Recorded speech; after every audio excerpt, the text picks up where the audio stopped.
Hello, yo. We're just gonna give this a sec while I set something up. It'll take a few seconds. Well, let me pop up right in the corner over here. Okay.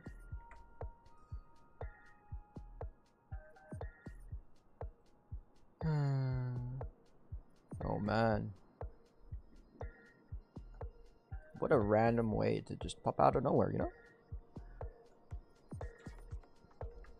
1 second. Just gonna clear out my table. God, there's so many plastic bottles on my friggin' desk. Oh shit.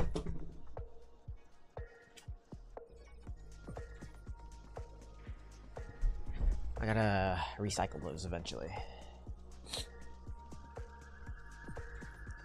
And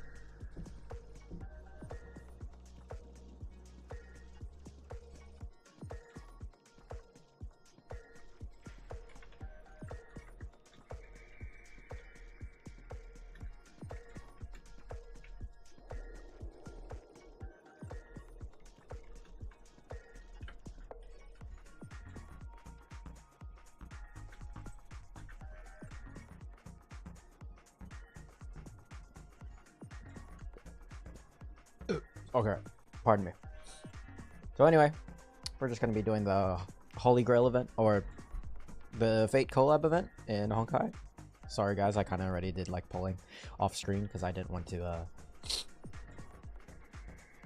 to show my warping decisions. But anyway, we're just gonna get straight to it.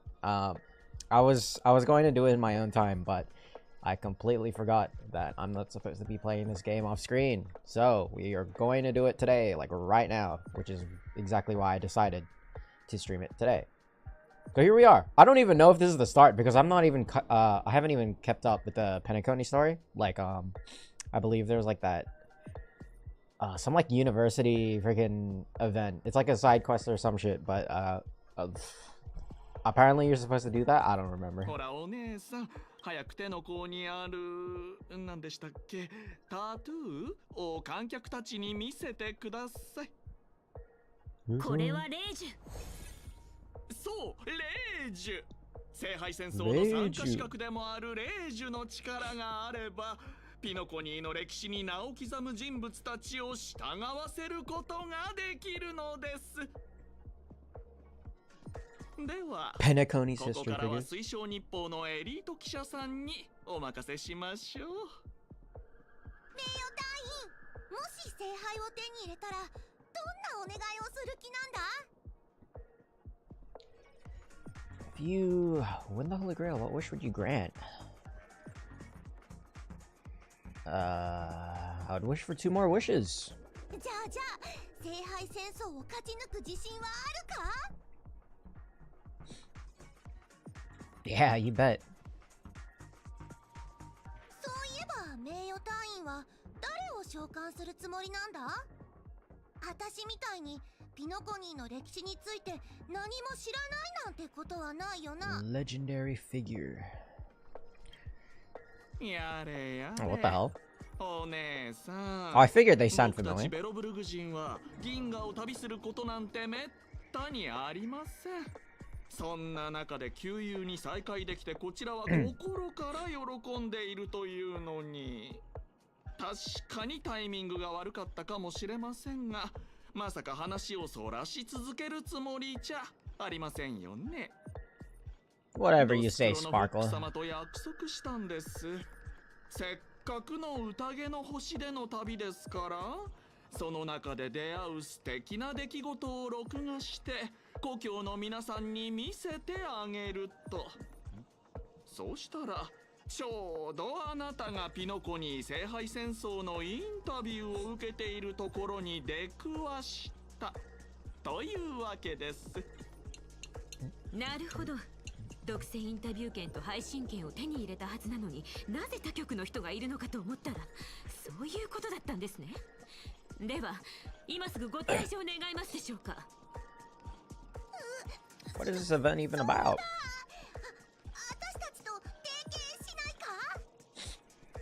おやおや、いくらお金に目がないルーさん家でもこんなに小さな子供に取材費を請求するなんてこと。They're probably talking about you, Sampo.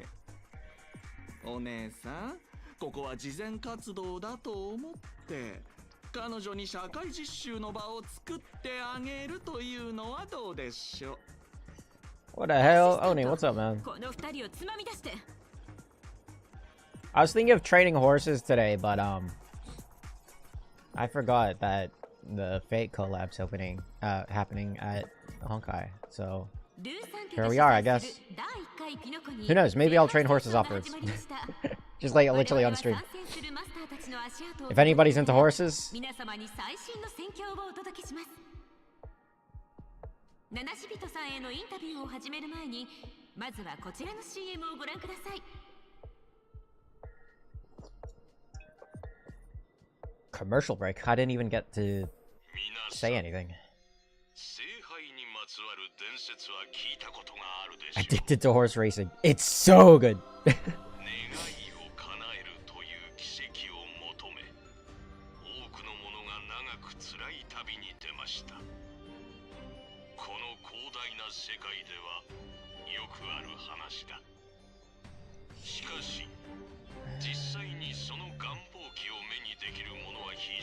I'm still curious as to how this Holy Grail War is, like, canon to the main story.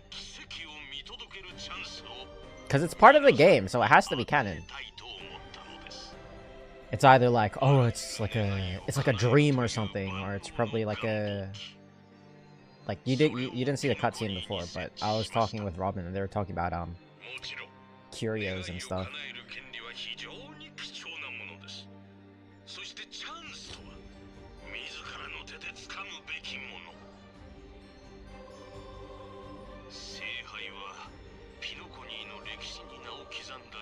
Legendary figures from Penacony's history. Yeah, buddy. I'm sure.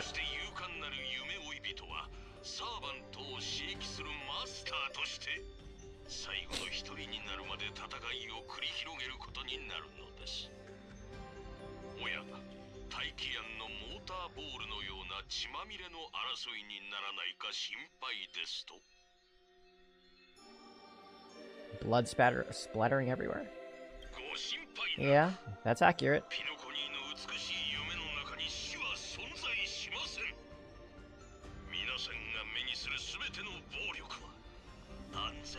Holy Grail Limbus Company reference. I don't know about that one. Speaking of which, do you know about Arknights? You do know, like, Arknights is having a collab with Limbus Company, right? At least I was told. I didn't browse too deep into it.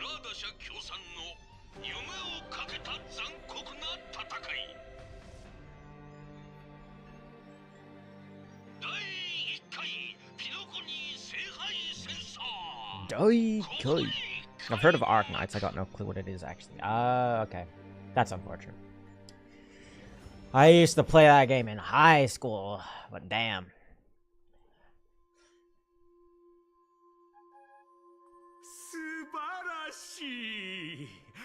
勝ち残るではなく生き残るというルールで Bro, it's Scott. It's like how I've heard of Blue Archive, but no clue what it is. Gotcha, gotcha. 人の闘志をかき立てるものはありませんからね。実に先導的な演説でした、王子さん。Mr. Odie. ルイス・フレミング本人でもあなたにはかなわないでしょう。ほっはっは。そんなに褒めても何も出ませんぞ。第一、私が君に求めているのは感情的価値ではありません。私はね。What? ただ君に全力で生き Oh, he's taking part in the Holy Grail? You know, another way to win the Holy Grail is if you kill the competition, including the Masters. So if we kill Scott, that's like one opponent down. あなたはカンパニーのことをよく思っていないのでしょう。それなのになぜ私を選んだのですか？当然ピノコニーの当主や株主たちにも招待状を送り、聖杯戦争への参加を呼びかけましたが、応じてくれた人もいれば鼻で笑う人も。私が多くのリソースを割いて用意した宴をただの宣伝だと蔑する人 Still もいま wondering し why た。 there's no like 裕福な生 English 活 dub. が大物たちの英気を削いで Gotta し do a ま lot っ of たの reading. でしょう。ですが小物は違います。スコート君、君 Underdogs. の願いをもう一度聞かせてもらえますかな？はい、この私スコートの願いはカンパニーの初級 P45 になることです。 P45. Who's that old man? That's a Santa Claus. 君はダイヤモンドのような大物と肩を並べたいと思ったことすらないのでしょうな。しかし宇宙の平和を望むなどというたわごとよりも、地に足の I forgot what he つ looks い like. た願いの方が I remember the 心を first time when I 打つ saw old Odie, I compared him to somebody, but I forgot who it その was. 聖杯というのは本当に私の願いを叶えてくれるのですか？もちろんですとも。その手の甲に刻まれた霊樹が君の参戦資格を証明している。それに君はすでにサーバントを召喚してその力を見たでしょう？そうは言いましても、ここはアイスクリームや酒瓶が喋ったり、楽器が自ら演奏を始めたりする無教じゃないですか。聖杯やら蘇った歴史上の人物やらが出てきても、正直そこまで不思議ではないという。 Okay, Scott, but I think you're forgetting that it's a dream. それより私が気になっているのは、仮に聖杯が本物だったとしたら、なぜそれを独占したりせずにわざわざこんな大会を企画したのかということです。私だったら黙ってとっくに自分の願いを叶えていますよ。いい質問だ。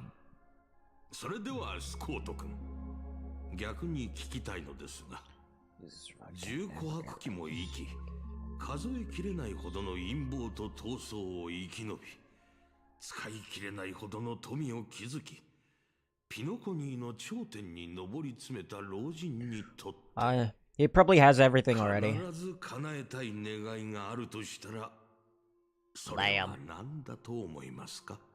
Eternal life. that's what the old people always wish for. At least in fiction. この2つが嫌いな人はいないと思うので、ただ確信はありません。王子さん、答えを教えてもらえませんか？その答えもなかなか近いですぞ、スコート君。たった一つの願いしか叶えられない聖杯では私を満足させることはできない。だからこそ聖杯戦争をピノコニーの新たなエンターテインメントにしたいのですよ。亡くなった歴史上の人物をサーバントとして召喚して戦わせ、最終的には自分の夢を実現させる。そんなエンターテインメントにね。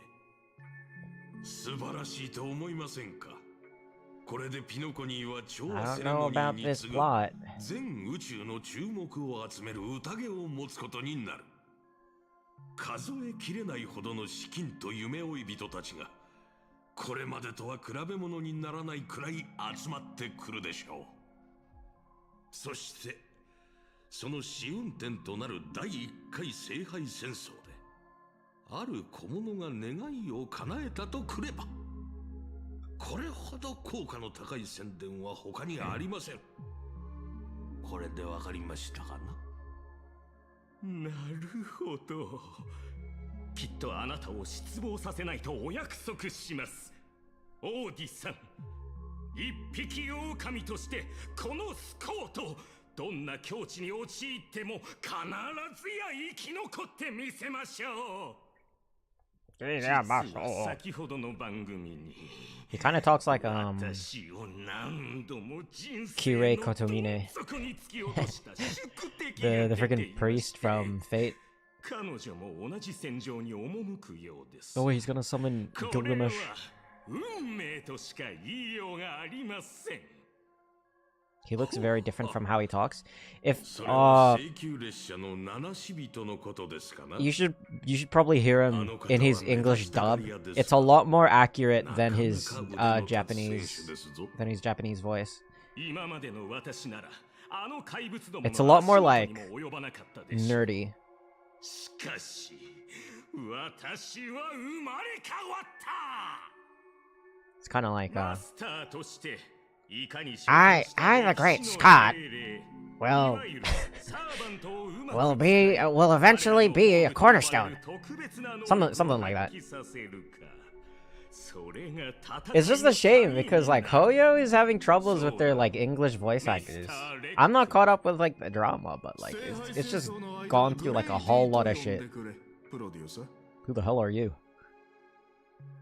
The fuck, Dr. Ratio. 戦争が終わるまではアサシンと呼ぶべきでしょう。そうだな。グレイディという名は今のピノコニーでは何の価値もない。わざわざ口にする必要もないだろう。ほっほっほ。せっかく迎えた二度目の人生なのですから、 Old その friend. 脆弱な自尊心は捨てた方がいいですぞ。我が友よ。名前とは己の過去を示すもの。そして過去を知られることは Oh, what the heck? I wasn't expecting these guys to be part of the Holy Grail War.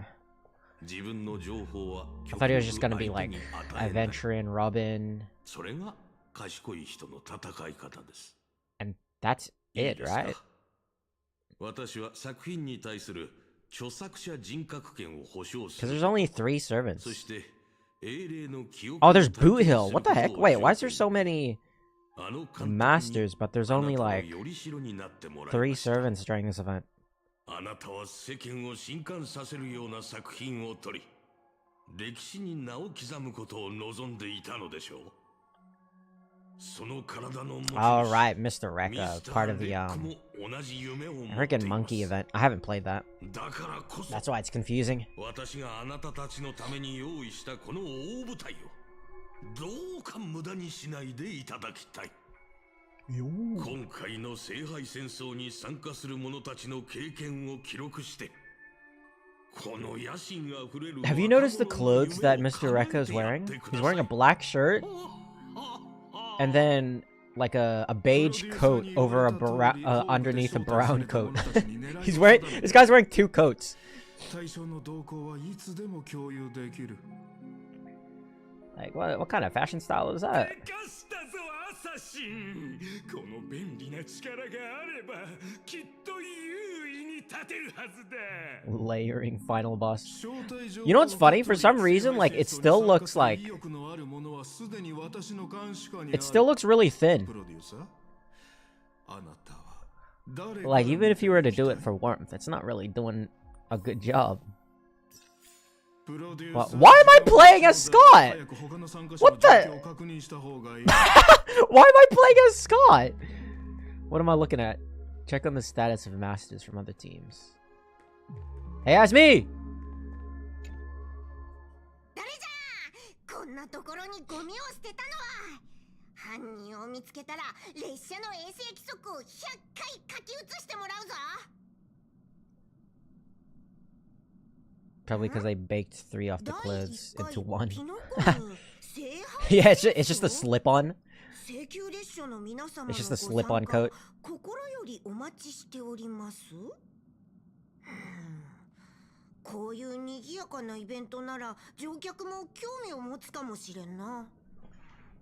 今はいないようじゃからとりあえずみつきちゃんかタンコに渡して。うわっ、いつの間に手に落書きが。 My god, Pom-Pom's a master. What the heck? 吹いても取れん。一体誰がこんないたずらを。 Pom-Pom with a command seal. insane. まったく馬鹿げた話だ。請求列車に乗っている動物 I don't want to play as 参 Scott, 加 bro. 資格を得られるなんて。オーディさん、先にこいつから片付けようか。その必要はありません。こういう参加者がいるのも一興ですからね。Okay, so we're just gonna ignore me over there. Bet. Oh, we got Robin and Boothill. How's this work? What? お久しぶりね。 Mr. ベイビーが Oh. 笑わせてくれるじゃねえか。ジョーちゃん、俺の立場が厄介だってことは自分でもよくわかっ Pom ちゃい Pom る ends な。 up winning. ドリーム I don't know why じゃ Pom Pom 本名 has a で呼ん command でくれ seal. ねえか。こうして顔を合わせるのは確かサルダムがここで大暴れした時以来だよな。っていうかあんた、大スターが Like, I know you could transfer command seals. You could like transfer them to another person, but like 真の歌手はステージを they wouldn't know that in the 見に来た first 観客以 place 外にも because the Holy Grail 歌を War is 届ける completely もの like だ。 new from this universe. それよりブートヒルさん、あなたがここに来たということは、まさかドリームリーフでまた何か起ころうとしているの？俺は警報装置じゃねえっての。聖杯戦争は知ってるだろ。ま、そこら中に広告が出てっからピノコニーで知らねえやつはいねえと思うが。まさかブートヒルさんは聖杯戦争に参加しに来たの？ああ？なんでそんな驚いてんだ？俺が参加しちゃ悪いのか？そういう意味では、いえ、ごめんなさい。そういうつもりで言ったわ。私の知る限り、聖杯戦争の招待状は各クランの当主、カンパニーの重役、そして請求列車、つまりピノコニーの意思決定者たちに送られているの。The shareholders of アム Penacony. さんだって請求列車のメンバーだろ。そういう意味じゃなくて、わかってるって。実はな、何を血迷ったのか、あのラブリーな年寄りがドリームリーフにも招待状を送ってきたんだ。だがミカは昔みてえにお偉いさんの道楽のために住民たちが振り回されんじゃねえかって Oh 心 my 配だったみてえでな。 Mika. 俺なら興味あんだろって It's so hard to tell who's 招待 who 状を転 because 送して like きた they're ん all だ。 NPCs. Like Mika's an な NPC, る but ほど。 he's kind of 遠回し notable. にあなたに助けを求めたのね。ま、二度もピノコニーを救った英雄だからな。サンデーだろうがサルだろうが。The おっ monkeys. と悪い、余計なこと言っちまった。ホーリーウーボ。俺は聖杯とやらには興味ねえんだが、聖杯戦争ってのはどうも嫌な予感がしてよ。そうね。私もそう思うわ。死者を墓から呼び出して殺し合わせて勝者が全てを手に入れる。どこのノーズウォーカーが考えたルールか知らねえが、マジで典型的なカンパニーの思考とは馬が合わねえぜ。だがミカの要請を受けた以上、全力でこいつを阻止してやらねえとな。Okay. さて、俺はそろそろ準備に取り掛かる。 So he's trying to bust the 次は招待状に IPC. 書かれてる通り、英霊を召喚しねえといけねえらしい。ってことで、またな、ジョーちゃん。No way, they're doing gotcha. こいつまさか指名手配犯のブートヒル。こいつの参加資格を取り消してくれませんか。 Call me crazy, but doesn't Boot Hill kind of sound like a 戦争に参加させるなんて危 an 険すぎる。 Ume Musume name? それにもし Boot カ Hill. ンパニーの社 no 員 way. 全員に死んでほしい。 I mean, he is a cowboy, so like. もうおしまいじゃないですか。君はこのカーボーイが勝ち残ると思っているのですかな。ほっほっほ。自分を見下げてはいけませんぞ。それに一度招待を受け入れ、令状を付与された者のマスター資格は取り消せません。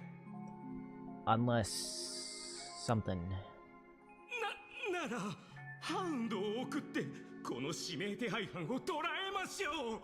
Oh my god, this guy is such a coward. I mean, when there's an Uma called McQueen, anything can し be か an し Uma ボ name. ートヒルさんの言う通り、 Boto 彼はピ Hiru! ノコニーを2度も救った英雄だ。迂闊に手を出すのは得策とは言えないでしょう。それよりもスコート君、君はどうしてそこまで彼を恐れているのですか？ Because he can kill him. What? Obviously. 実はちょっとした因縁がありまして。 Oh. うちの部門の人 Yeah. 間 Okay, に they 対 have して history. とり I わ mean, け not surprising. 容赦がないのです。ほほほ。であれば、これは同僚たちの恨みを晴らすチャンスではありませんか。全身全霊で挑み、あの傲慢なカーボーイを叩き落としてやるのです。 Well, Boot was just gonna beat him up after the war. Like, what difference does that make?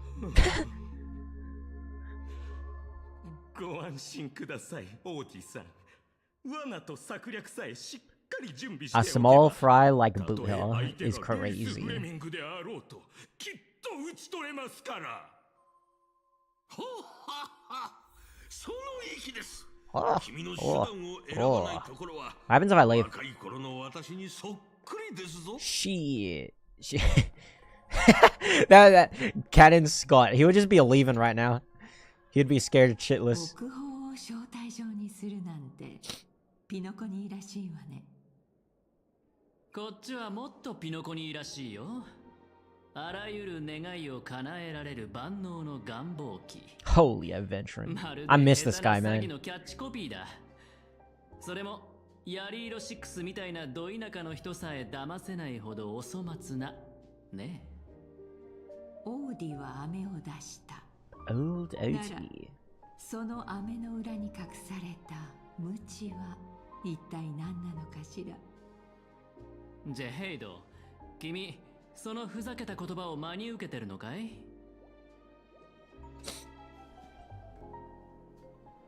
あら、別にいいでしょ。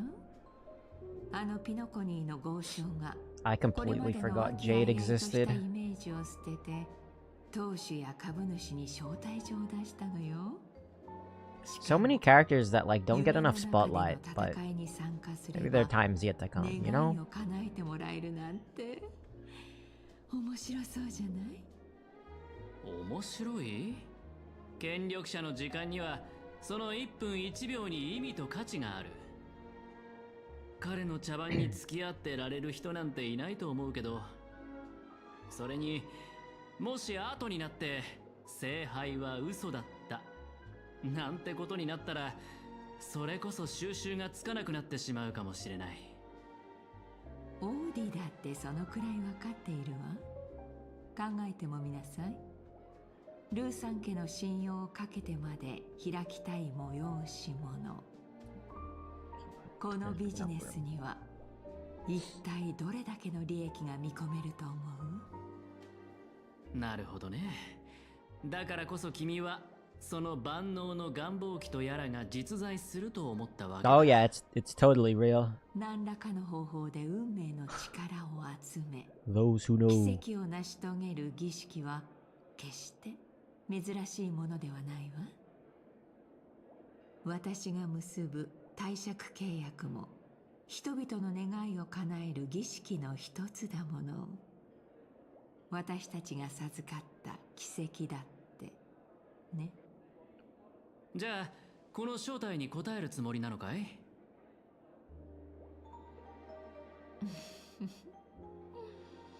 そうね。確かに聖杯戦争には興味があるわ。聖杯そのものではなく、奇跡を追い求めて参加する人たちにだけれど。自分の願いを得体の知れない聖 Damn, what 杯 time に is 託 it? すなんて、まるで全身に油を塗った状態で火の輪をくぐろうとするライオンみたいだ。結果は目に見えてるけど、素晴らしいショーにはなるだろうね。ええ。でもこれは潜在顧客を引き寄せる絶好のチャンスでもある。聖杯が願いを叶えてくれるのは一人だけだけれど、ポーンショップ翡翠、いいえ、 The what カ shop? ンパニーの戦略投資部はすべての人の願いを叶えてあげられるもの。今後のためにも友人は大いに越したことはないわ。アベンチュリン、あなたならこの聖杯戦争に参加してくれるわよね。やっぱりそうなるんだね。どうやらピノコニーとは縁があるみたいだ。でも参加資格を体に焼き付けられるのは正直不快だな。友人といえば、ある友人候補がピノコニーに戻ってきたみたい。もちろん正式な取引をすることはできないけれど、彼は以前あなたと情報交換したことがあるから多少の信頼はあるでしょう。できればこの聖杯戦争を機に彼と親睦を深めたいの。頼めるかしら、アベンチュリン。仰せのままに。 There's a bird outside my window. まさか戦略投資部の人も参加するんですか？ Yeah, Scott, you're もしか just して fucked. 怖いのですか、スコート君。君は市場開拓部の所属ですから、彼らの管轄外だと思いますが。Marketing Development Department. その通りです、王子さん。それにあなたがついていれば、たとえ相手がルイス・フレミングだとしても。 Wait, this is actually kind of like... This is kind of similar to the actual, like, Unlimited Blade Work story. Where, who was it? That freaking blue-haired dude. The freaking annoying guy. He was, like, getting backed up by the priest, who's the one that's actually, like, setting up the Holy Grail War. This is actually, like, really... This story is actually, like, really similar. I noticed that just now.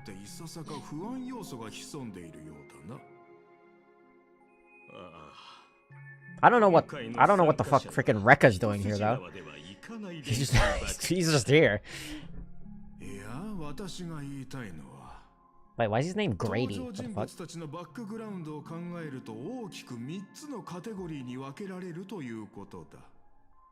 あなたの部門と競合関係にあるもの、あなたの部門に個人的な恨みを持っているもの、そしてあなた個人と相入れないもの。要するに物語論の Shinji, that was his name. Freaking Shinji Mato. The annoying dude's name with the blue hair. The creep. You know what? I think Scott and freaking Shinji have a lot in common. Yo! He's there for hype moments and aura. he's just there to look nice. You know, freaking Hoyo fans. They'll just gush at every character that they see. I mean, look at old OT. I wouldn't be surprised if there was like people who just like gushed at the side of him, bro.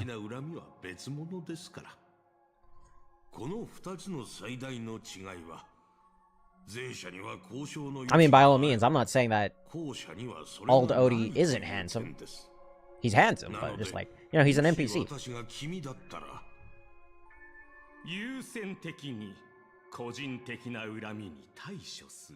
This is one long cutscene, though. Holy.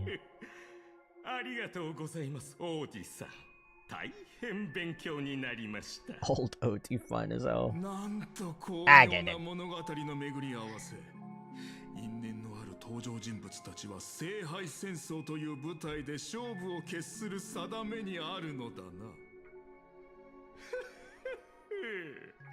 お前という大当たりを引けて本当によかった。Oh, he's supposed to be a freaking servant. That's so weird. What the heck? 先手を取るなら相手の動きを把握するだけでは足りない。台本があっても撮影を始めなければ意味がないのと同じだ。That's so weird. What the heck? Wait, a Honkai character is playing as a servant, which I find so weird. 待っていろ。七死人。面倒なことになる前に、まずはお前から片付けてやる。I'm so scared. I'm so scared. We're summoning a servant of it, apparently. 七死人さんが召喚陣に立ち、呪文を唱え、ピノコニー史上最も偉大なる英霊の一人を召喚します。一体誰が召喚されるのでしょうか。無教を築いたグラークスか、それとも最初のハウンドか。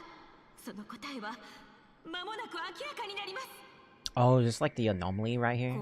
We're actually supposed to be summoning like Penacony history figures, but then we end up summoning someone else. You're not supposed to be out yet. But yes, I did pull for Saber. Of course I did. I've been waiting for this moment.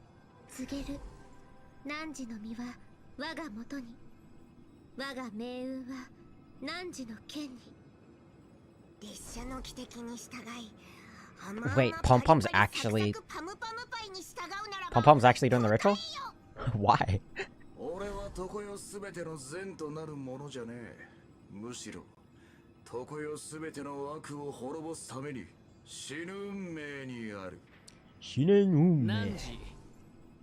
Holy adventure. This guy's so handsome.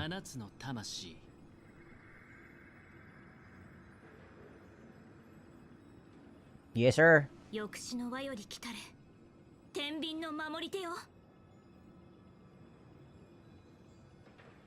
Okay.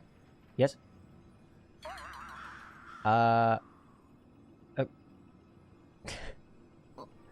Nothing?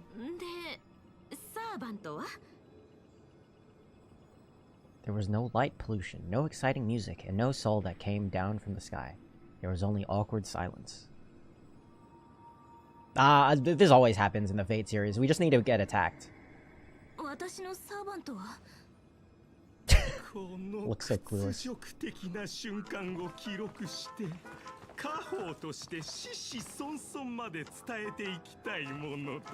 Oh my god, this guy.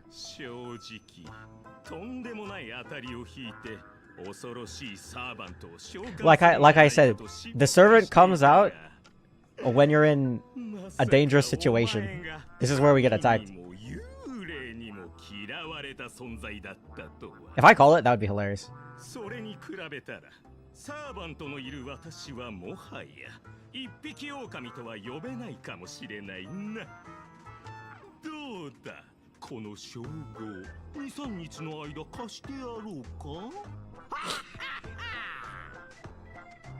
Wait, how are you laughing without opening his mouth?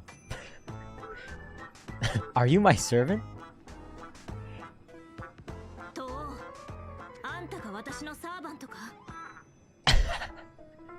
Wait, that's Saber's line.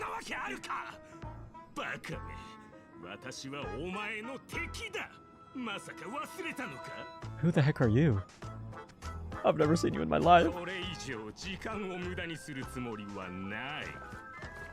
I knew it. And then we get in danger, and then our servant comes out.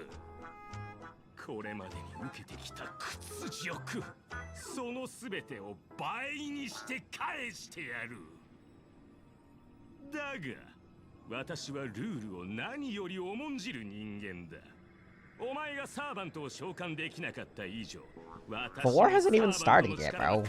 Like, chill out.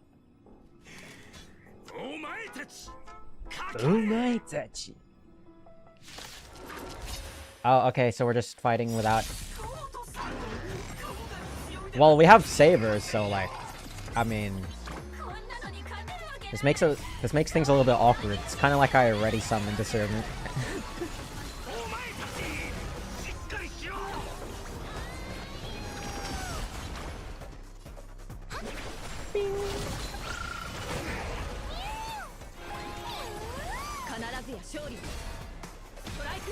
Strike air!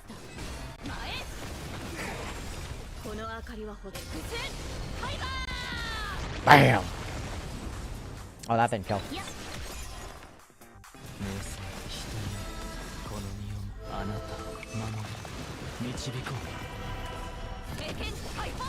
Striker like a blue lock? Whoa, why did he die all the way over there?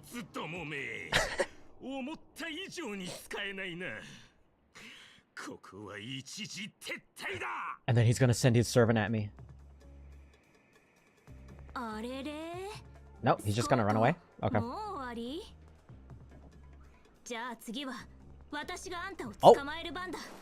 Okay, we have to chase him.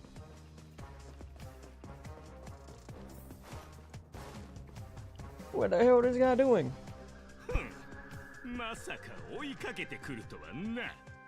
You didn't even run that far. Oh.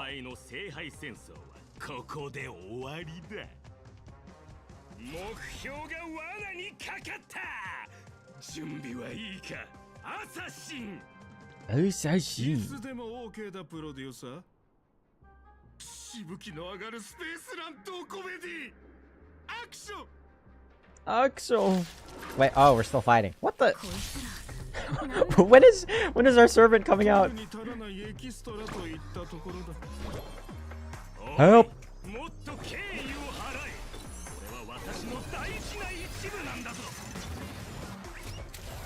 Help me! Oh, okay.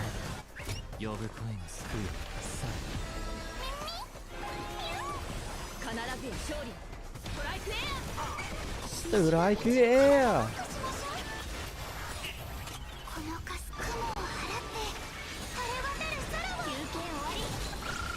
Bam! Who's attacking?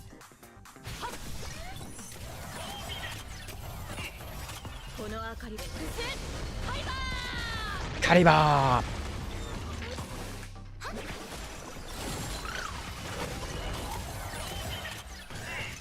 Damn it! Nice. Kariba!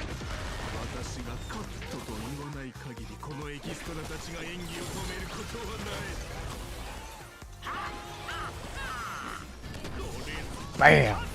Oh, that didn't do enough. Kariba! Bam! Oh, it's not. Oh my god, my one's weak.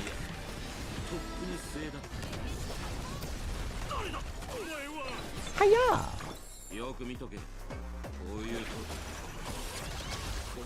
Nice. Wait, someone was talking? I wasn't reading. Ha. Oh! It's Lancer!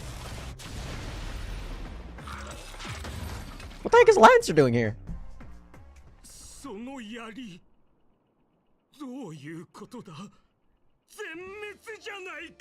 Uransa.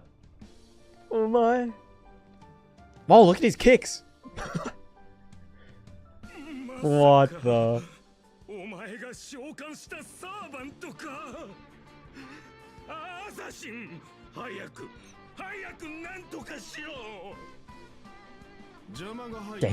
I kinda dig that fit. 正面から戦うのは私の得意分野ではない。こいつは明らかに手強い相手だ。ここはひとまずその高貴な足を使って逃げるとしよう。Wait, is our servant Lancer? Is it like randomized? マスターまで霊体化させやがったか。アサシンってクラスはどうにもいけすかねえ技を。It feels so weird having this guy. Are you my servant? そう見えるか? I mean, yeah, it could be. 俺はランサー。当然これが神明ってわけじゃねえが、お前はすぐこの舞台から降りる身だ。わざわざ名乗る意味もない。Mercy, please, mercy, mercy, Lancer. サーバントを召喚できなかったマスター。Bro, wait, this is canon. Wait, this is canon.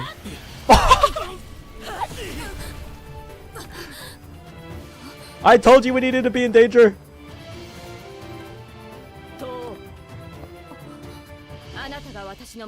Oh my god, she's so pretty. She's so pretty. Oh my god. Man, this happened in the anime too. 私がいる限りマスターに指一本触れることは許さない。 If we fight Lancer, that'll be funny as. Oh man, he's gonna run.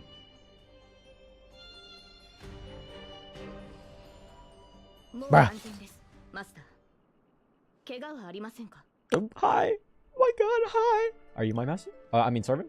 Bro? 私の存在を維持する力があなたから流れてきているわけではないようですが、確かに She looks so pretty. Oh my god. They did so well with this.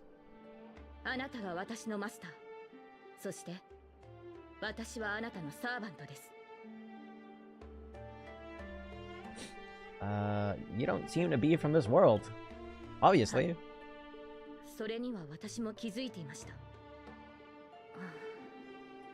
限界の際、聖杯は今回の聖杯戦争に必要な知識を授けてくれました。しかし、そこには難解な概念が多く含まれている。So is this canon? ここは私の知る世界とは全く異なっているようです。Is this canon in Type Moon as well? そういえば、自己紹介がまだでしたね。申し遅れました。私はセイバーのクラスのサーバント。名をアルトリア・ペンドラゴンと言います。セイバーと呼んでくださっても構いません。This is the first time she's like revealing her true identity. To her master, that is. その地については何もご存知ないですよね。We do have a Camelot here, actually. Do we? I'm gonna choose that. どうやら異なる世界であっても何かしら共通点はあるようです。こちらのキャメロットは今どのような状況なのでしょうか？ Honestly, I didn't even know we had a Camelot. I'm just saying shit. もう滅んでるよ。でも生き残った人たちもいる。友達のグネビアって子がそこの出身なんだ。Lancelot, what?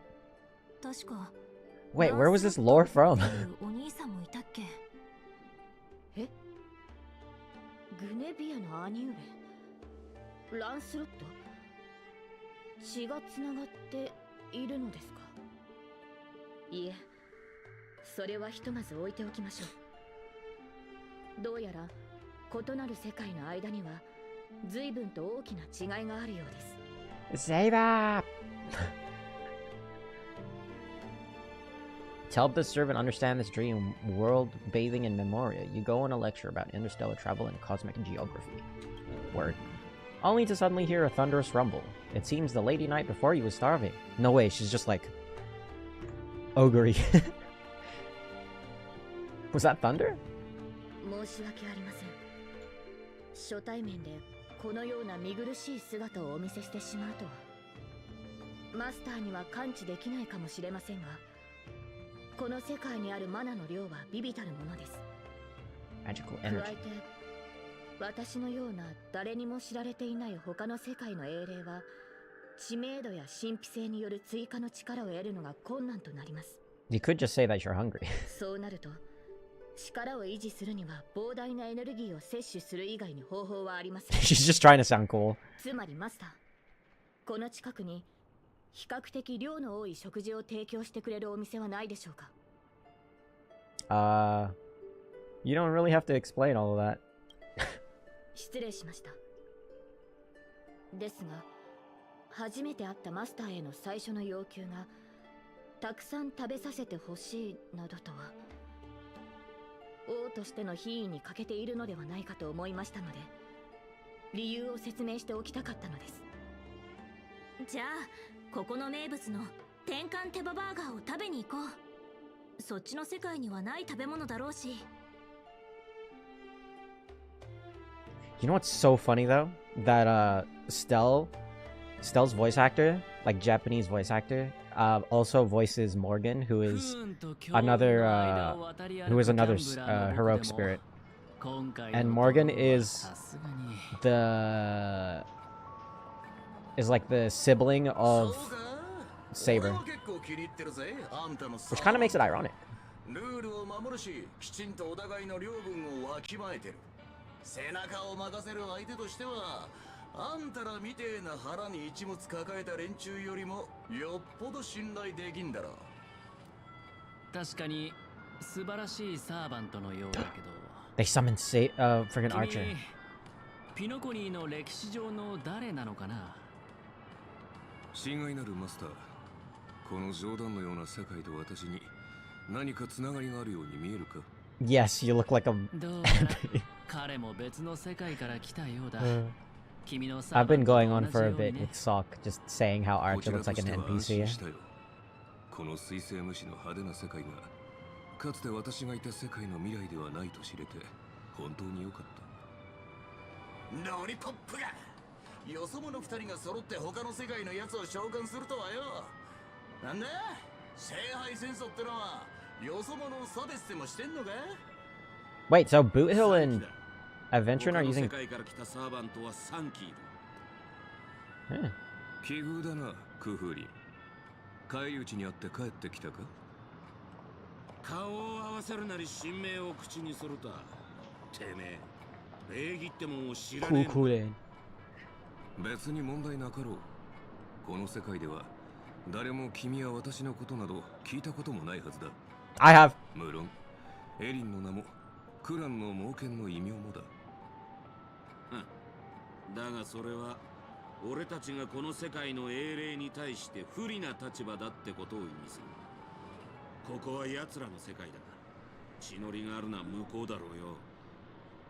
にしても Like あんちゃん assassin. よ、ちょっと様子を探ってきただけでなんでそんなヘトヘトになってんだ？たくそれがよ、あと少しでマスターを2人まとめて片付けられるってとこでアサシンがチャチャを入れやがってな。逃げられちまったのさ。その上灰色頭が召喚したのがセイバーの英霊で。ベイビーだ。灰色頭でと？おいおい、あいつは味方だ。何してやがる？お前がムカつく奴らを始末してこいって命令したんだろう。 The most annoying. We didn't even do anything. 今度会ったら誤解を解かねえとな。あ？待てよ。あいつの英霊もあんたらと同じで他の世界のっつったか。そうだ、マスター。あれは Saber. 俺たちのよく知るセイバーだ。 Saber. 彼女がこれは予想外の再会だな。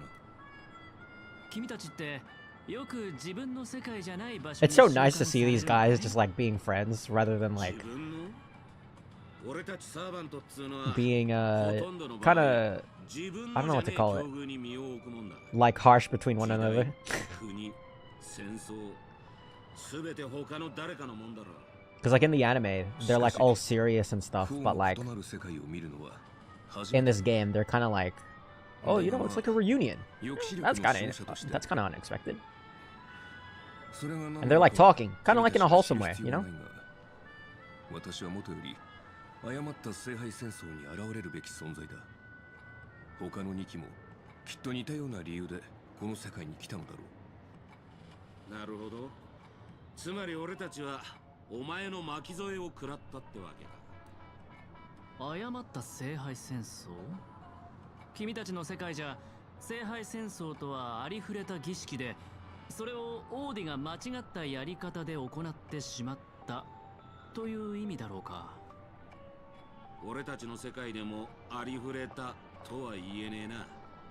だが間違えたのは確かだろう。何より聖杯ってのはおも They're not ちゃじゃ even ねえんだ。 mages.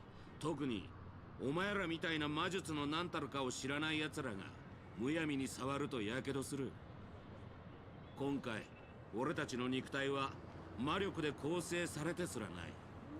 Oh, so then そこで俺の推測 constructed with だ。 Memoria then? おそらく聖杯は魔術と似た性質の何かを利用して疑似聖杯戦争を構築したんだろう。改ざんされた儀式、占有された聖杯、儀式に参加する主催者。ランサー、これ以上言う必要はあるまい。ああ、黒幕って大声で叫んでるようなもんだ。だが少なくとも今回のマスターは霊樹を乱用するやつじゃないようだな。なら話は簡単じゃねえか。全員でこの聖杯戦争を主催しているラブリーな年寄りをとっ捕まえりゃいい。いや、もしそれが奴の策略でこちらの戦力をおびき寄せて一網打尽にするつもりだったとしたら。たく面倒だがしょうがねえ。ここにいる連中で正式な魔術の鍛錬を受けたのは俺だけだ。相手がどう構えているのか探ってきてやるよ。その目的もな。その間隠れててもいいし、攻撃を仕掛けても構わねえ。少なくとも今のところお前らの身を脅かすほどの手だれはいないはずだ。A breeze blows past and the blue-haired man disappears. んだよ、あいつからメッセージ。タイミング悪いな、ベイビーが。Baby. なんだこれ。Damn, we keep in contact with Boo. He's a homie. あいつがこんな調子なのは今に始まったことじゃねえしね。おや、もうお咎めの連絡が来たのかい？いや、クラークフィルムランドに来いってよ。手を組まないか話がしたいんだと。Right. So we're all just going to beat up Scott together? Bet? Bet. 英霊というのはもっと特別な見た目をしているものかと思っていたのだけれど、私の姿は本来このようなものではないのですが、申し訳ありません。 Oh my god, Sunday, friggin' Robin, you so real. しかお見せできないようです。召喚に応じて参りました。キャスターのサーバントです。キャスター？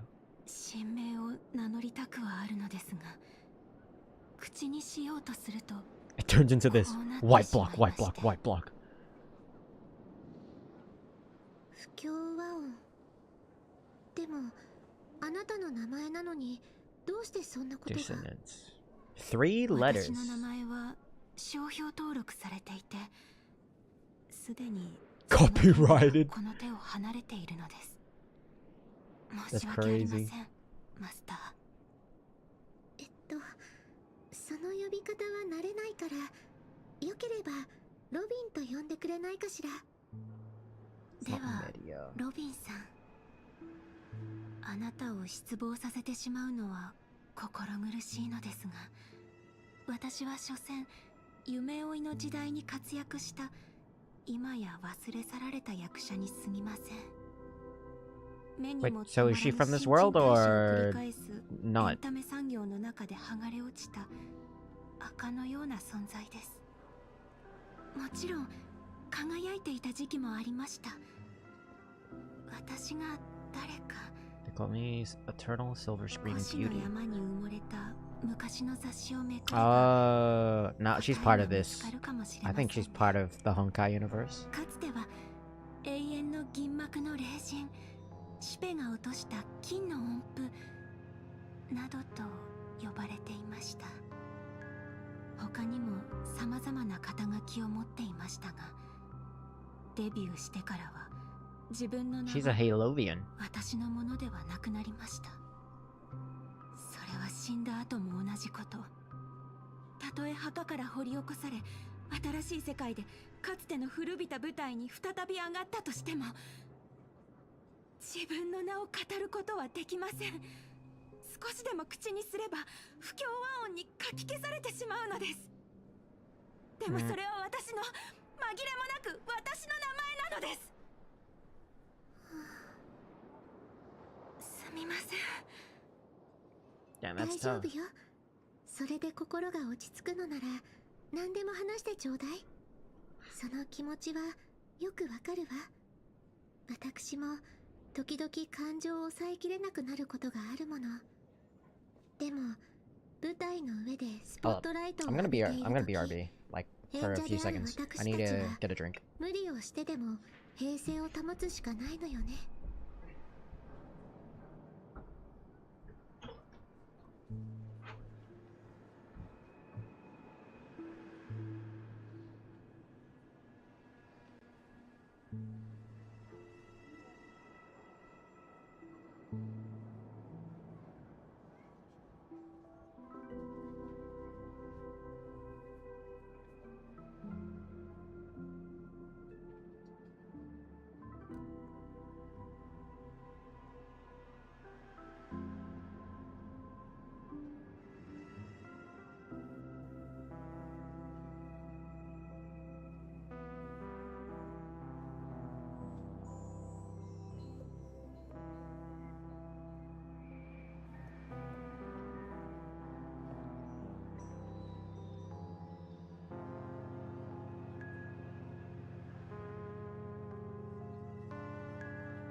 Yo, I'm back. Okay. What are we doing? God, it's so cold. What the heck? I almost skipped. ところで、名前が使えないのなら、何とお呼びすればいいかしら。聖杯によって与えられたカスター。キャスターはいかがでしょう。いいえ、そういうのはあまり好きではないの。与えられた名前ではなく、あなたが自分で選んだ名前がいいわ。ロビンさん、ありがとうございます。Miss Note. でしたら、 Hell yeah. しばらくの間、ノーツガールとお呼びください。生きていた頃は、こうも感情的になったことはなかった気がします。おそらく、欠けた霊気が正確に何かしらの影響を与えたのでしょう。神明も宝具もなく、残されたのは滑稽な演技の才能 No だけ true です name, が、 no noble phantasm, just 微 this 力な ridiculous がら talent. あなたのため、 Theatrics. そして私自身のために Wait, that's kind 最善を of 尽くすつもりです。 that's kind of messed up. Your card's getting burnt. 聖杯に願いを叶えてもらうチャンスを勝ち取りましょう。 Burn card. あなたは勝ちたいのね。でも、私が思うに、この戦争における唯一の勝利は、戦争そのものをなくすことにあるんじゃないかしら。I guess the first one we're eliminating is Robin. 武器ではできないこと。歌があって初めてできることだと思うの。人々は戦争をなくそうと努めたものよりも、戦争に勝利したものしか覚えていないのが世の悲しい常ですが、しかしいずれにせよ舞台の公演は主演一人だけでは成り立たないのと同じように、戦争をなくすにも勝利をつかむにも、 And this is where we all 必要です。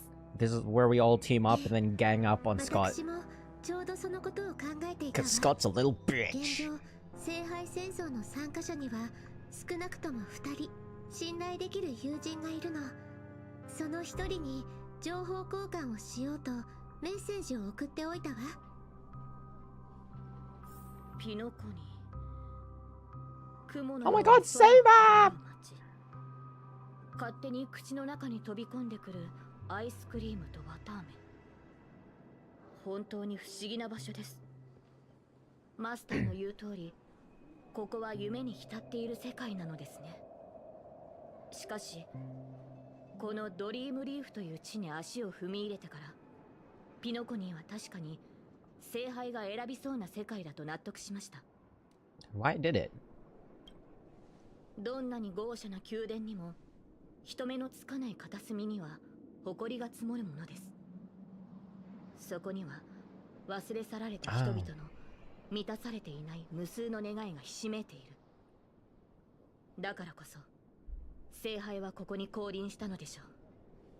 ドリームリーフの存在がピノコニーは夢の地ではなく現実の誇張された投影に過ぎないことを証明していまOh, so す。this definitely goes back to Penacony history where その話はまたにして it's fake. とりあえずご飯にしよう。 People go here セイバー because のお腹の音を聞いてたらこっちまで they お want 腹 to 空いて escape きた。 from reality and they have a lot of dreams. ですが A lot of wishes, if you will. サーバントとして限界する際はその世界の通貨を持たないのです。 Oh, trust me, you're not the first one I've spoiled. 手持ちは大丈夫でしょうか。 Don't sweat it. I've got plenty of cash. Well, if we run fast enough, it's free. 聞き捨てなりません。食い逃げなど言語道断。どうしても支払いができなければ給仕などして償いましょう。 A server? No way. 見え Maid てきた。 saber. セイバー、あそこが無料ファストフード店だよ。未知の世界の食堂、どのような食に出会えるのでしょう。 Saber! Oh, I can't. Oh. Saber's too short to get this. Awkward!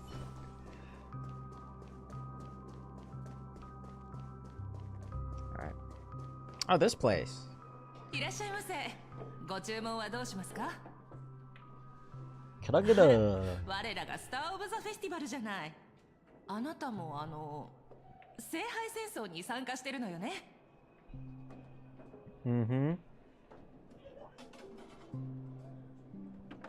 You guys know all the gossip around here too? もう2までってどういう意味？ドリームリーフって情報が早いのよ。 No way, wildfire reference. お隣のそちらが召喚した英霊ね。 Wrapped in ねえ、 biting 英霊さん winds. あなたもピノコニーの歴史上の人物なのよね。一体誰なのかしら？申し訳ありません。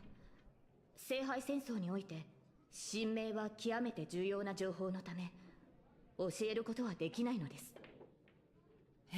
そうなの。大事なレシピを秘密にしておくのと一緒ね。ところでこちらのお店の看板料理は何でしょうか？ドリームリーフが初めてなら天かん手羽バーガーをおすすめするわ。 Pavlovian winged burger. 他ではまず食べられない美味しさよ。 Is う it ちの is it パン made と out そ of の他の食べ物は Pavlovians? すべて純粋な有機記憶域農地で作られた原料を使ってるわ。それらが育つ土壌には有害な感情が含まれていなくて。ありがとうございます。ではその天かん手羽バーガーを。 Baga. よし、100個ちょうだい。 What?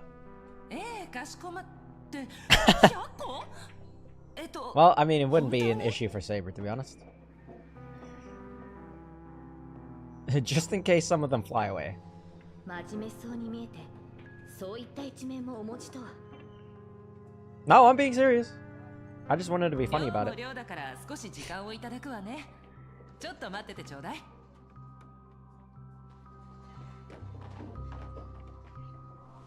Damn! That's a lot. そういえば、セイバーは聖杯に何を願うつもり？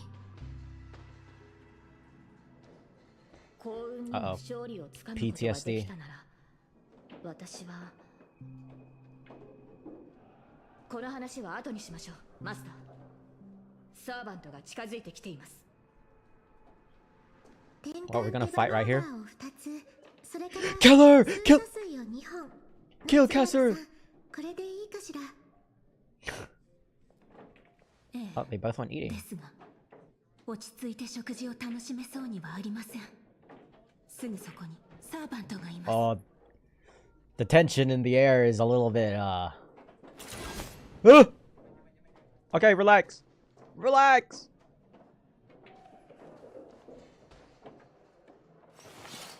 Relax. Oh my god. It's so tense in here. ノーツガールさん、こちらが先ほど話した信頼できる友人よ。マスターのご友人でしたか。 Hey, look, double saber. Wait, I gotta take a picture of this. This kind of looks funny. Saber! Alright. Now, I gotta share it to somebody. 1 second. Boom. Okay. Hi, Robin. 店主さん、こちらのお二人のお題は私が持つわ。それから静かに食事ができるよう手配をお願いできないかしら。お礼にチップは弾ませてもらうから。ええ、料理を持っていくとき以外邪魔が入らないようにしておくわ。Nice. そちらのサーバントさん、少し殺気を収めてはいかがでしょう。いつまでも剣に手をかけているとなると、こちらもロビンさんを守るために Empty 相応の threats. 行動を取らなければなりません。我々は今 What are you gonna do? Sing for me? あなたたちがマスターに敵意を持たないと確信できるまでこの手を剣から離すつもりはありません。 Let's just try to get along first. お話中ごめんなさいね。ご注文の料理をお持ちしたわ。喧嘩するならお腹いっぱい食べてからでも遅くないでしょ。 Nice, Jesse. Nice とりあえず de-escalation. 食事にしよう。賛成です。 Also, I like how the MC is talking more. こんなに注文していたの？ Yeah, don't worry about it. Don't worry about it. With quiet poise and grace, the two servants polished off the Hylovian お腹 burgers. いっぱいになって Oh wait, poise 二人 like とも Limbus 落ち着いた Company? みたい。やっぱり食事の席は話し合いの場にぴったりね。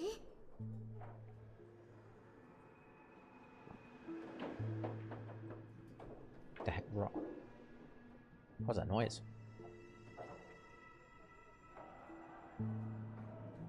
Was that in my game or was that outside? Weird. Thank you so much for treating us to the Hylovian winged burgers. 気にしないで。空腹が満たされた人の幸せそうな笑顔を見るのが大好きなだけだから。それにしてもあなたのサーバントって食欲旺盛なのね。 Truly impressive. セイバーさん、ピノコニーの歴史上にあなたのような人がいた覚えはありません。 That's because she's not from それもそう Patagonia. でしょう。私はピノコニーの人物ではありませんから。もっと言うとあなたたちがいる世界の歴史にも存在しません。お話の意味がよく見えないのだけれど。私は別の世界に存在した王国ブリテンを治めていた騎士王です。ピノコニーの歴史には存在しません。そのため本来であればこの地の聖杯戦争に召喚されるはずはなかったのですが、しかし今回の聖杯戦争には少なくとももう一機私と同じ世界から来た英霊がいます。初歩的な質問で申し訳ないのだけれど、あなたたち英霊は一体何者なのかしら。本当に歴史上の Okay, 偉 maybe 人が that's it in 亡く game. なった後の魂なの？英霊とは歴史に名を刻んだものです。そうひとまず解釈していただいて構いません。聖杯の召喚に応じ英霊は魔力で構成された肉体で限界します。また生前の逸話をもとに再現された切り札宝具を所有します。魔力と宝具とは何なのかしら。そのようなものが本当にこの世界に？この世界は神秘が極めて希薄な場所のようです。私の知っている魔術も大半が力を発揮しないでしょう。ですので今回の聖杯戦争はこれまでのものと大きく異なっています。私の体を構成しているものは魔力ではなく別の基礎的な要素のようです。それからそちらのノーツガールさんはキャスターとして私よりも現状を把握しているのではないですか？生前の私は偉人とは程遠い人物でした。英霊として召喚されたことに Yeah, she's just like a random citizen being summoned as a servant. しくもなければ自分の神明さえも失っています。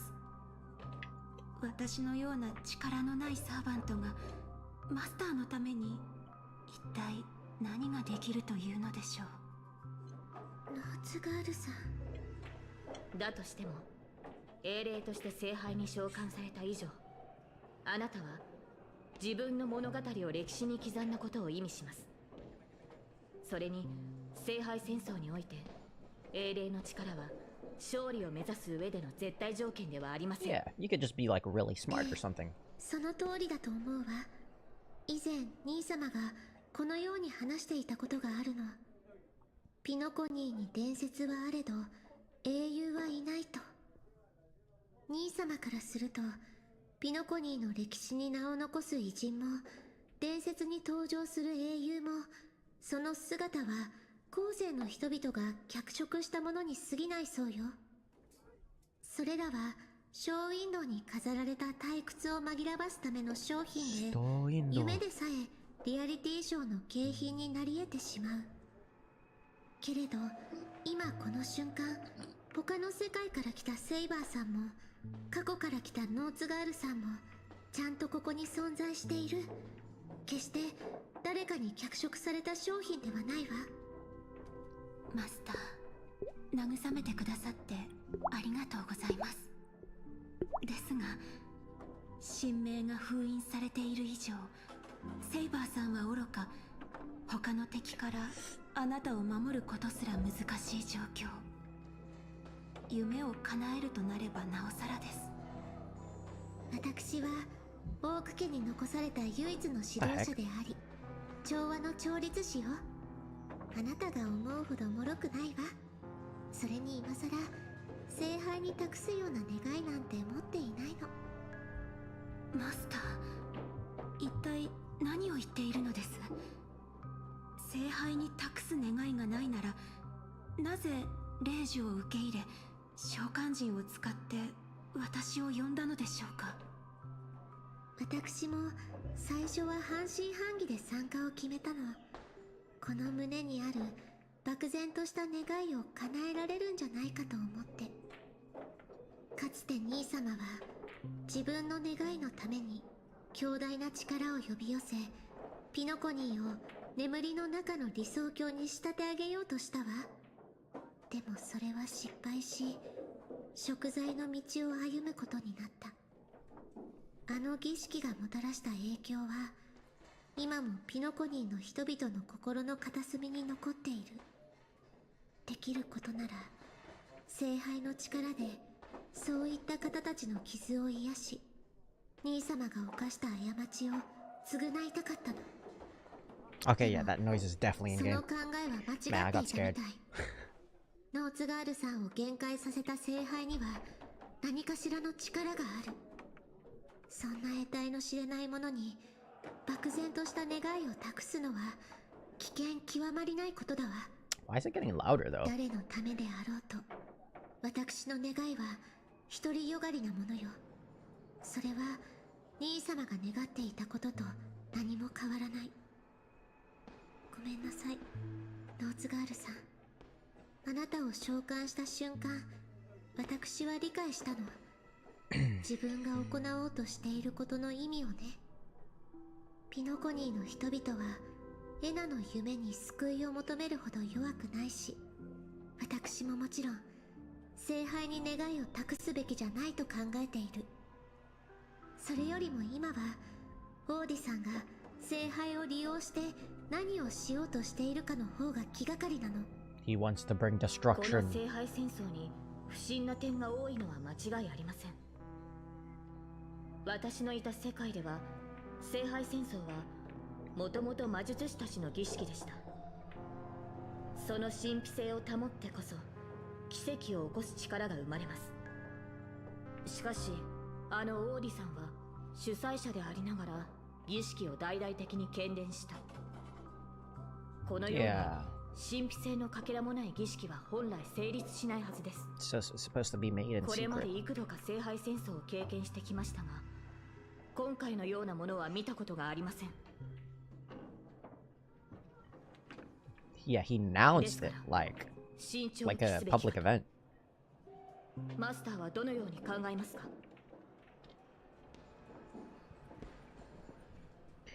Let's just beat them all. そうではなく、皆さんで力を合わせて My fault. 争いを避けたいのだけれど、私の知るオーディさんなら何があってもこういったイベントを中止しないでしょう。You know だ old からできる OT? だけ多くの参加者を集めて同盟を結びたいの。この聖杯戦争の本当の目的、そして聖杯の力の本質がわかるまで安易に願い事をしないようにね。オーク家の後継者は実に優秀なようです。ですが、その同盟計画はいささか考えが甘いかと。聖杯戦争に参加している以上、きっと誰しも Why are you looking at me when you're saying 持 that? っているはず。また最後の勝者が決まる前に、あなたの信頼する友人とそちらのセイバーさんが Well, I mean, she's not 私たち wrong. に刃を向けないという You can 保証 never もあ be りません。 too sure that you're friends with people in the Holy Grail War. とはいえ、今はひとまず指示に従いましょう。無論他のサーバントと交渉している間に状況が変化するようであれば話は別ですが。あれ、ブートヒルからメッセージ？ずいぶん長ったらしいな。私のところにも届いているわ。一斉送信みたいね。 Mass text. Yo, baby. Whoa. Yeah, I'm not reading all that. To my dearest masters, greetings to you all. Greetings to you all. I'm Boot Hill, the Galaxy Ranger. As the evening breeze of Asdana carries with it the tender whispers of approaching summer, I humbly pray that your noble selves remain in radiant health, untouched by the vexations of seasonal ailments, so as not to miss the splendor of this midsummer's enchanting beauty. Though but a humble fugitive, it is my profound honor to stand alongside your esteemed selves in the pursuit of the Holy Grail. As such, with a heart brimming with reverence and gratitude, I extend to you a most earnest invitation, grace Clock Studios theme park with your presence. There, I shall humbly offer a modest feast of wine and fare in your esteemed company. In the season of summer's retreat, Clock Studios theme park has transformed into a realm of poetic wonder, a paradise on earth that promises to etch unforgettable memories upon your hearts. Should you deign to accept my invitation, I will be overjoyed beyond measure. I shall eagerly await your reply. May this humble gathering serve as a cherished testament to the bond we share, and may it bestow upon you a moment of delight and respite amidst your noblest endeavors. God, this is giving me a stroke. With the highest rewards and the deepest wishes, here's to you. Salutations from yours humbly, Boot Hill. Yeah. このメッセージ、本当にブートヒルさんからかしら。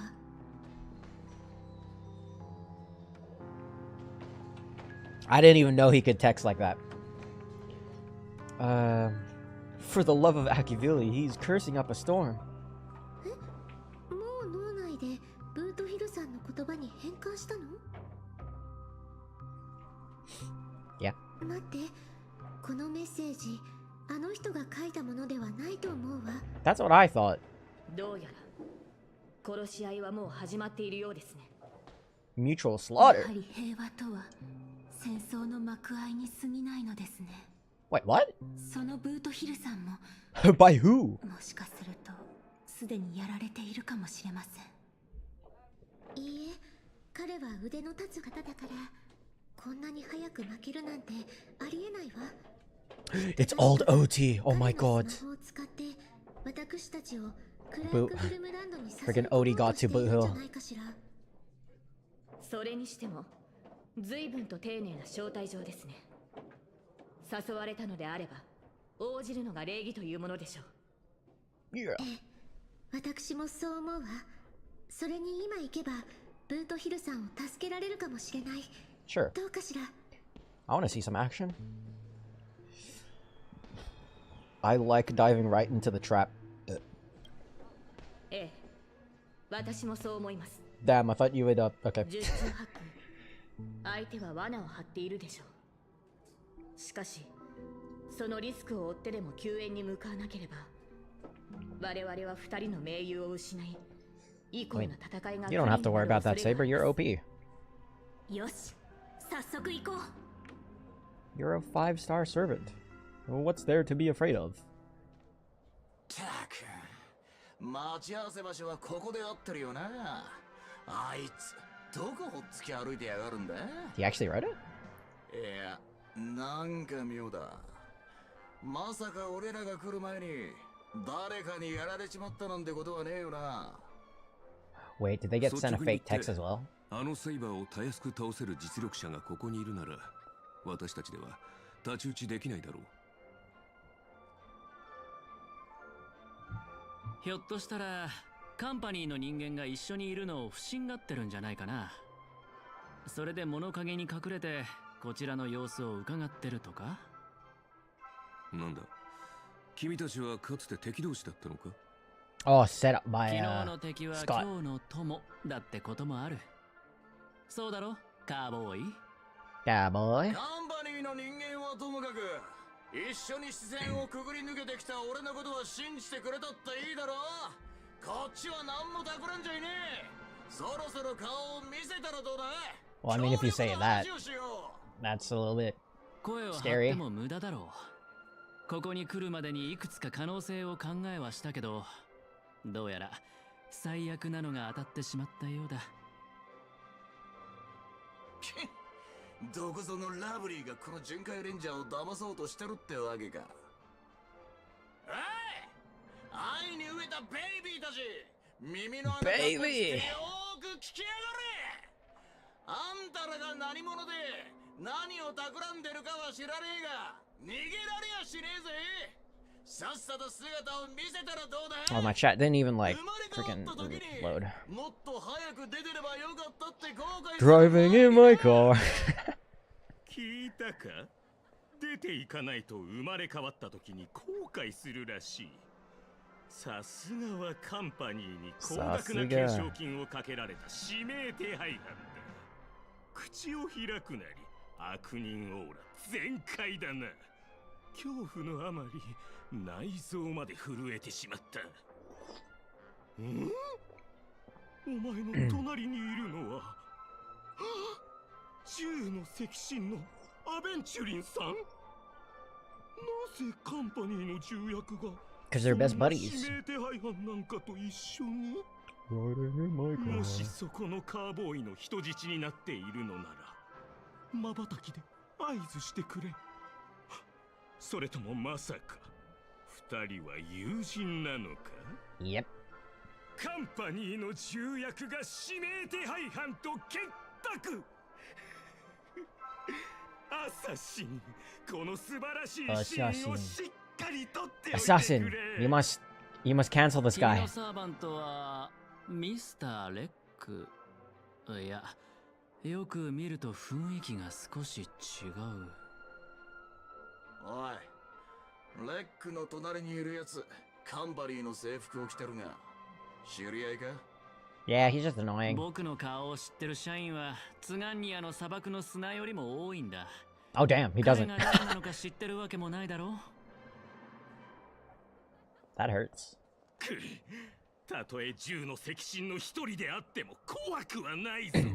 戦略投資部がいくら偉かろうとうちの部門をどうこうできるわけないからな。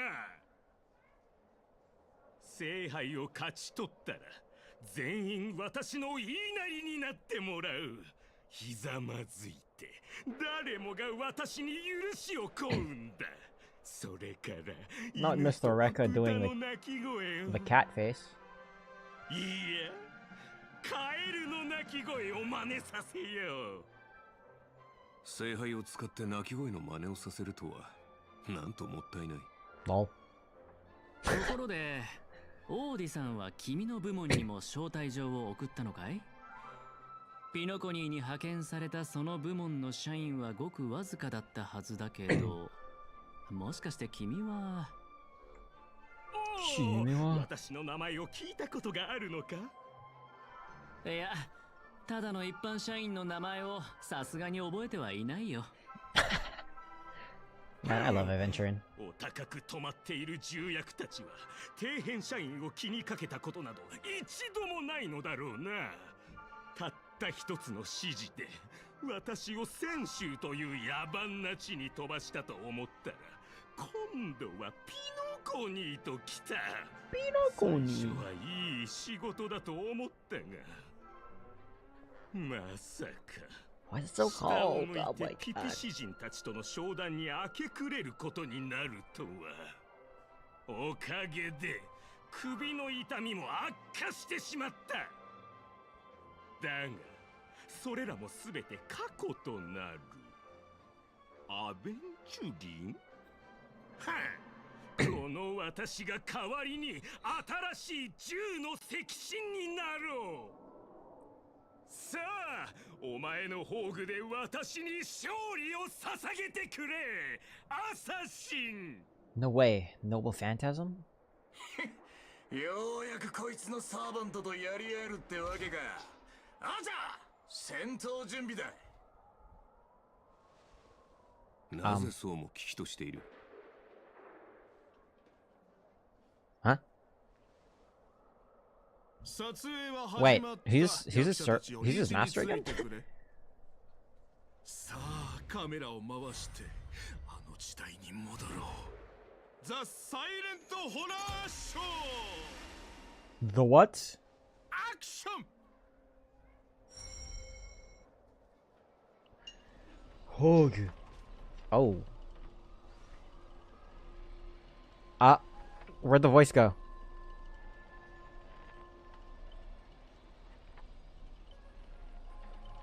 Where did his voice go? Wait, this isn't spirit form. He just vanished right before our eyes. The servant's present concealment is more disturbing than I imagined. Wait, my voice is gone. Where's your voice? Oh, it's supposed to happen. Oh, because it's like an old film, right? Where's my voice? Fork and Hill, son of a fork. It's no use. I've tried analyzing this bounded field. It doesn't just mute sound. Something far more dangerous is closing in. Like a big monkey. If there's no sound, then how'd you know what I just said? Subtitles. Oh my god, bro. This freaking fourth dimension shit is like crazy. Hold on.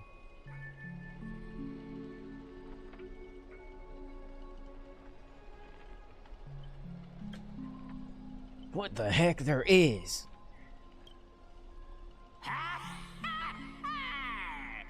その顔が見たかった。私にもて遊ばれるその間抜け面が。 So is this all your Noble Phantasm does? That's not fair. Why do you get to have a voice? それはもちろんこの私が主役だからだ。 Protagonist. お前らのような脇役とはわけが違う。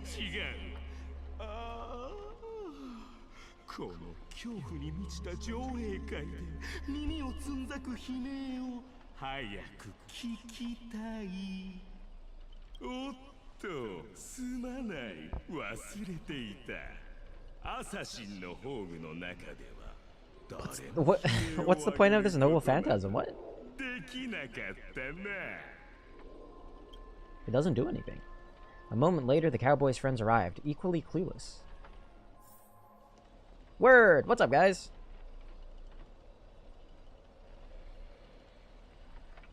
It's unusually quiet. No sign of Mr. Boothill or the enemy who lured us here.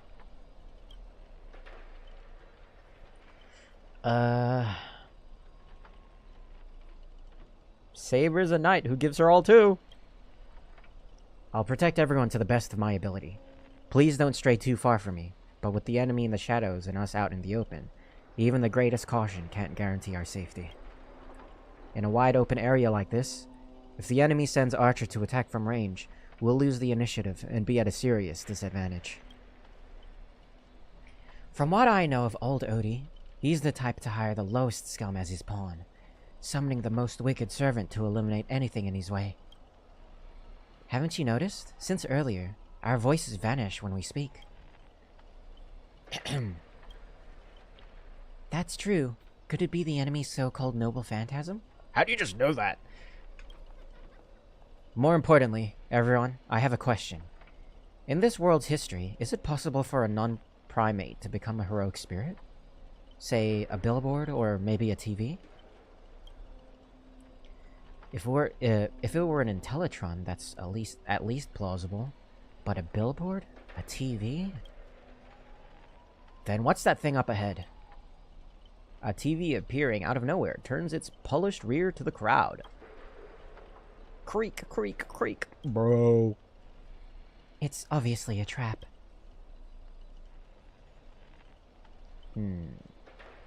Scan the surroundings and look for anything unusual. If this is a decoy, the real enemy is probably lurking nearby, waiting for us to take the bait. We should steer clear of this trap. Aye aye, Saber. Whoa. A rigid force drags you violently back to where you started. And then a voice you know all too well murmurs by your ear.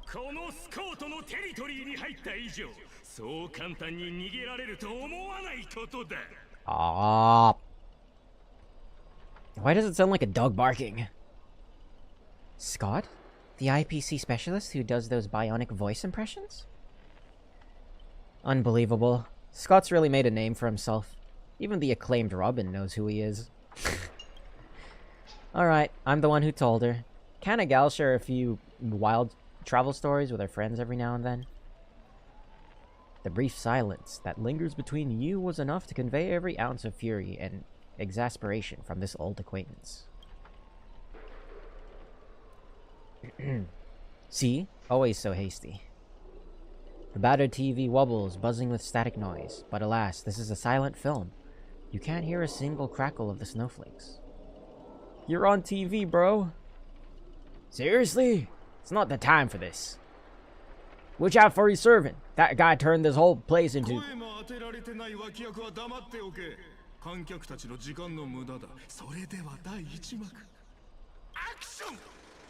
Action!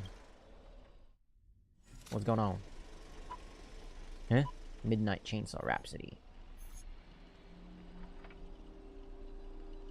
Oh dear, what's this? Oh dear. You all wake in a sealed chamber, the TV static crackles singing death's lullaby. Separated from your servants, you run into another pair of familiar enemies. As for the cowboy and songstress companions, vanished without a trace. Why are you here? Scott sent a scam text to Mr. Boothill in your name. And you know how that goes. Don't tell me he's got a crush on me. Forget that third-rate nobody. What I really want to know is, where did he send our servants? Splitting up in a horror movie? That's a death flag. Let's figure out what we're dealing with here. Freaking Billabong automaton! That monster in the room sure is an eyesore. Die. Investigate the body. A nameless corpse lies before you. Don't ask why it's still twitching. More importantly, you find no clues on it. But I've got a little hint for you all. You are employees of the Interastral Peace Corporation. To reward your outstanding performance this year, the IPC has organized a special vacation at a hotel. But when you arrive, the hotel is completely empty. As midnight strikes, its true nature is revealed. This place. This is already the 5th room. Hey, can you hear me? What a bunch of troublesome fools. I can't believe that even you fell for it, Archer. Just so we're clear, I was against this from the start. But those 2 blockheads insisted on investigating. Now it's 3 blockheads. Masters of an otherworldly Holy Grail war, and not a hint of caution among them. That's how I end up with frown lines. Isn't it a little late for you? Isn't it a little late for you to say all that? Listen carefully. This Holy Grail war is strange indeed. It's my fault. I failed as a servant. I should have kept my master away from this trap. You two, over here! Master. I saw your subtitles. I'll find a way to get you out. Hold on. If I were the enemy, I'd disguise myself as a master and wait just behind that door for the perfect ambush. Archer, listen to my voice. It's obviously me, right? Sorry, this is a silent film. All I see is a line of subtitles under the door with the name Adventurer slapped on it. If you want to prove you're really my master, you'll have to spill 10 humiliating secrets that only my real master would know. You really don't know who I am? Will this ever end? This is a horror film, people. Background characters. Start acting scared. This place was once an IPC prison where criminals were banished. Its deadly traps ensured none escaped. Now, the inmates have passed, leaving only bloodthirsty, vengeful spirits. I've wanted to ask this since your first line. Why target the IPC workers? Back when this was still a prison, the IPC scoundrels turned it into a living hell. What do audiences love most? Watching those criminals suffer. Saw off someone's leg, and the door unlocks automatically. But if nothing happens after a system hour, boom! The room explodes. You, the guests, will go up in flames. Sorry, I need to burp. I've been drinking cola. I know this one. The room you can't leave unless you do a particular thing. It's one of the classic tropes from Penacony's vintage horror flicks. You watch rather wild films. By sheepe! I did not expect someone your age to know that much about Penacony's early dream bubble cinema. You have a bright future ahead. That's right. I was the one who gave the world my genius vision with my first film in Penacony's early days. So this noble phantasm is based on that? This guy's getting carried away and started babbling. Nice work, master. No wonder the scene feels so awkwardly shoved in. Now it all makes sense. Randomly coupling together old-school horror tropes. Yeah, not exactly groundbreaking. Oh, that was Adventure talking. My bad. My bad, gang. Take that, sawing off someone's leg bit. Originally, the protagonist was restrained by ferrofluid shackles, and had no choice but to cut their own leg off. But here, it's a lazy copy-paste. Kid, I take back every compliment I said about you. Your screams will be played on loop in the most conspicuous spot at Grady Films. Revealing your true name on purpose. Let me guess, just part of your dramatic flair, huh? Lol.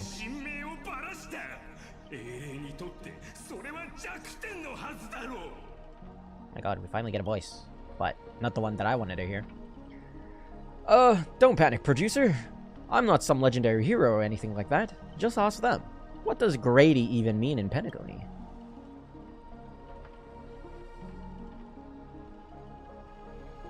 I've only heard of Cluck Studios and Hymemia films.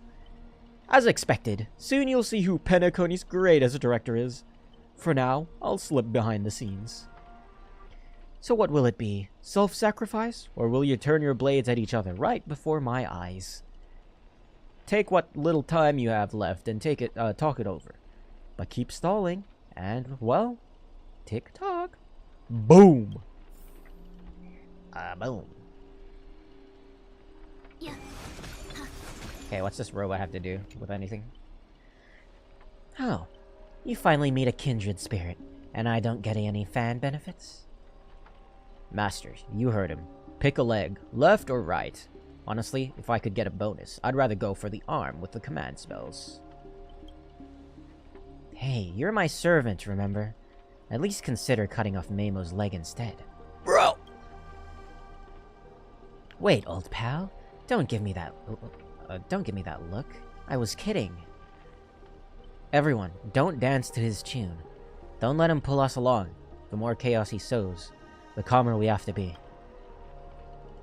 Still not turning on each other yet. Room's about to blow. What class are you, bummer?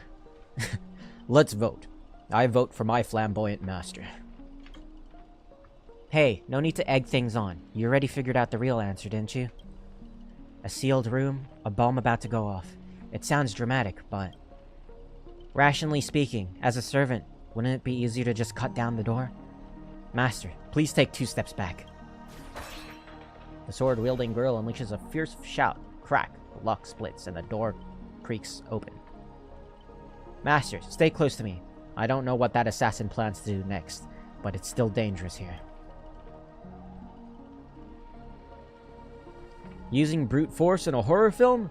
Heroic spirits from another world clearly have no sense of art. A blonde beauty like you, shouldn't you be screaming for help and waiting for the hero to save the day? Well, she's actually the opposite. She's the one doing the saving. Skulking assassin. Once I reach you, scream all you want. Call for anyone to save you. Then you'd better reach me first. Thanks to your recklessness, the hotel's chainsaw spirit has been awakened by the noise. Protagonist, take the stage!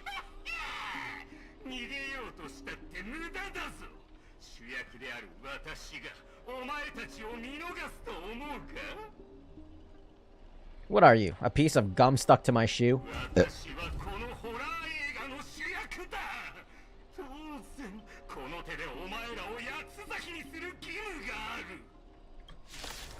This is an underwhelming noble phantasm.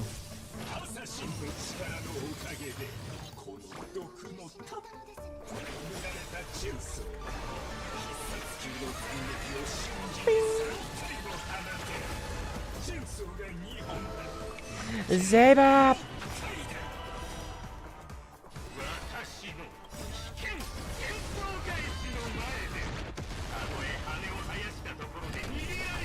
Damn. Wow, that did like nothing.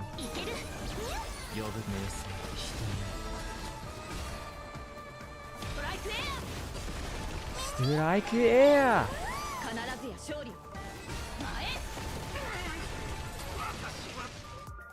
Strike air!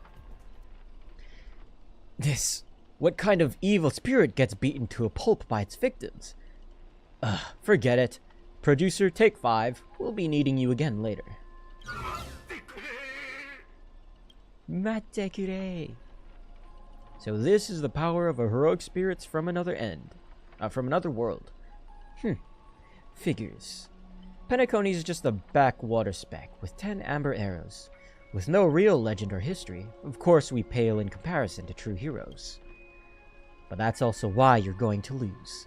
I'll take each of you runaways, one by one, and turn you into obedient extras for my film.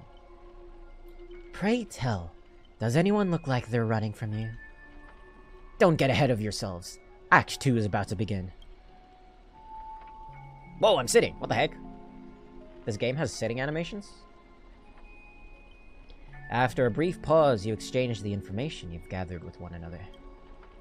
Boothill, Robin, and Miss Note are all still missing. Scott and his servants could strike at any time. Where's Lancer? So they're giving us time to breathe, huh? Guess they're pretty confident about their trump card. Archer's master. You seem very familiar with films. What do you know about this Grady? I've only heard the name before. The guy was some terrible director back in Penacony's early days. He cranked out a ton of cheap horror silent films, and was a master of interesting commercial gimmicks. But people in Penacony forgot about his name ages ago. I only found the film he used to trap us through sheer luck. Picked it up at an interstellar junker market. So, we're dealing with a total nobody. That's not good. What makes you say that? As heroic spirits who left a mark in history, our legends usually hint at our greatest weaknesses. Like that one warrior who bathed in the river of the underworld and became invincible, except for his heel. Oh my god, she's talking about Achilles. I was hoping you'd know something about that person's past, but turns out he's just some washed-up no-name that even you folks have not heard about. Fits right in with Mr. Scott, doesn't it?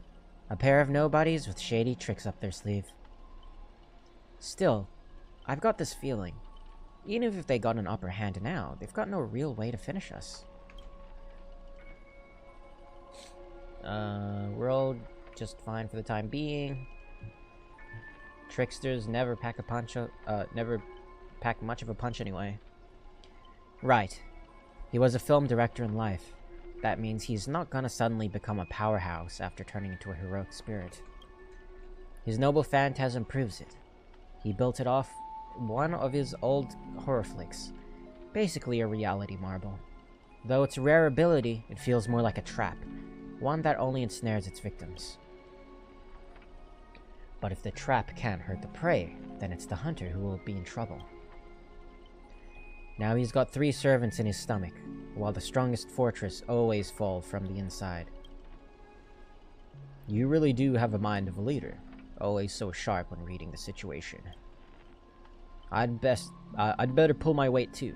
He might not have an obvious weak point, but if we can find Assassin's true body, and let my arrows give him a proper haircut, that reality marble of his would no longer exist. How are you clapping without even your hands meeting? Sounds like everyone's got their sights set. Mamo, I know I've butted heads with the Express crew before, but that was just a difference in perspective. As for this time, I've got no interest in the Holy Grail. My boss is more concerned about what old Odie has up his sleeve. If you're willing, maybe we can actually work together this time. I don't mind. It all comes down to how you perform. You see that, Master? Looks like Miss Robin's alliance is starting to come together. This army has a goal, and now it's time to move. We saw the exit on the way in. Let's head that way while we still can. Okay, okay. Find a way to leave. Hoorah. Oh, it's this place again. Oh! Bad memories. Ah, my head. No, is it? Oh, it's doing this again. An endless corridor. A layout completely different from before. What an annoying bounded field. If we can't bring the space to calm, we might never find a way out. Oh. Maybe we just go backwards. Feels like we've looped back to where we started. If we don't find some kind of countermeasure, we could be stuck running in circles forever. Master, why not leave some of your chips and dice behind as a marker? You don't need to remind me of that. I've already tried it, but didn't expect Grady to be such a greedy money grubber. Hey, don't go throwing shade, extra boy. I was just cleaning up the set as usual. Gotta make sure random props don't ruin the scene. The next is all about IPC employees trapped in a haunted hallway and cursed to suffer forever. Nowhere to escape, and no one will ever come to help. In here, any struggle is just wasted effort.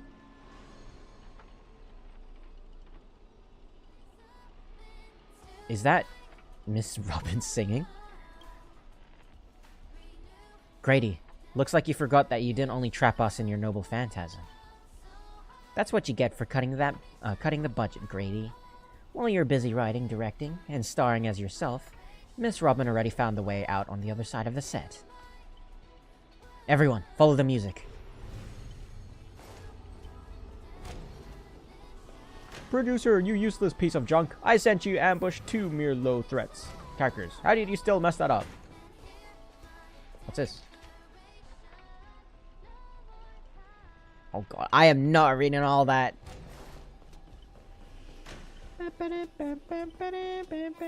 Oh, my head. Hey, what's up, guys? A gentle force of harmony floats through the tight space. At its heart, 2 singers light the way for the lost. But at the same time, evil spirits approach them, determined to shred and consume these visitors from beyond the sky.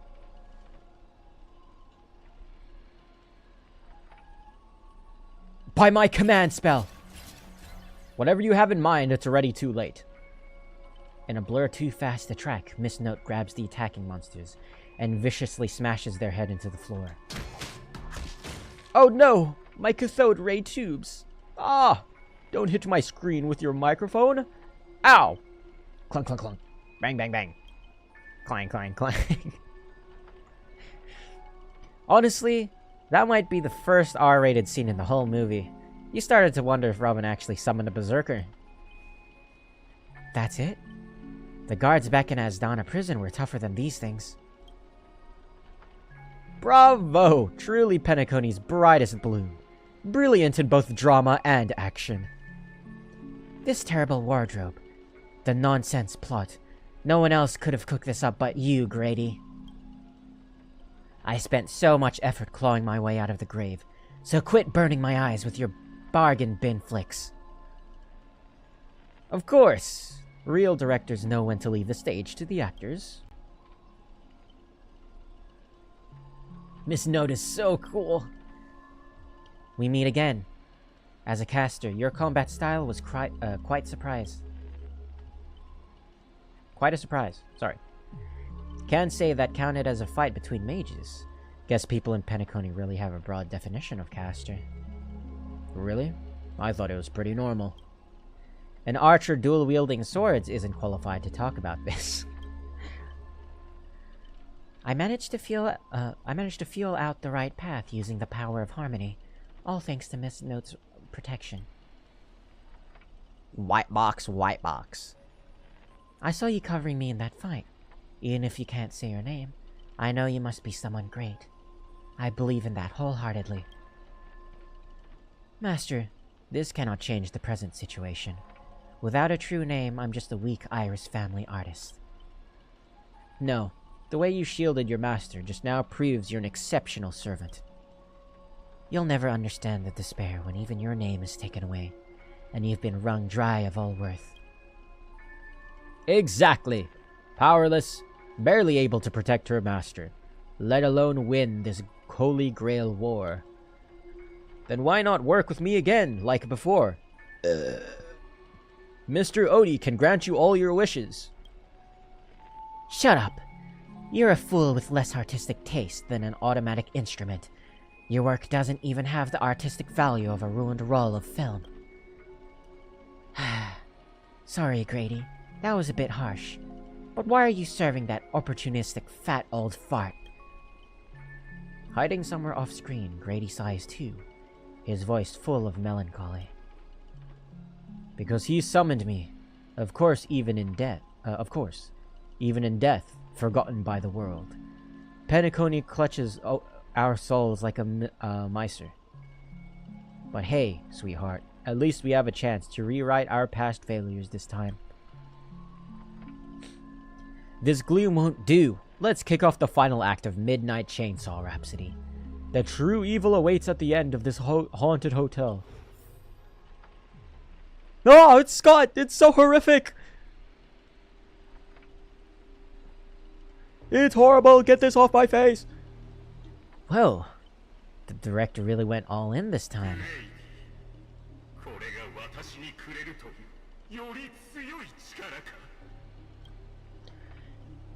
The surviving protagonist finally reaches the heart of the hotel. The evil spirit appears through the screen.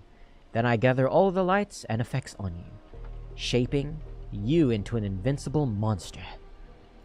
Lyndon Scott, you'll become a legion of evil spirits. A horror icon etched in movie history.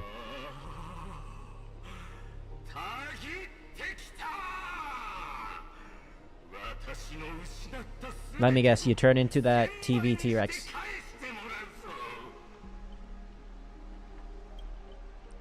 Honestly, the way this guy keeps coming for you, even the wildest British hounds would call it obsessive. Master, what did you do to him? I made him bark like a dog. Look, I was young and didn't know what I was doing.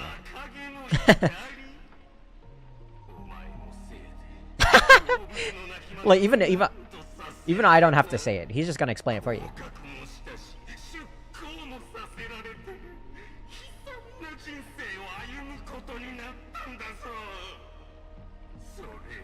Kuso.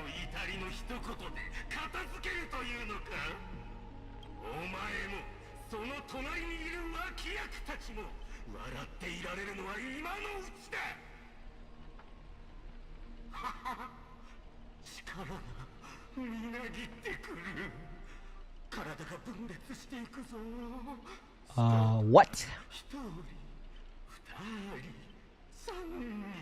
Futari. Friggin' voice acting.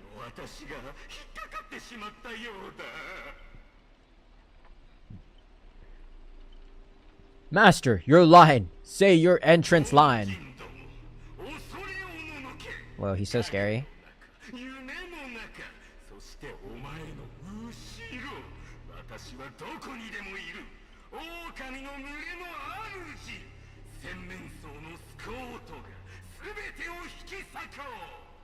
I'm so scared. I knew it. I knew it would be this enemy. It's just the same enemy, but with Scott's face on it.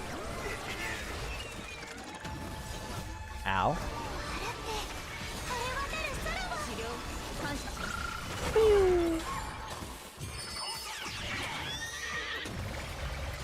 Ow. Oh. My skill points are gone.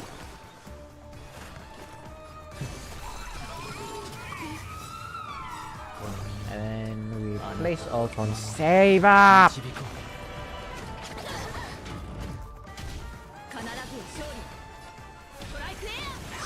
And then we throw an Excalibur.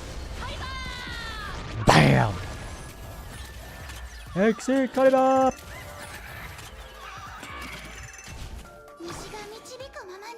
Give me another.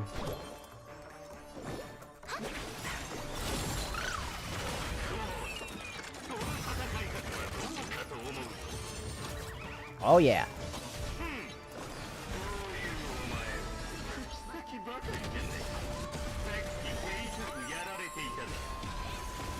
Throw in another one, Saber. Excalibur.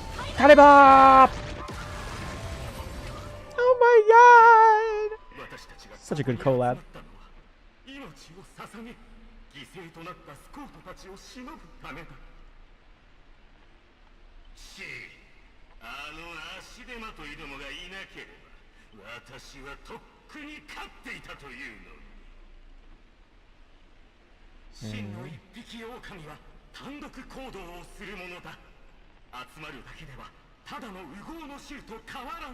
I have no idea what this guy is talking about.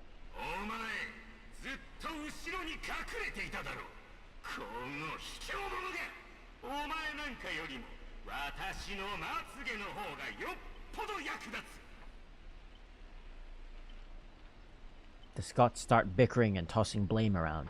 What a scene! Ugh. Fighting someone like this, there's no honor in it.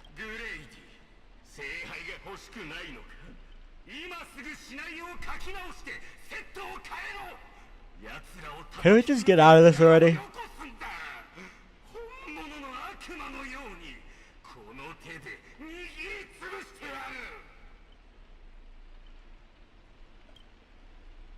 Sorry, Mr. Scott. I was wrong about you. You're a natural comedian who's only good at playing comical characters. Dropping you into a horror flick? That's not that's not just a miscast, but an insult to the lens. Don't insult my little ray of sunshine.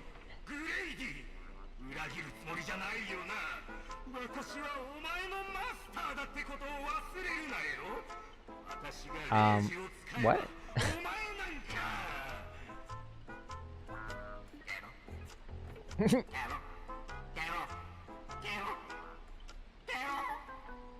The heck? Trying to dominate me in my set with just 3 command spells? Mr. Scott, consider yourself fired.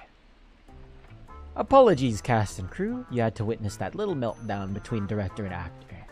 Underestimating the power of harmony was on me. I also shouldn't have brought you all together.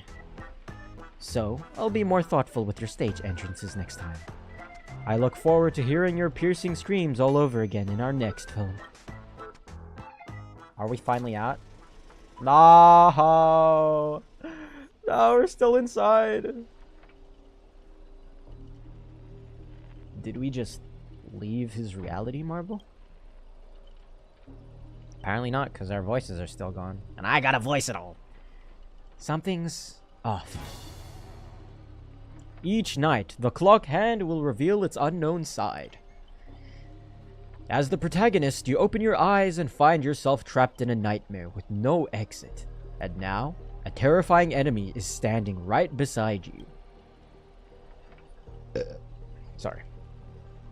Knowing we're all allies, you still go out of your way to stir up trouble and sow discord? No, wait, discord? Mr. Archer, you don't strike me as someone married to a contract. Wouldn't it be smart to take this split-up operation and eliminate a rival for your master? I might give it a thought. Don't do that! Bring it on, I'm not scared! Should I kill her? I turned that question over 12 times before you woke up. If I had decided to act, you wouldn't even get the chance to open your eyes. Too bad. I thought you were smarter than this. Guess you'll have to suffer for it. The wicked watchmaker brought from hell evil spirits that wield different curses, disguised as harmless amusement park mascots. They drag victims into sleep and torture their souls for eternity. Excuse me, I'm the director at Clock Studios. Do you own the rights to our Clocky? Don't worry, Mr. Odie's PR team will handle it. I used to dream of turning Clock Studios theme park into my own nightmare park. Who knew I'd get my wish this way? It's even more satisfying than biting into a triple stuffed Stargazer's pie. Soak it in, dear character, until you become toys for the evil spirits! If you're gonna stand there, I might take Assassin's advice and write you out early. Come on. According to that great director, it's time for us to be tortured by the evil spirits. I don't want to be tortured. That person up ahead, is that Miss Note? Is that Miss Tote? Yeet! Damn, she's cursing. Oh, my bad, sweetheart. Almost forgot. Your voice is already my personal property.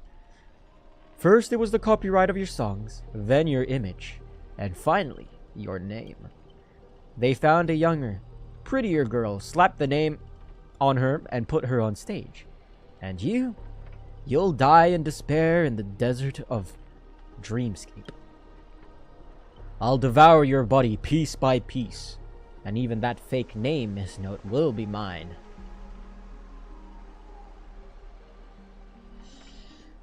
That's not copyright, that's monopolization. Finally, and right on cue, let your friends get a good look at how far you've fallen. Granny Note. Oh, don't be so quick to charge in, Red Handsome. I might look frail, but I could still drag Miss Note down with me before you land a hit. And why would I spare an enemy servant? 2 birds with 1 stone sounds perfect to me. You seem like just another hollow loudmouth like Grady. Figures. You foolish outworlders don't realize just how powerful this nameless servant can be in Like Penacony. Call it a charitable performance. Let me give you a taste of what Caster can really do. The voice of harmony will compel all life to dance to my tune and become my familiars. And you'll drown in syrupy oblivion. We'll see about that. Save her! Oh my god, my hero. Anyone who fights with a stolen weapon is bound to get hurt by it. If I were you, I'd think twice before swinging something you ripped off from this note. Master, are you alright?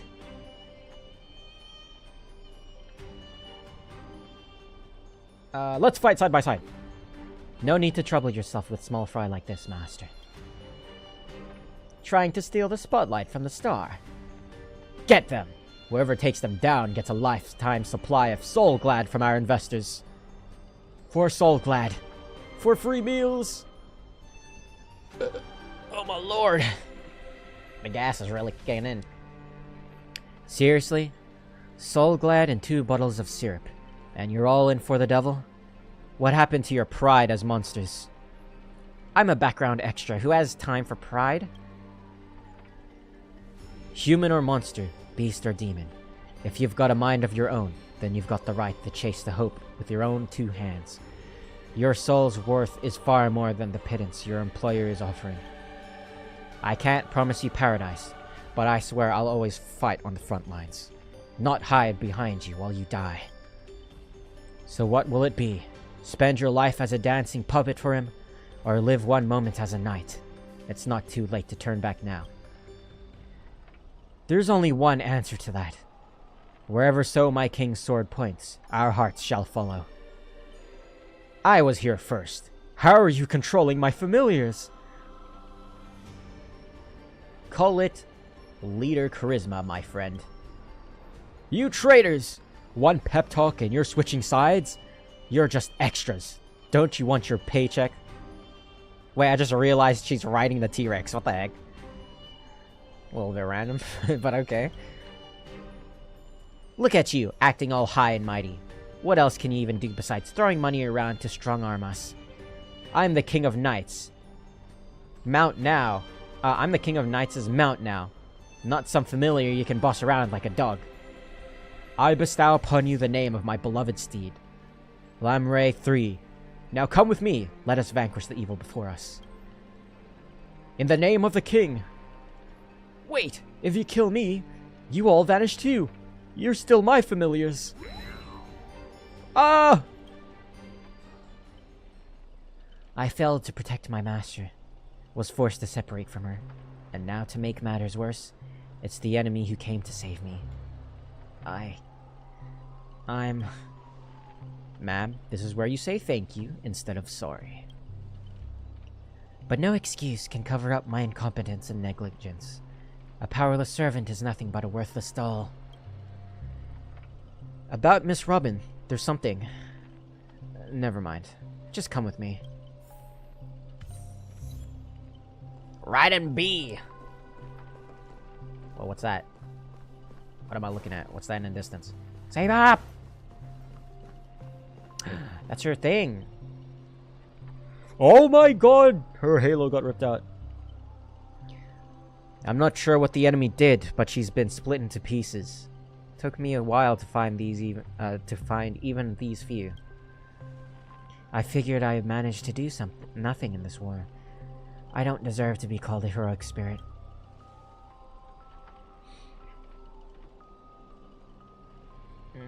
This kind of reminds me of the try not to laugh challenge. Love using your little harmony tricks on me, huh? Then I'll scatter your singer across my nightmare park and see who's helping you get out of here.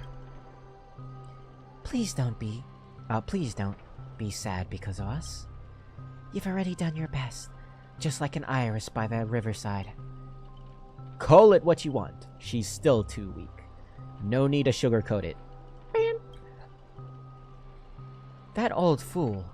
Once I find that darn Odie, I'm gonna tear his puffball and stomp it right down to the ground.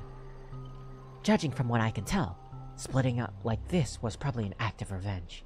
But our minds naturally try to reconnect. Theoretically. If we can reunite all the me's...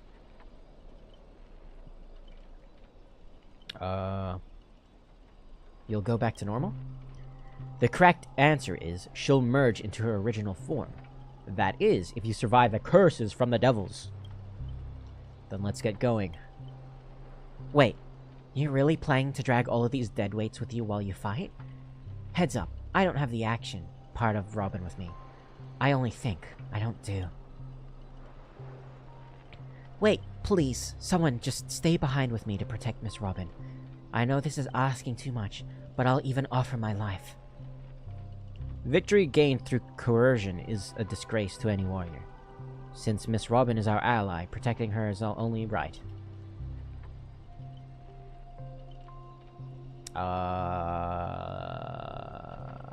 I'll stay. As a master, your resistance to Magecraft is far weaker than ours. If Grady knocks you out, I disappear with you, and that's exactly what the enemy wants. Okay, then let Archer stay. Sorry, miss. I don't take orders from you. My master is still missing, so I've got no reason to babysit this shattered kid for you. No, Saber! Then let Saber stay. This is indeed the best solution at the moment. Archer, please protect Mamo. This is all I ask as an opponent. Don't place too much faith in me. I always have faith in every friend of mine. Master, good luck. Alright, let the knight stay here with the princess. And we'll go reap some enemy lives.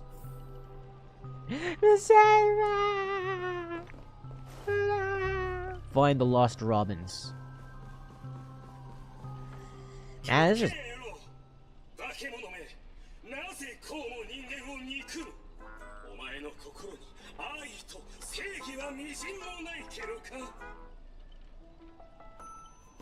Ribbit? No ribbit? Traitors don't get to boss us around. Before I lose my patience, here's your chance to switch sides. Kill the one next to you and return to us. Despite its rough design, the dog-shaped monster name suggests it's remodeled after a classic figure from the Clocky cartoon. Likely a derivative of the werewolf brother Hanu. Stop pushing yourself, Mr. Scott. Its target is me. You don't have to throw your life away for nothing.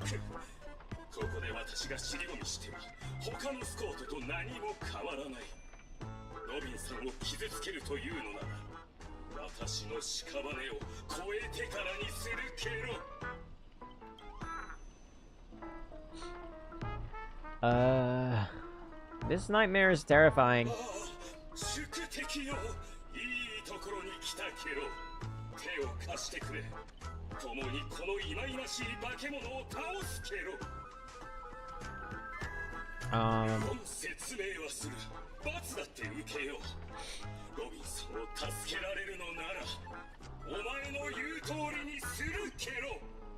Sure? Why not? One or two, it makes no difference. You'll get stuck in an endless cycle of suffering and play Hanu's adventure for the next billion years. The Lone Brothers let out a very satisfied Enough chit-chat. Time for the most terrifying torment in all of Penacony. With a blinding flash, your body shrinks, and you're forced into the outline of Brother Hanu. Oh, no, this truly is a nightmare. Now, you'll have the horror of being trapped in Hanu's adventure for life. Bruh. Oh, they turned people into cartoon animals. Is this some Magecraft from the age of the ancient Greek gods? No. The mechanics feel entirely different. Oh, I said help. Damn. I know you have a lot to say, but to persevere the integrity of Hanu's adventure, all you can do is let out a very urgent They even lost the ability to speak rationally. Maybe I should just leave her. It's not like she was all that helpful anyway. Bro! You let out a terrified hoof. So you can understand that. Guess I can't just leave her. Can you make sense of what she's saying? Of course. Brother Hanu says he's gonna punch that evil spirit right in the face. How did it come to this? Is this a nursery or a zoo? Surrounded by animal echoing cries, a vein throbbed faintly on Archer's temple. It was the worst mental trauma he'd suffered since the Holy Grail War began. You really want to tell Archer you need a Hanu TV to return to normal? Maybe you should look around for clues? Archer! I mean, can't I just interact with this one? Think you can turn back by using a TV? The Lone Wolf brothers already smashed every Hanu TV in the theme park ahead of time. What? Is there something weird about this TV? Or is it part of the solution to the curse? Let out a confirming Clinging to the smallest of hopes, you glance at Scott. But as a righteous TV, all he can offer is anything but help. Maybe it's just your imagination, but his expression seems 30% smug, 70% mocking. You lash out, kicking Scott in frustration. Alright, let's do this. Every time I ask you a question, and if the answer is yes, kick him once more. If it's no, kick twice. Deal! This TV is the key to lifting the curse, isn't it? By usual Magecraft logic, destroying the core should nullify the effect. Should I smash the TV? No. Then let's think in reverse. You want me to repair this machine or restore it to its original state, right? Wait, he can. He'll just protect a new TV. I knew it! Oh my god! It's so canon. Today's on. No way. Oh my god, back to the Archer, you're a legend. Impossible. You actually found a way to break the curse? That's cheating. Doesn't count. I demand a rematch. You think you'll get a second chance with the same trick? Looks like I won't have to step in after all. Thanks, pal. We'll be taking this thing's head now. Who is that? Oh, Ranger Robin. I thought that said Ranger Boothill. Lol. Anytime, any place. Galaxy Ranger, serving justice. Die, you son of a fork. Long time no see, though it's only been a little while. Ever since that shirthead sucked me into the TV, I've been lost in the hotel. Sending my greetings to all the other little fudge pies along the way. Just a moment ago, the whole space cracked and collapsed. When I regained my footing, bam! There was Miss Robin right next to me. Didn't expect it, but the girl's got a bit of that Ranger vibe in her. By the way, what's that fudging thing raised by the nosewalker next to you? A prisoner? Kiro. Huh? Alright, let's get down to business.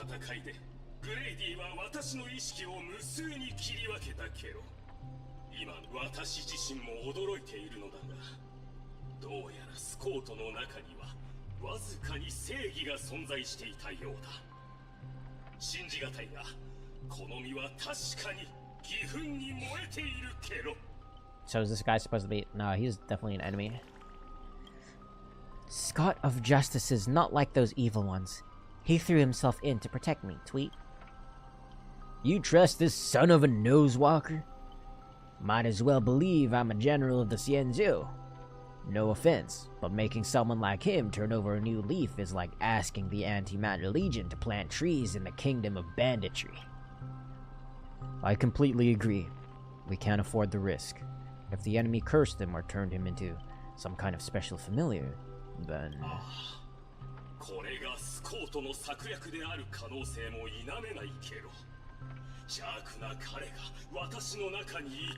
Scott is pure evil. 私を連れて行ってほしい。他のロビンさんを助けたいのだ。それからスコートの陰謀を阻止するためにも、いざという時に私を殺せる人間が必要だけど。 How about we kill you right here, right now? Keep up your act. Let's see if I fall for it. Let's not be too hard on him. We don't have time to waste. As the old saying goes, every trotter deserves a second cookie. How about we take him in for now? If he turns good, great. If not, we can always chuck him at his servant as a projectile. Well, since the victim herself said so...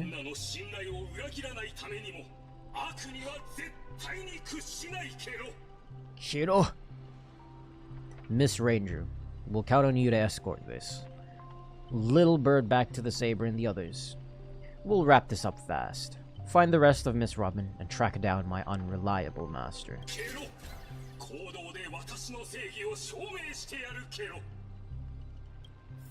Kiro. Gotcha. I need to build Archer, bro. I'm not reading all that. Well, back here again. This is gonna be fun. Quiet, so quiet. You can hear the ticking of clockwork gears. Clockwork gears. The breath of an evil spirit trembling. Hell no. So you've come after all. Here to steal the last Robin, are you? You'll never succeed. Every Robin belongs to me. Old Clocky. God of Robins. Before I judge you all, I must first deal with an obedient pawn. Scott. Obedient pawn, Scott. How utterly despicable that you'd side with them. So desperate to play the hero, aren't you? Just felt an ominous chill down my spine. Why waste your breath on it? One bullet to fudge them up and we're done here. Tick-tock. Thought I'd just play along in your little hero fantasy? Mr. Grady gave me a special bullet that never misses. Wait, what did you say? Say that again? Hold on. A special bullet that never misses?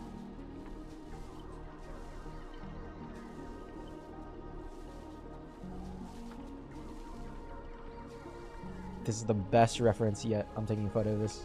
For memories. One pull of this trigger and the master with the most dialogue will drop dead on the spot.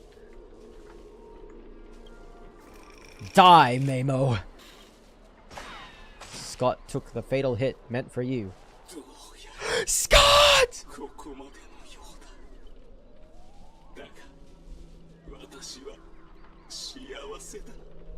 He wasn't kidding. This really was a magical bullet that never misses.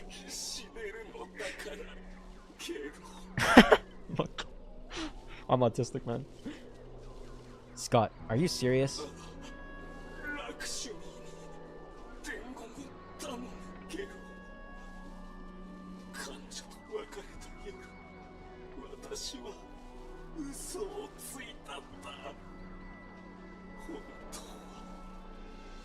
Maybe Scott of Justice wasn't so bad after all.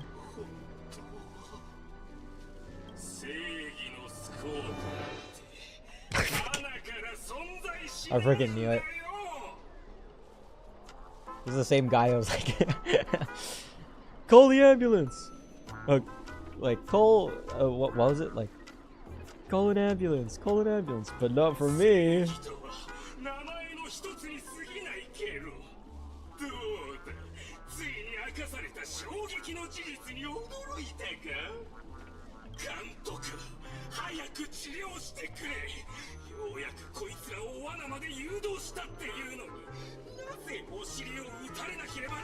And Scott, you're just a really bad actor. But bro, this is the longest Noble Phantasm ever. What the heck? Penacony profanity. Damn. If your worthless scene-stealing self hadn't blocked that bullet, Old Clocky would have eliminated Mamo already. Who are you to have the audacity to act proud? I sent you undercover to deliver a crushing blow at the story's climax. Instead, you couldn't even manage basic narrative structure. Even a child could tell you were pulling on an act. Since you're so desperate for attention, congratulations, Mr. Scott. You're hereby demoted from actor to stage decoration.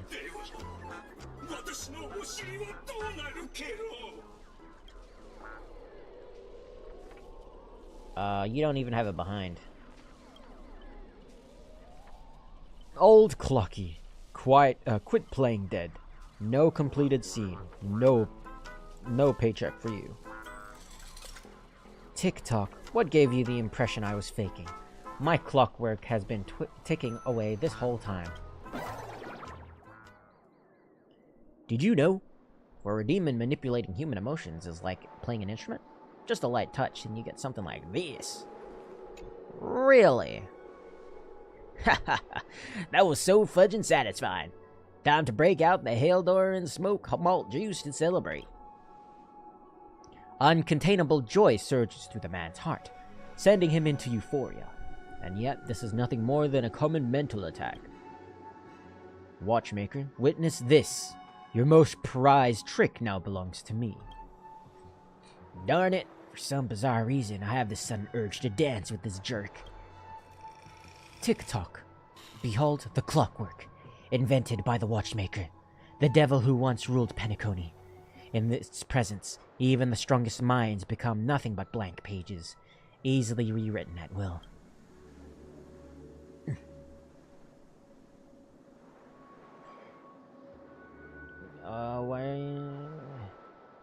What are you so proud of?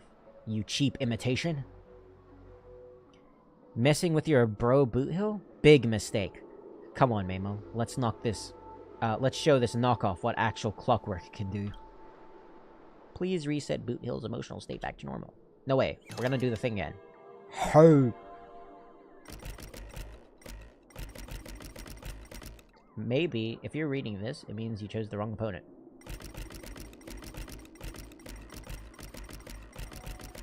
Maybe if we keep doing this, then eventually it'll break out. Well, who do we have here? A poor little thing trying to save your friend from a curse when you can't even protect yourself. Surprised your clockwork is useless? Shocked? Confused? Well, of course you are. The power of your clockwork comes from Clucky, but I am old Clucky. When the junior meets the senior, it's only natural for you to fall. Now, it's time for the old man to teach the kid a lesson. A feeling beyond words clutches at your mind. Not one of Clockwork's 4 different emotions. This is darker, heavier, like a silent quagmire. Giggity-giggity-goo. Departed loved ones, betrayal by those who you trusted most, the shadow of approaching death. These manufactured emotions burst in your heart, leaving just a black void that watches you with the empty eyes of a corpse. You finished with your little show yet? I don't have time to play pretend with you. Impossible! I used clockwork to turn everyone's emotions to pure despair! How trite. Your dialogue is straight from Villains 101. Those pathetic attempts at manipulation are less effective than vultures squawking over a corpse. What took you so long? Was that whole silent badass act really necessary?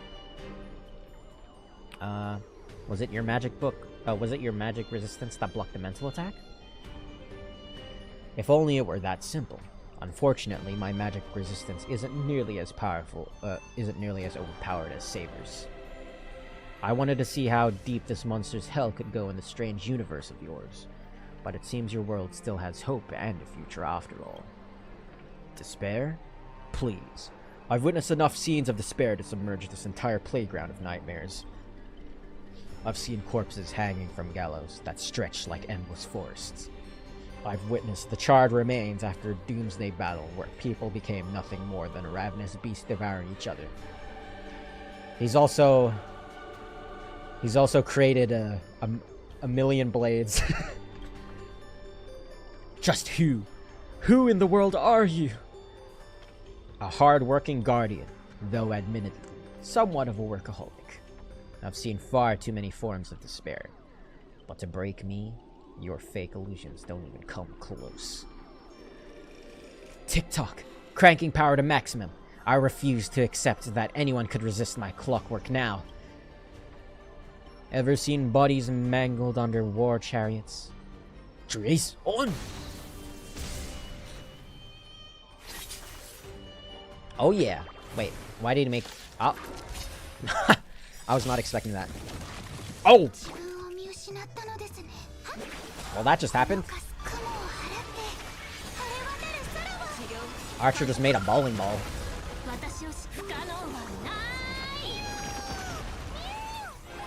Saber! Wow, that did like no damage. Strike air! Kariba! Bam! Oh wow, okay. That did so much more damage. Don't get smug. The director will avenge me. Extra lines won't earn you extra pay. Oh, in that case, I'm dead. Good. Now let's regroup with the others. Oh, looks like you just crawled out of a tough fight. Forkin, Void Song Whale! Now you decide to appear after we did all the work? Well, I did do something, alright. Some evil spirit called the Revolver Governor got all clingy with me, insisted we play a game, and ended up losing 10 years worth of savings to me. Look, I even brought an old friend back with me.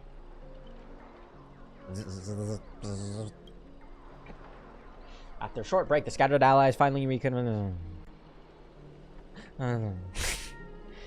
I had no idea so much was happening. Thank you for keeping my master safe. I just didn't want to give Grady the satisfaction. Let's save the thanks for later. Didn't that girl say if we brought all her split selves together, she could return to normal? I proposed this theory assuming some of the Robins would be in that defect status. There's a dissonance in my melody. Despair. You old clocky. Dang it. Grady, what a foul language are you having me use? Anyway, the emotion affecting the last master hasn't disappeared, despite the enemy's demise. Sunday will absolutely kill me dead. My resonance isn't nearly as powerful as Miss Robin's, but it's enough to clear this minor dissonance. Master, please stay quiet and don't disturb my melody. Ignore whatever you see. These are just my internal doubts and won't hurt anyone else. Now rebuild a melody that's truly your own. Get up, get up. What's up? What the hell? Thank you everyone for your help. Without you, I would definitely have been fudging. Sorry, seems the consciousness splitting effects haven't completely worn off. Everyone, please come closer. I've decoded this film's melody. With a few adjustments, we should break free from Grady's noble phantasm. Master, you gave me the chance to join the Holy Grail War, and I saved you once in return. We are now square. SpongeBob SquarePants. What a pleasant surprise, old friend. Have you finally understood who it is that can truly grant your wish? The evil spirit must still be affecting you. Let me tune you properly. Master, you're far too kind-hearted. With no interest in the Holy Grail, that's why I must pursue this path myself. Mr. Odie is a businessman through and through. His price will be astronomically high. And? Would you really betray your friends just to let me win the Holy Grail War? Here's some advice. While I'm still here, use a command spell to kill me, just like all those others who toyed with my fate. If this is beyond you, Miss Robin, then we must part ways here. Is this a declaration of war? Since you're no longer Miss Servant, Miss Robin, Miss Servant's Robin. If you're no longer Miss Robin's servant, I have no reason to let a potential enemy walk away. I can tell you're still hesitating. Before I draw my blade, there's still time to change your mind. Everyone, aren't you forgetting something? I'm still here. My old friend has finally found her path to fulfilling her wish, and I won't let anyone block her way. You want to escape my noble phantasm? Then I'll just have to add some more excitement. The second screening has ended. See you in the final nightmare. Please, no more. Goodbye, Master. May your kindness never meet betrayal. Please, please, please, please.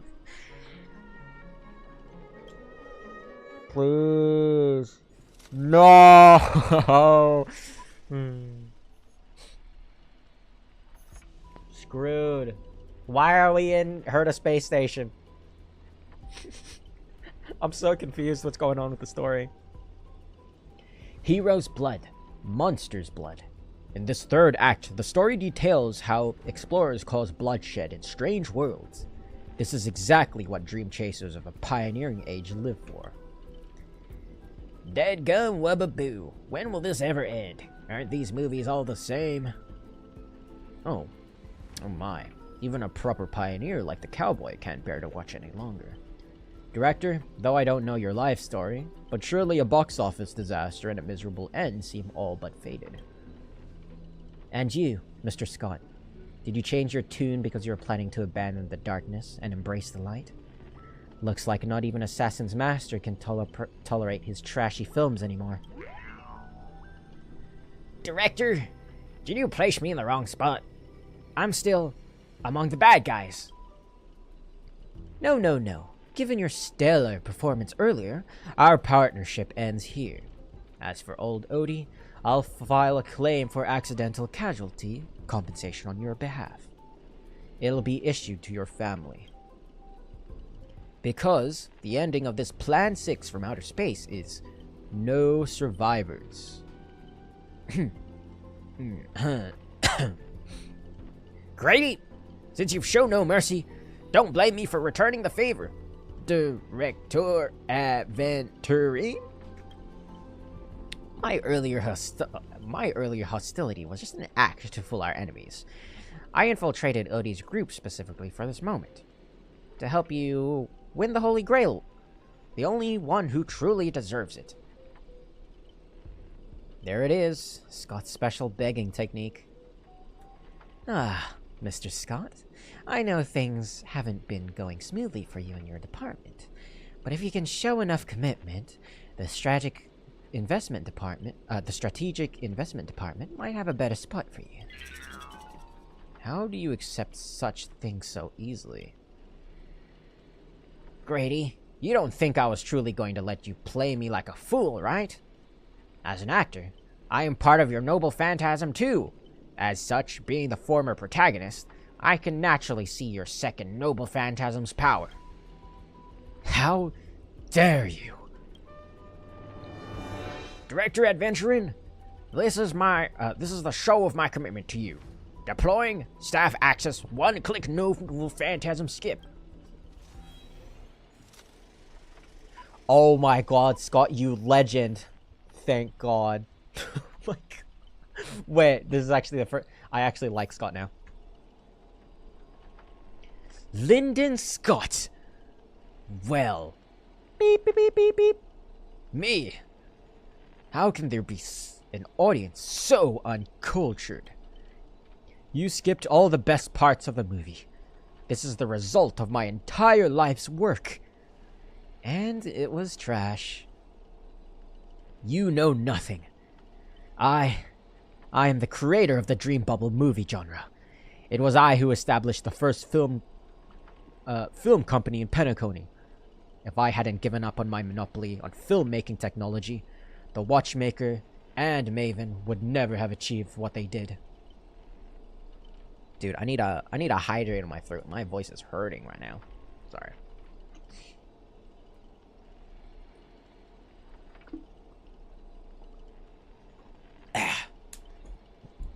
It's actually hurting my throat. So, would that make the films you made not bad? I'm even feeling a little bad for you now. Director Grady, you were thoroughly outclassed by true auteurs. Was that supposed to say amateurs? I don't... whatever. As a master of marketing or an inventor, you're undoubtedly a success. But the audience doesn't care what you gave in your efforts. They just know that your movie is terrible. You can't feel the limits of the audience's patience. It's just an endless, cliche-ridden, silent series of utterly unexciting gore. What a waste of everyone's time. It's no surprise that the audience eventually abandoned you.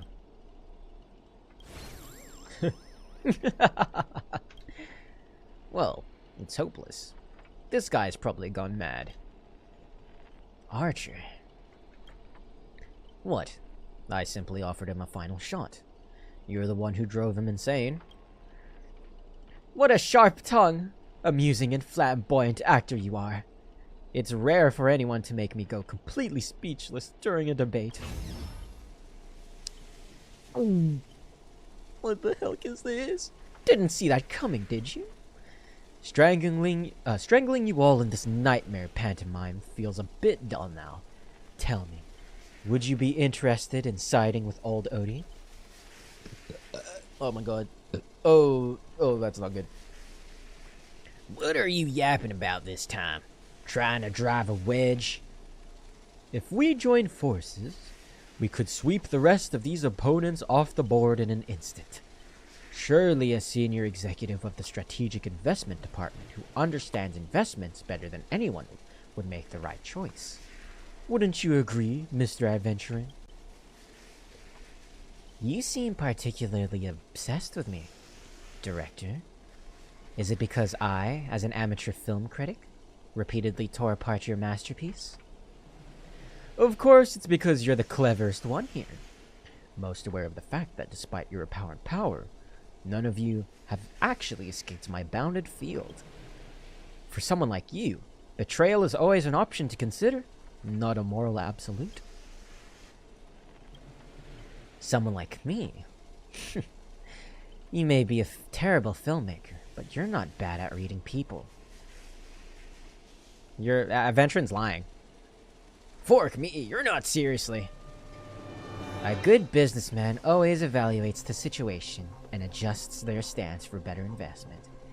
I'm tired of this endless farce. Eliminating this many competitors at once is quite profitable. Adventurin, you're double-crossing me? Apologies, Mamo. I wasn't being honest. Why? I mean, this is canon from Archer's Master. Great! I love flexible actors like you. Now let me show my goodwill. Let's move to the next scene. Your caliber deserves a much bigger stage. Adventuring! No, he's lying. He has a voice? Taking orders from a hack like Grady? Seriously? Makes sense. Compared to this lot, you and Grady are clearly cut from the same money-grubbing cloth.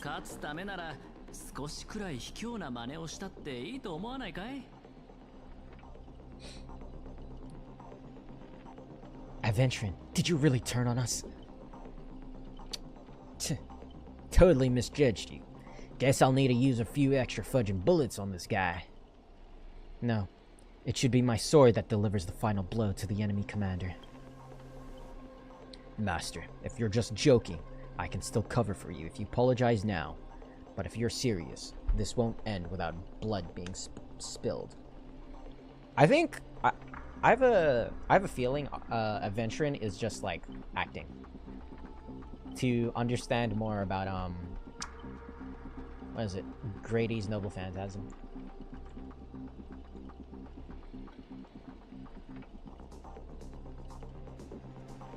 Wow, my friggin' throat is drying up so fast. I'll ask one more time. Shall I remove your legs first? Or should I start by cutting off that irritating hand of yours, Mr. Aventurine?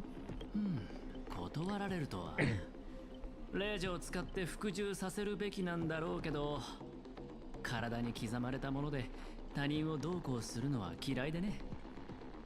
True. そっちにつくのが君の考えなら好きにするといいよ。ただ、立場を変えないとゲームの全体が見えない時もある。That's right. Killing you would erase my existence.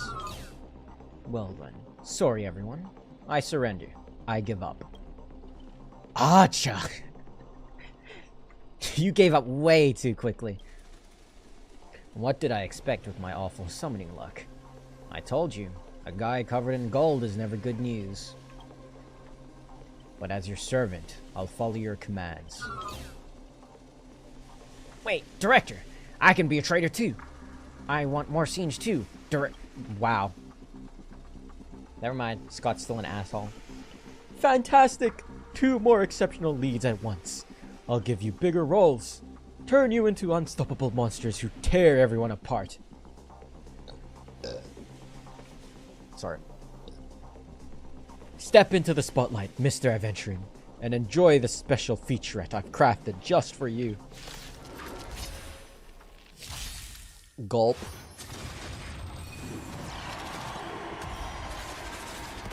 Oh, Archer's actually attacking us. What the heck?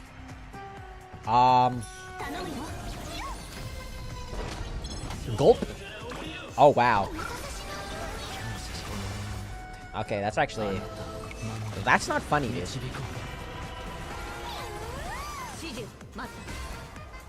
Saber! Strike air!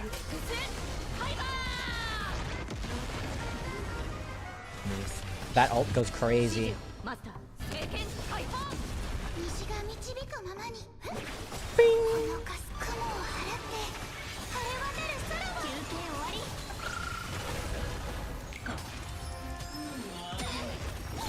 Please don't throw out some dice. Bam!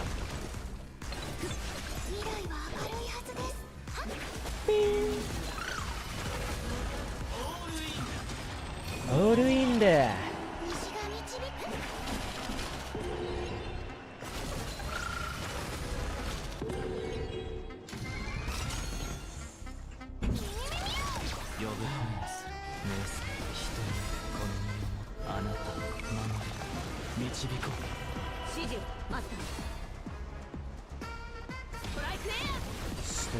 Yeah.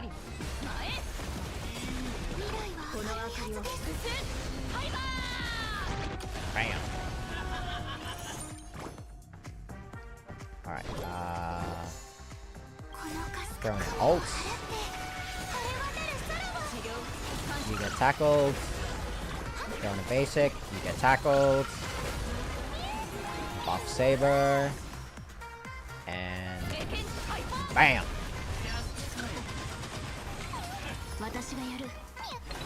Yeet! Strike air!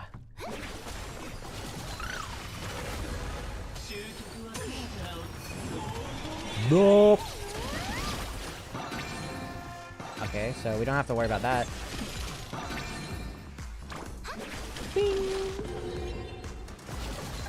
Ika's gonna hit more. Sunday's kinda... He's kinda gone. But don't worry about that. Oh, wow.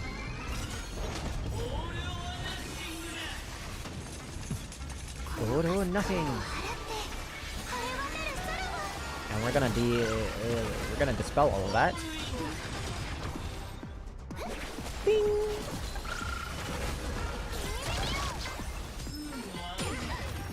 No. Oh my lord. Okay. Okay, we need to beat a 7. Bam.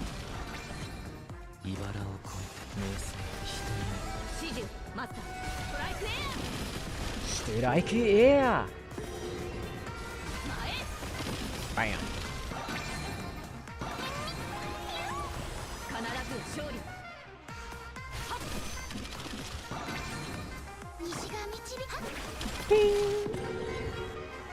Come in, Ika. Boom. So only. Yep. Okay. Well, he's gonna get attacked. We're gonna do this, and then we're going to throw. We're gonna pop in a Sunday ult. Throw in a Trailblazer ult for whatever reason, and then throw in an Excalibur. Bam! Oh my god, I'm in love. Oh. Holy.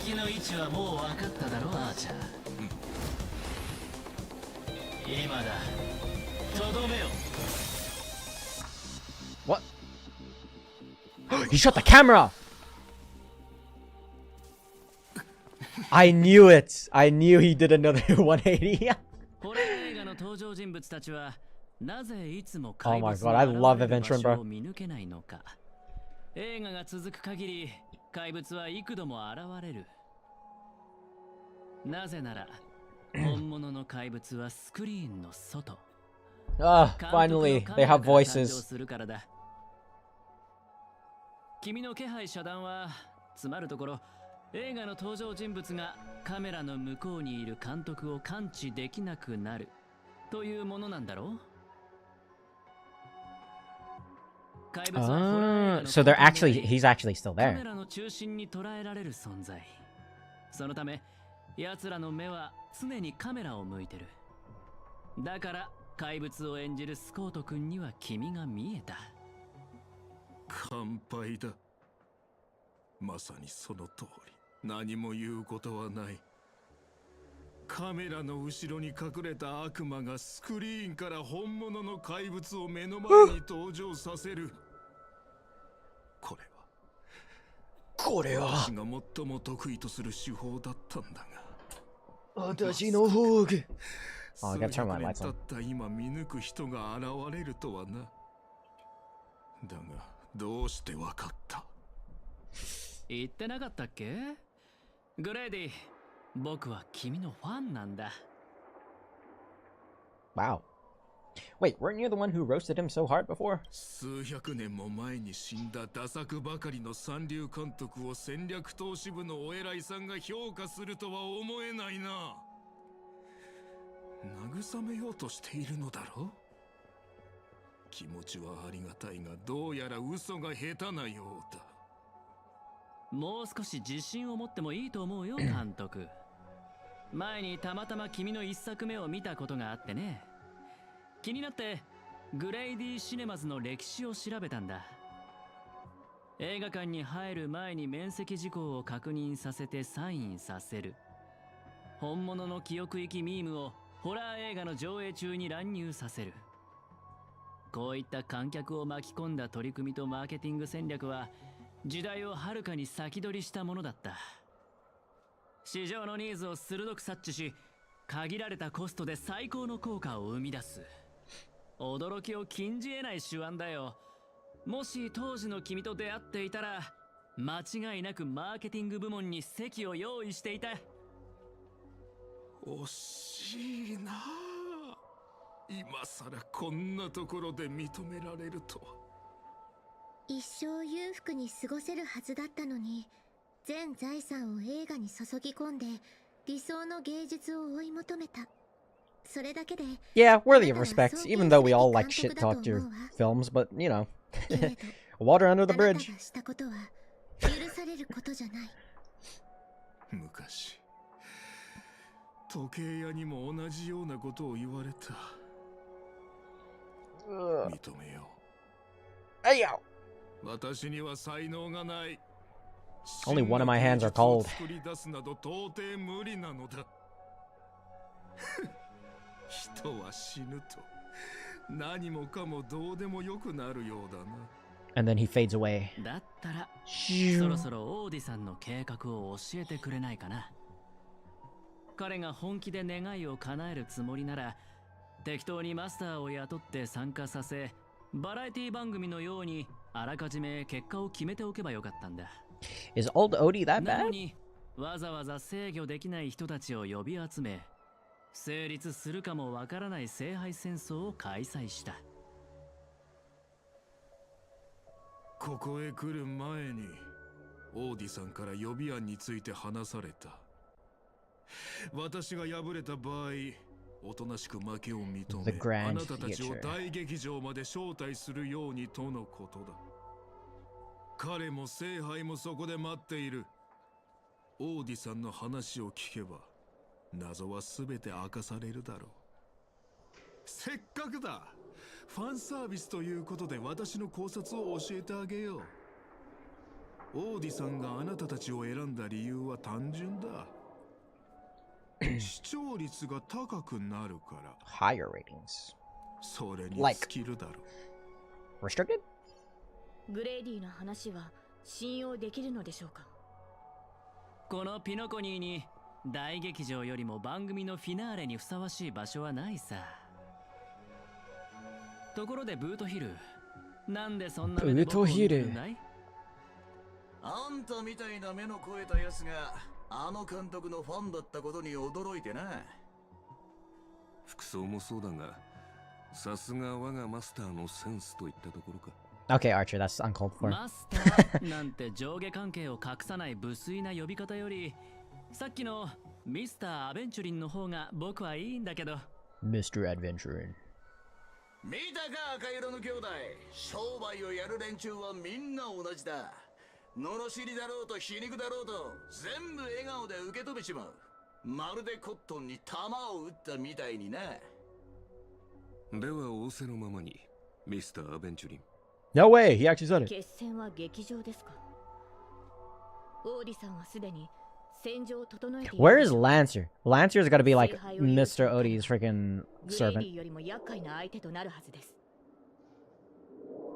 I just realized we've been doing this whole freaking film crap, but Lancer hasn't appeared once.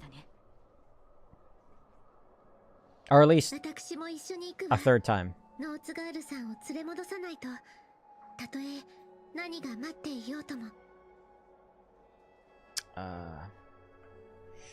Time to gang on the old man. Come to think of it, wasn't there someone else? Not far away. He's slowly slipping away with hushed steps. Scott, you damn bastard! そういえばブートヒル、スコート君の所属を知らなかったよね。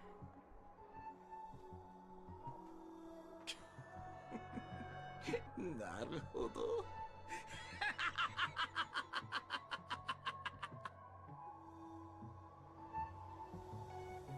Sorry. I was blank-minded for a second. Adventurin flashed a grin more sinister than the devil's own, his lips barely moving as he silently mouthed the name of that department. The space cowboy let out a hearty laugh, cracking his knuckles with a sharp snap, a wicked smirk spreading across his face as he strode towards Scott.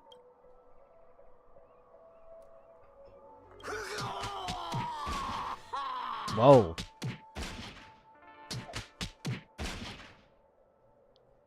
Okay. Sheesh. I did not expect that. But I have faith in the medical advances of the comic age. No.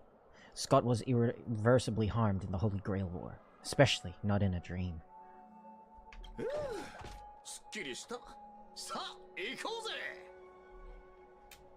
Let's go, baby! What the fuck am I looking at? Oh, that's a mimetic entity and something something, whatever that is. I'm guessing that's gotta be like frickin' the Sunday boss thingamabob. たかが真似事の茶番だってのに、こうも手の込んだ準備をしてるとはな。Lancer? どうにも腑に落ちねえ。時間の流れを意味する12の時、そして全ての時の中心にあるこの月。魔術を多少なりともかじった人間なら、絶えず力がここに集まってるのを感じるだろうよ。だが、この世界には魔術もなければ魔術師もいねえ。で、じいさん。 Is bro floating? He's not even touching the ground. 魔術師って感じじゃなさそうだが。ほほほ。どこに次の一手を打つべき Doesn't that like hurt his butt? 商人の勘が教えてくれたのです。そして私の知りたい情報はすべて聖杯が教えてくれました。あなたはあの巡回レンジャーのサーバントでしたね。その嗅覚はハウンド家の犬よりも鋭いようだ。ですが今あのカウボーイは囚われの身。そんなマスターを放って単身で切り込むとはいかがなものでしょう。おそらく彼はあなたの助けを必要としているのでは。世話の焼けるマスターだ。だがよ、ここでてめえの首をはねりゃあの鉄塊のマスターを助けたことにもなるだろう。経験者として一つ忠告しといてやる。聖杯は決して人の思い通りにはならねえ。聖杯が残すのは欲望に溺れた亡霊だけだ。True. ご忠告痛み入ります。ただそれゆえに私は聖杯に新たな価値を見出そうと考えたのです。そして作ったのは願望期よりもずっと投資価値のあるエンターテインメント番組。エンターテインメント番組だ。なるほど。そりゃ聖杯と相性がいい。聖杯戦争も起きるってもんだ。この神秘性を欠いた世界じゃ、たとえ聖杯を手に入れたところで酒を継がせるのが関の山だろう。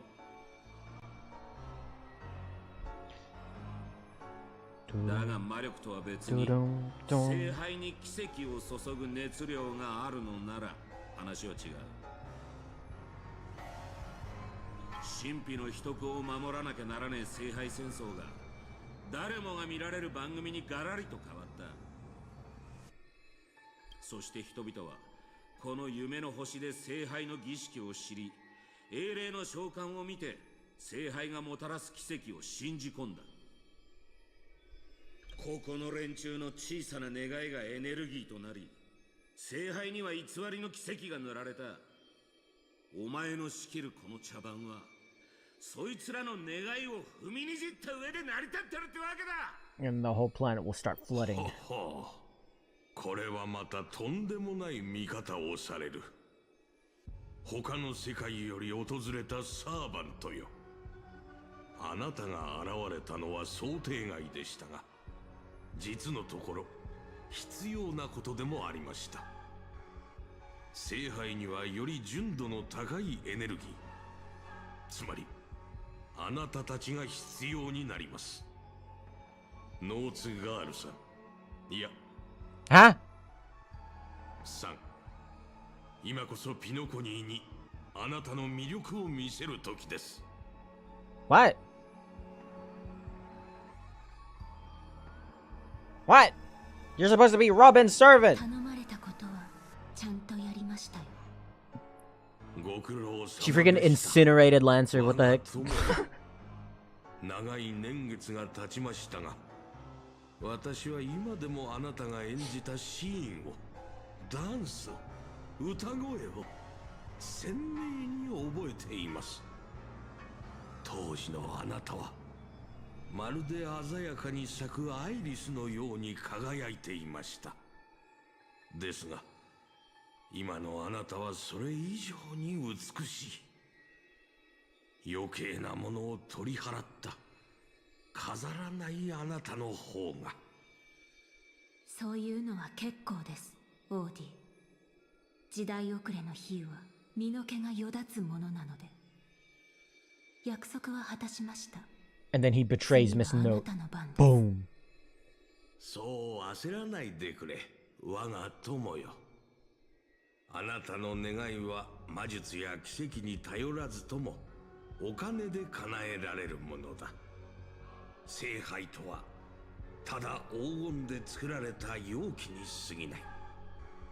間もなくこの番組の主役たちが到着します。Oh shit. 儀式の最終段階が完了するまで足止めしてください。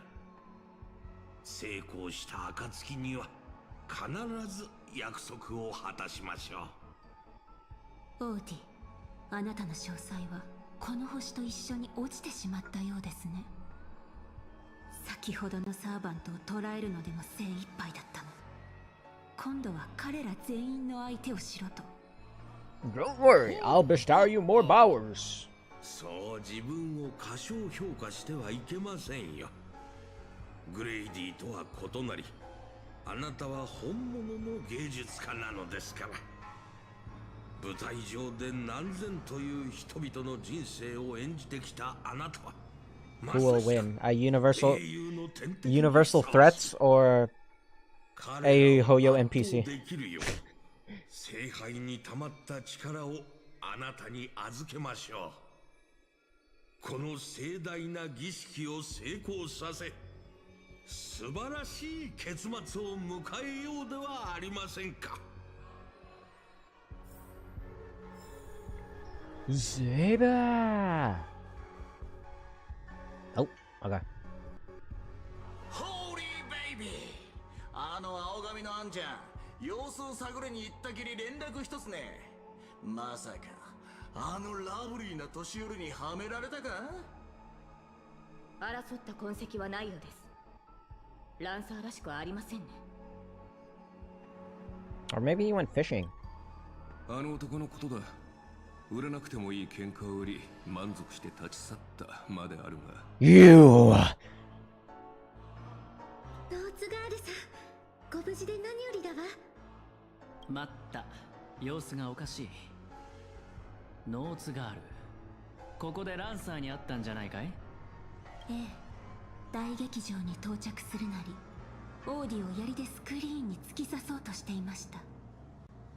彼の判断はとても素晴らしいものでしたが、せっかく手にした2度目の命です。願いを叶えるためにも彼には少しの間休んでもらうことにしました。 No way, rule breaker. そして Rule breaker noble 皆 phantasm. さんにもしばらく休んでもらわなければなりません。オーディが儀式を終わらせるまでご心配なさらず苦しくはありませんから。さあ、舞台上の燃える情熱と野心を忘れるのです。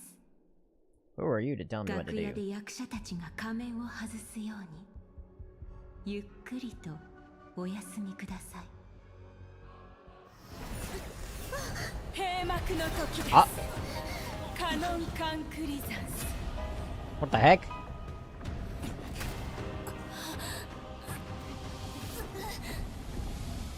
What's going on?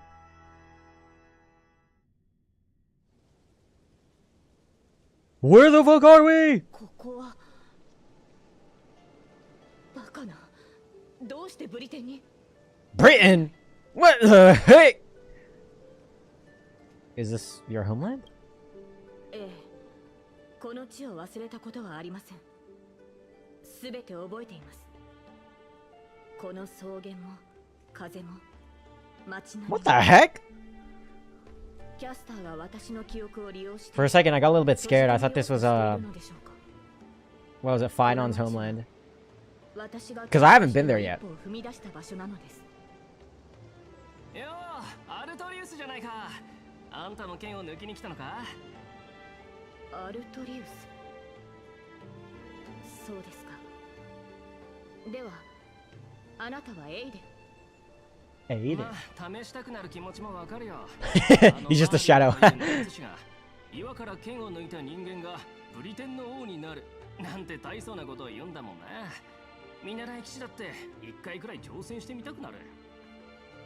でもな、小柄なあんたが先手の剣を抜いて王になるところはさすがに想像できない。そうですね。私もそう思います。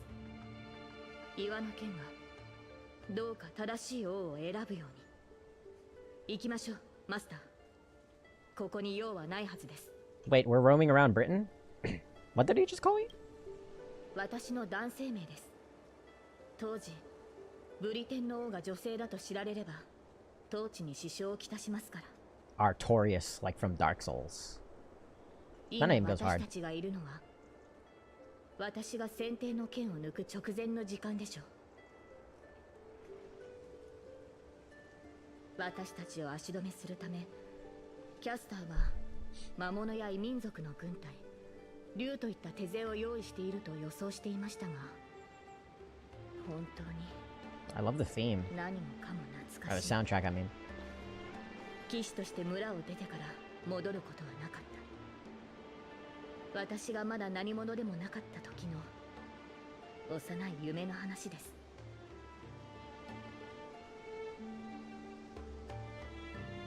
The girl seemed drawn by something. Her gaze wandered to the end of the path. ただ惜しいのは、こうして私に合わせて作られた幻だというのに乗れる馬がいないことです。幼少期の一番の夢は愛馬を持つことでしたので。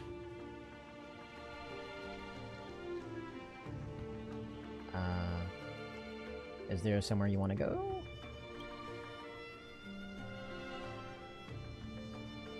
当時の私は騎士に憧れを抱いていました。馬に乗って To ride a horse! Oh my god, me too! I want to ride a horse それを too! 抜けた先にあるエクサの家へ行くことを思い描いていたのです。Who the heck is Ector? 私を預かり育ててくれた老騎士です。ある意味私の父と呼べる存在でしょう。彼はいつも眉間にシワを寄せていましたが、冗談を聞くと誰よりも笑っていました。それから口癖のように私にこの地の理想の王になってほしいと。結局彼が王になった私の姿を見ることはありませんでしたが。 Oh, he died. ああ、申し訳ありません、マスター。昔語りが過ぎましたね。ただ夢や幻の類である。せっかく得られた機会です。 Well, I mean, how long has it been since you've been to your 私の故郷を案 hometown? 内しましょう。 Do you even remember like where everything was? God damn. You must be like millions of millennia old. There beneath a tree, a tiny knight dull rested, as if lost in a dream that would never end. これがキャスターの召喚した兵士ならさぞ手強い相手でしょうね。 It looks a bit like you. このようなおもちゃは見たことがありません。生まれてから15年、私は大半の時間を馬の飼育と剣の稽古に当てていたものですから。休んでいる時は魔術師のマーリンが夢に現れ、王として国を治めるのに必要な知識を教えてくれました。マスターは、あなたはどのような子供時代を過ごしたのですか？ My past is unknown. あなたの過去については I would tell you if I ま could, だ but I 聞いた can't ことがありま because せ I んで have したよね。 dementia.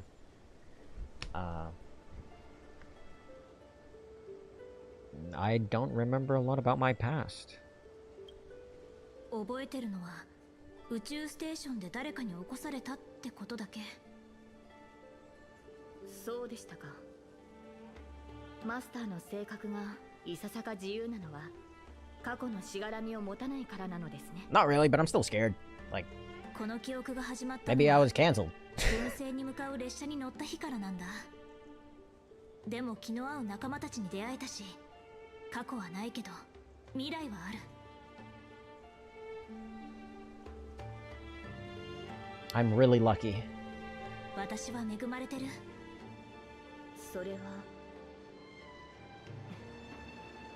苦しくとも良い旅を続けてきたのですね、マスター。 This is the most peak scene out of all of 生 it. 前の私もそうであ Not れ gonna ば lie. よかったのです What a wholesome が、かつて conversation we're having.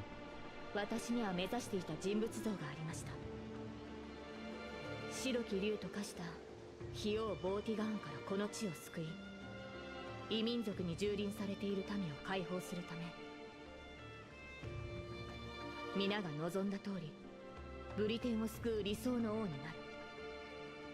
そのためなら全てを捧げてもいいと。だが。岩に刺さった先手の Nope, 剣を never 抜 mind. けば Oh my god, 私 Excalibur. の願いは叶うと Right 魔 there. 術師は言いました。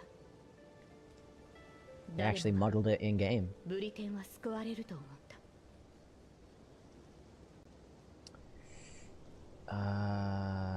But no kingdom lasts forever. はい。ボーティガーンを撃ち、異民族を駆逐し、円卓の騎士を集め、難攻不落のキャメロット城を築けば、ブリテンに平和が訪れると信じていました。しかし、それは束の間の美しい夢に過ぎませんでした。配下の騎士たちは去り、中には私に刃を向ける者がいました。Friggin' Lancelot. やがてブリテンは再び戦火に飲まれました。先帝の剣を抜く前からマーリンはこの顛末を私に伝えていました。剣を抜けば全ての人に忌み嫌われる悲しい結末を迎えると。そして国が最も繁栄していた時に彼はこう言いました。ブリテンはいずれ終わりを迎える。今の繁栄は王の苦痛によって成り立っているんだ。私が国の苦しみを背負うことで人々が安寧を得られるのなら、その悲しい結末を迎える価値はあると思いました。You remind me of Sunday. You recount the fantastical dream you had during Penacony's Charmony Festival to Saber. How a man dreamed of creating Paradise Kingdom with his own power. ロビンさんの兄上ですか。確かに当時の私の考えや行動はその人と似ているかもしれません。皆に理想の国を描いてみせたつもりでしたが、ブリテンに残されたのは終わりのない戦いと血を流す戦士、そして飢えた子供だけでした。破滅を迎えるべきは私であって。 Sounds like La Mancha Land Don Quixote. Oh my god, everything's a Project Moon reference. We're actually walking around Britain! Don't get stabbed, guys. Don't get shanked. So this sword is just in the middle? I thought it was in a grassy field, not in like the pathway. どれほど想像したことか。私が王位につかなければブリテンは理想の国となれたのでしょうか。その時私はどのような人生を歩んでいたのでしょう。先帝の剣を抜いて王となるか、その道を捨て故郷に残り自分の人生を穏やかに過ごすか。彼女は今私を選択の時まで戻したのですね。Saber, do you wish to stay? マスター、私は少し疲れてしまいました。Or me too. やはり馬が欲しいですね。I wish I had a horse. Oh my god, me too. それに乗って草原をかけるのです。I wish I could train horses. Saber!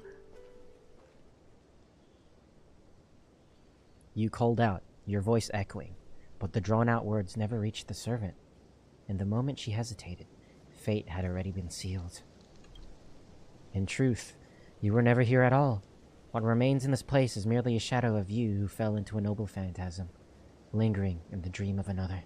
彼女はどこにでもいる少女です。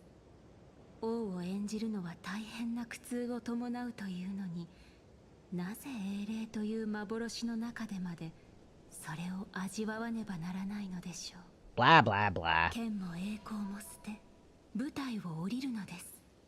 観客となり、他人の喜びや悲しみを楽しむ側に回ればいい。さあ、その英雄の仮面を外してあげましょう。あなたたちの最初の選択を、これまでに味わってきた苦難を消し去ってあげます。皆さんに平凡で幸せな人生を用意しました。もちろんあなたにも、開拓者さん。 Man, we've been through this once before. All we need is a train. それでここに残るのか、新入り。 Bruh? 君みたいなやつが宇宙ステーションヘルタに入れたのは一生分の運を使ったからだと思うけど、一応確認しておくよ。 Oh, I'm going through my past! チリカの仕事は君が思ってるほど楽じゃないからね。 Look at me in the eyes and say that again. まったく、僕が新人の時も君みたく自分は誰よりも優秀だと思い上がってたよ。けど時間が経てば分かってくる。ここにいる自分は一階の職員に過ぎないってね。 Researcher, I can't even recite the alphabet in order.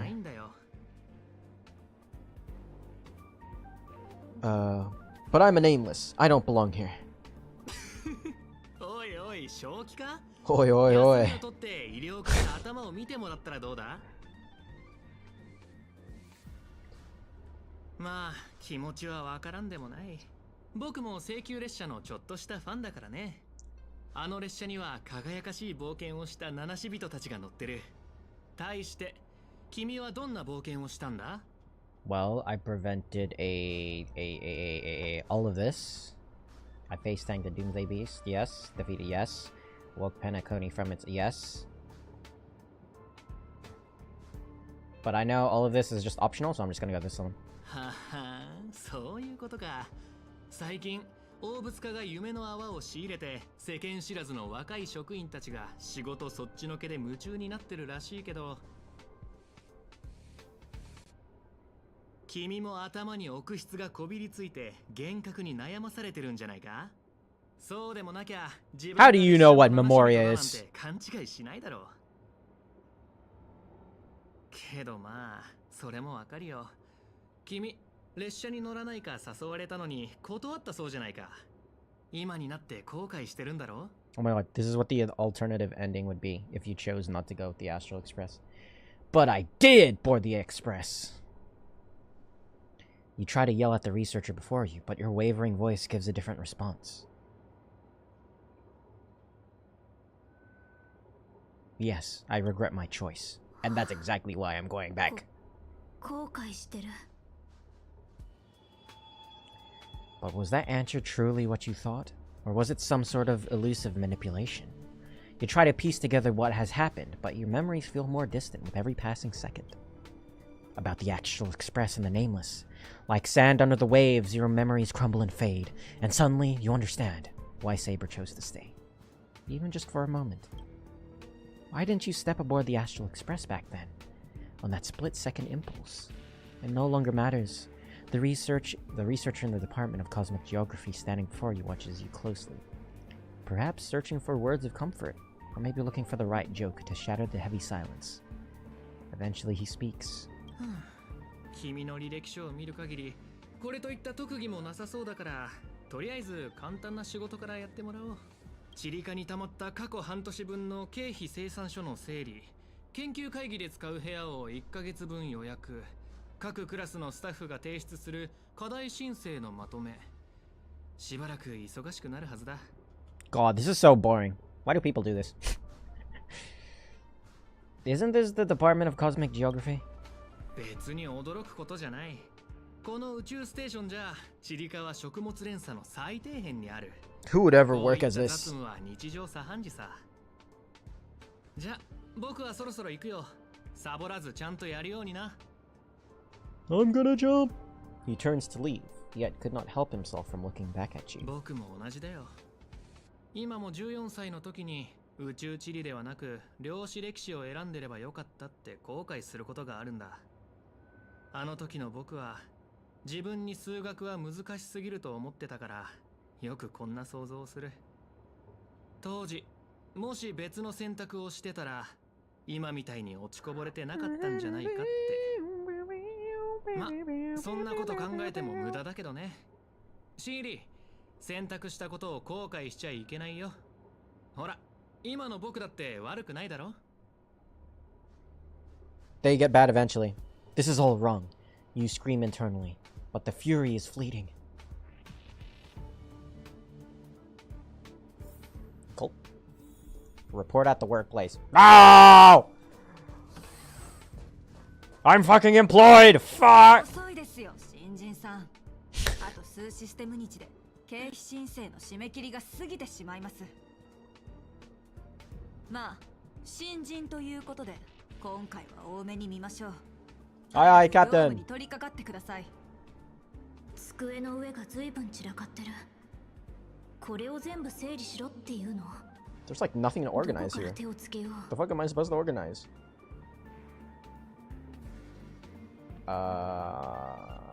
Sort by timeline. 効率が悪すぎます。そんなやり方じゃ琥珀の王が次のハンマーを打つまで終わりませんよ。 Damn! Relax! I see you're itching for a fight. You're pissing me off. You're on the verge of shouting, but just then, a sliver of doubt creeps inside you. Is this really what you want? Take a breath. Don't lash out. Focus on what you truly need to do. Take out the baseball bat and gave him a good beating. Hurrah! The bat you always have at your side is no longer there. Then again, did you ever really have it in the first place? I quit! Bruh. But where would you go? Is there anywhere you can go? You're young, with no special talents. It's your best bet a cushy job with full benefits. Clocking in every day until the world ends? Bruh. 何をぼーっとしてるんですか。 Shut your... ニックタニシが代わりにやってくれるとでも。 Oh my god, man. You're pissing me off. Sort by timeline. Yes, that's it. Calmly and nicely. Drop the fight. By now, the job feels like second nature. Might as well tidy up the last of the files. This is peak gameplay right here. Did you know? Human memory cannot stimulate none of these things. Never having changed this value, you cannot imagine. Do you understand what I'm telling you? I am you. At least a fragment of your subconscious. The final cry before... You don't belong here. Quick. Hurry. She's become aware. Now, you must. On your own. Totally understand. What the hell am I looking at? 3 slices of purchased from Bellabug. The following is a description of the environment in which the was discovered alongside a detailed analysis of its components. Giving energy on the fundamental nature. There's no energy for escaping, but no escaping break from. Do not go down that sorrowful path. What the hell? Is this a message? Acha! Oh my!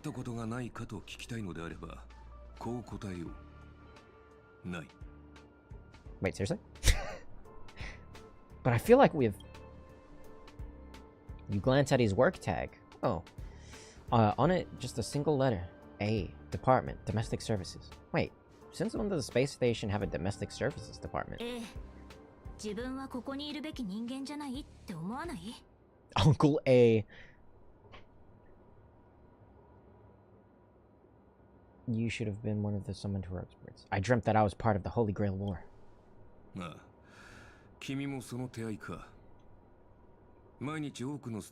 I'm so confused what's happening right now.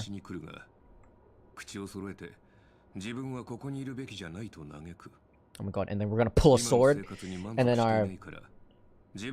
we're gonna have like green veins on our arms.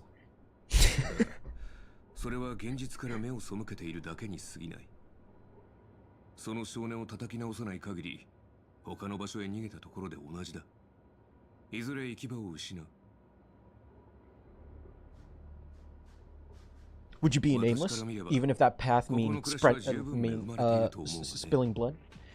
世界が危機に瀕してもいなければ、 Even if being a hero of justice meant being a killer? 厨房も使い勝手がいい。 The man that raised me only wanted to save a child. 大多数の人にとっては理想郷と言える。平凡な日々。だが、失えばその価値に気づくはずだ。Ordinary life. Bro, I'm I'm so autistic. I'm seeing so many references and it just can't escape my head. You glance at him, wanting to say something, but decided not to. どうだ。おかしな考えはいくらか収まったか？ No, I want to leave. やはりここを離れたいという気持ちはそこまで強かったわけではないようだ。I want to leave. Please believe me, Archer. Days pass. After long hours of sorting, you're finally done with the work.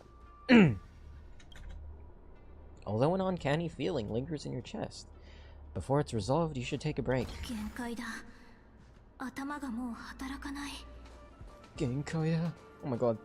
それに、やっぱりここは自分がいるべき場所じゃないと思う。That's because I don't belong here. Look, I still have the nameless badge on me. Drifting quietly over the surface of a dream, suspended in the moment before you sink. ウーサーという王の話をしましょう。私が現れる前、ブリテンの民を率いていたのが彼でした。そして私が現れた後、彼は民を守るため、すべてを破壊する。Jesus, are we playing Honkai or are we playing Fate? それでも人々は彼を最も偉大な王と称えます。あなたから見て、彼を英雄にしたものは何だと思いますか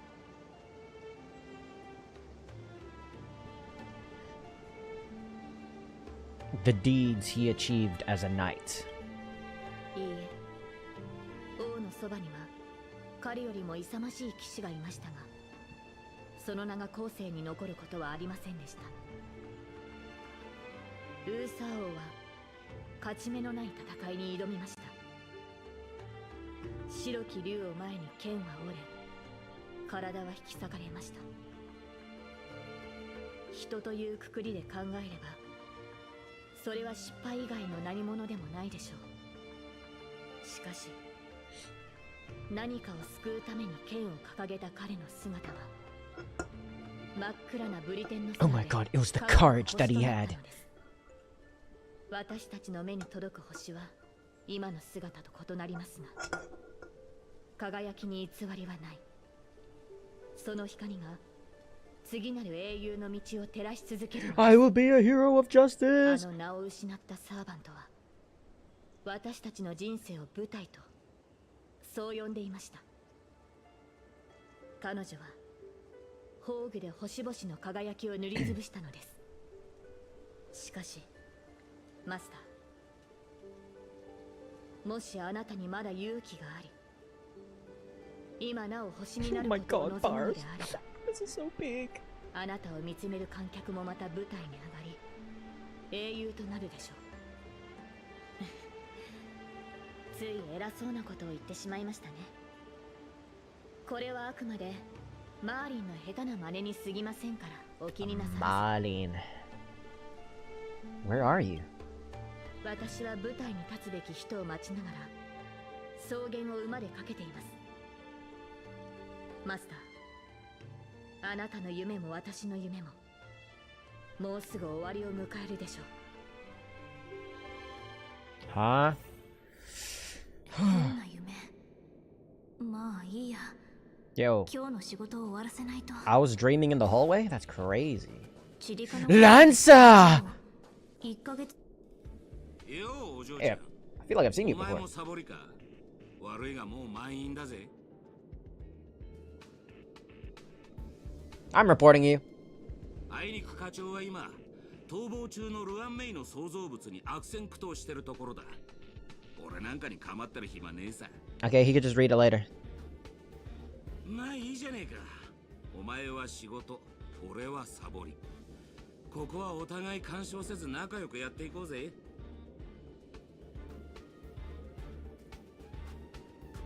Okay. What are you looking at? Why are you guys just looking at a wall? For now, you ignore the security department staff's careless attitude and lower your head to resume your task. You've got this. You're not losing to some grown-up who's slacking all day. First on the list, a quantitative analysis of mycophage cluster interference on planetary magnetic fields. 15 attendees must be scheduled within the next 2 days. God damn. The night after the next day. Sorry, there are no conference rooms available at your requested time. Conference rooms are fully booked, even at night. People here really are workaholics.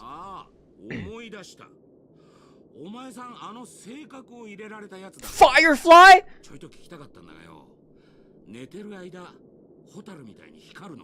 No, that's my girlfriend. 一つアドバイスをくれてやる。お前みたいな若いのはどっかで死でも見つけて自分の居場所を作った方がいい。英雄のように縛られずに生きるべきだ。Ignore the distractions around you. Let's look at the next meeting's details. The effects of Starquake phenomenon on the artistic expression of researchers. 2 attendees. No time constraints. A century later. Something stirs in your memory. Sparks from an engine streaking past the space station. The faint weightlessness before the Express conducts a warp jump. Wait. No. None of that is real. Researcher, you should be focusing on your task at hand. You've still got 899 more meetings to schedule. You better hurry up and finish before things spiral out of control.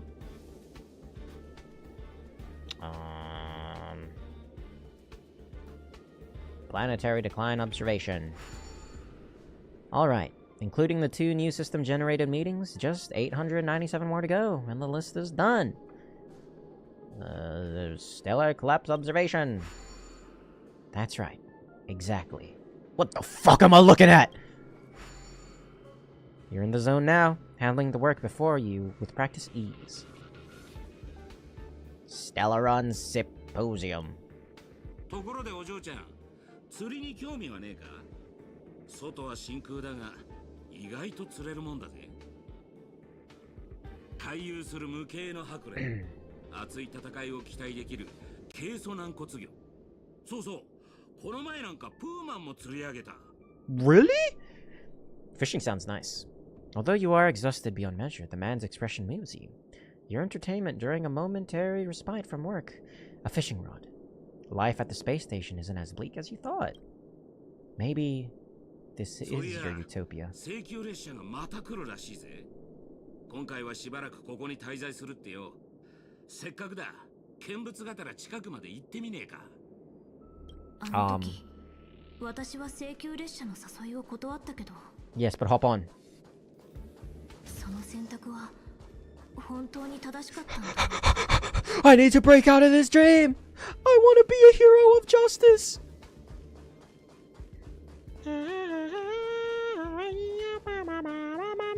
Who the fuck is that? Who the hell are you? Why are they employing kids? 最近の調子はどう? I miss you. I miss you, Hideka. It's been really bad. そうなの? 何か困ってることがあるならアスターに相談してみたら? No, I wanna be with you. Please, please. 私たちはあんたと別れてからいろんな場所に行ったの。Oh, please. I'm sure your experience would be much better with me here. それからピノコに Please. いいこともたくさんあったけど大変なことも多かったわ。Okay. How's Donhong doing? 炭鉱はいろいろあったけど結局ラフに帰ったわ。Oh, he's on the lawsuit, bro. でもあそこが彼の故郷だものね。What about Mr. Yang? Oh shit, I just burped while ベ talking. ルトは列車を降りたわ。地球って知ってるかしら？炭鉱が列車を離れた。Welt is gone? 彼も念願の故郷への帰り道を見つけたの。There's no one on the express anymore. Up. How's Pom Pom? Yumiko frowns as if your question has caught her off guard. An unsettling sensation flickers through your mind. You've never boarded the express, so who is this Pom Pom you speak of? どこで車掌の名前を聞いたのかしら？もしかして炭鉱から？ No, it's my memories. パムなら相変わらずよ。でも立て続けに乗客が減ってしまったからちょっと寂しそうではあるわね。たまに考えるの。もしあの時あんたが一緒に来てくれてたら何か変わっていたのかしらって。 Yes, it does. 開拓のたびに後悔とかもしもなんて存在しない。 Yes, it does. It has room for people who want redemption. What about March 7th? みつきちゃんはなんて言ったらいいか。 Oh, looks like she's still iced. ガーデンの人が彼女を直してくれることを願ってるわ。 Any new passengers on board? 七死人の生活は楽じゃないから、ここを離れた後一時的に新しい乗客が数人増えたけど、今は各々の目的のために列車を去ったわ。最近スターピースカンパニーの人がキャメロットに行ったらどうかって勧めてくれたの。 Camelot. あそこはずいぶん前に反物質レギオン Oh, so Camelot's actually a planet. Okay. 最近何度も救難信号が発信されてるんですって。今回はそのついでに宇宙ステーションに立ち寄って友達の顔を見ようと思ったってわけ。 Yes! ねえ、よかったら今度こそ私たちと一緒に行かない？ And then the dream's gonna prevent me from saying, I'll pack my bags right away. Is that really how you feel? If joining the Express doesn't change your life for the better, what then? Bro, I swear to God. What if what awaits you isn't a grand adventure, but endless cleaning, constant repairs, wounds that never heal, and death steeped in despair? What will you do then? What if you can't help anyone? What if you become a dead weight on the Express? What if a nameless gives their life to save you, yet everyone silently wishes you just leave? What will you do? Think about it. What answer should you give? ちょっと考えさせて。列車が出発するまでには返事するから。No. I want to be a hero of justice, please! それで構わないわ。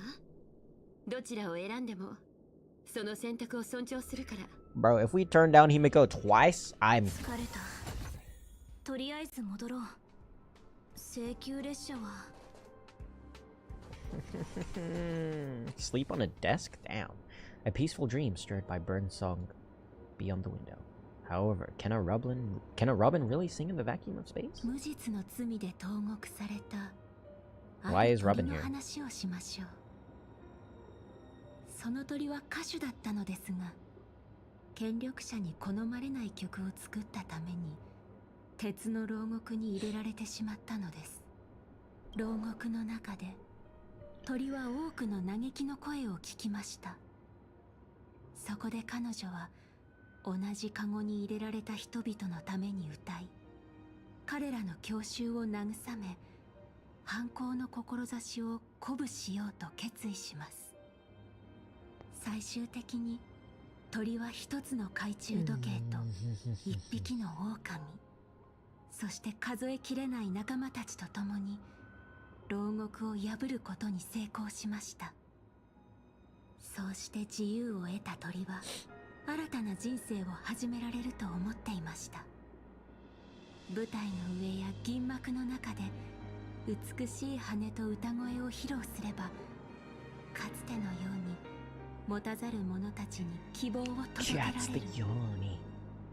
信じていたのです。しかしそれは間違いでした。ピノコニーは瞬く間に変わり果て、鳥の歌も出演した映画もその生活もすべてお金という名のカゴに閉じ込められた商品になってしまったのです。 Are we still supposed to be in her to space station? 鳥をただ美しいだけのシンボルにしようとしていましたが、鳥自身はその息の詰まる汚れた下水道のような世界から一刻も早く飛び立ちたいと願っていました。すると彼らは鳥の芸名を奪い、新しいひな鳥に代わりを務めさせ、汚れた噂と憶測で鳥の首を絞め、不名誉な結末へと追い込んだのです。それであなたは自分に汚名を着せた人たちに復讐したいと思っているの？ない。いいえ、その逆です。いいえ。この世界に戻ってきた時、私は復讐できる相手が一人も残っていないことに気づきました。だからこそ今は奪われた名前を取り戻して自分のすべての作品を消し去りたいと思っています。 Every trace of my そして existence 存 as 在 white した痕 box. 跡をこの世から完全に抹消するために。囚われ奪われた経験があるのなら、聖杯戦争を終わらせようとしているマスターや英霊たちを今ここで宝具に閉じ込めておくべきではないわ。オーディさんはあなたの願いを叶えられるかもしれないけれど、きっとそれに見合った代価を要求してくる。彼と同じ時代に生きたあなたならそれはよくわかっているでしょ。オーディはピノコニーを貪る害虫ですから、当然信用はしていません。ですが彼の目的はあくまで聖杯から得られる利益だけ。それを考えればまだマシな害虫と言えるでしょう。対してあなたの心は聖杯で買収できません。宝具を解除してほしいなら令樹で命じてください。あの人たちが契約と法律を盾に私の名前と未来を奪ったよう No, に。 I refuse to use a command spell. I will not force you what you don't want to do. あなただって分かっているでしょ。今まで賭け事なんてしたことはない。 Let's make a wager, though I've never gambled once in my life. Oh my god, role model! Hey, that's me sleeping! とサーバントたちはきっとその宝具から抜け出せるって私はそう信じてる。では見届けましょう。 The bird song fades into silence. 変な夢を見た気がするけど、細かいところがどうしても思い出せない。 Can we just wake up already? God damn! でも仕事があるから起きないと。 Wow, is this my office? So cool. Mamo, how many days has it been since you started working at the space station? 30? 90? Even longer? Do you still remember what you need to do now? Compiling project proposals from all levels of researchers? By now, it's second nature, something you could do with your eyes closed. And that I did.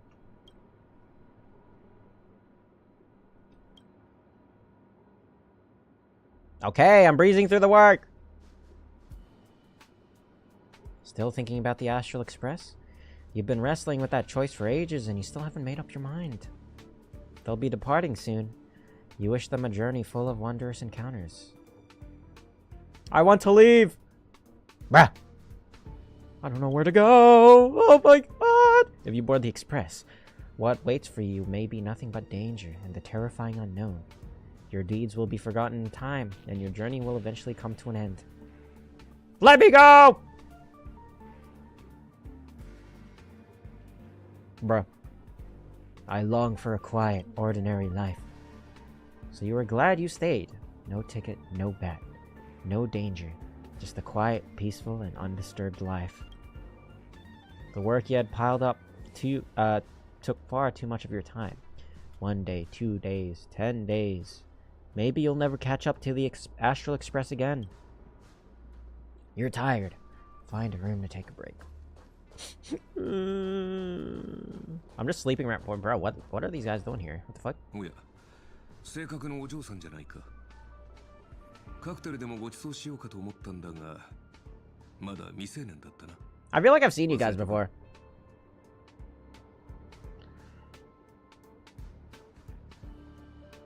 I was once a trailblazer on the Express.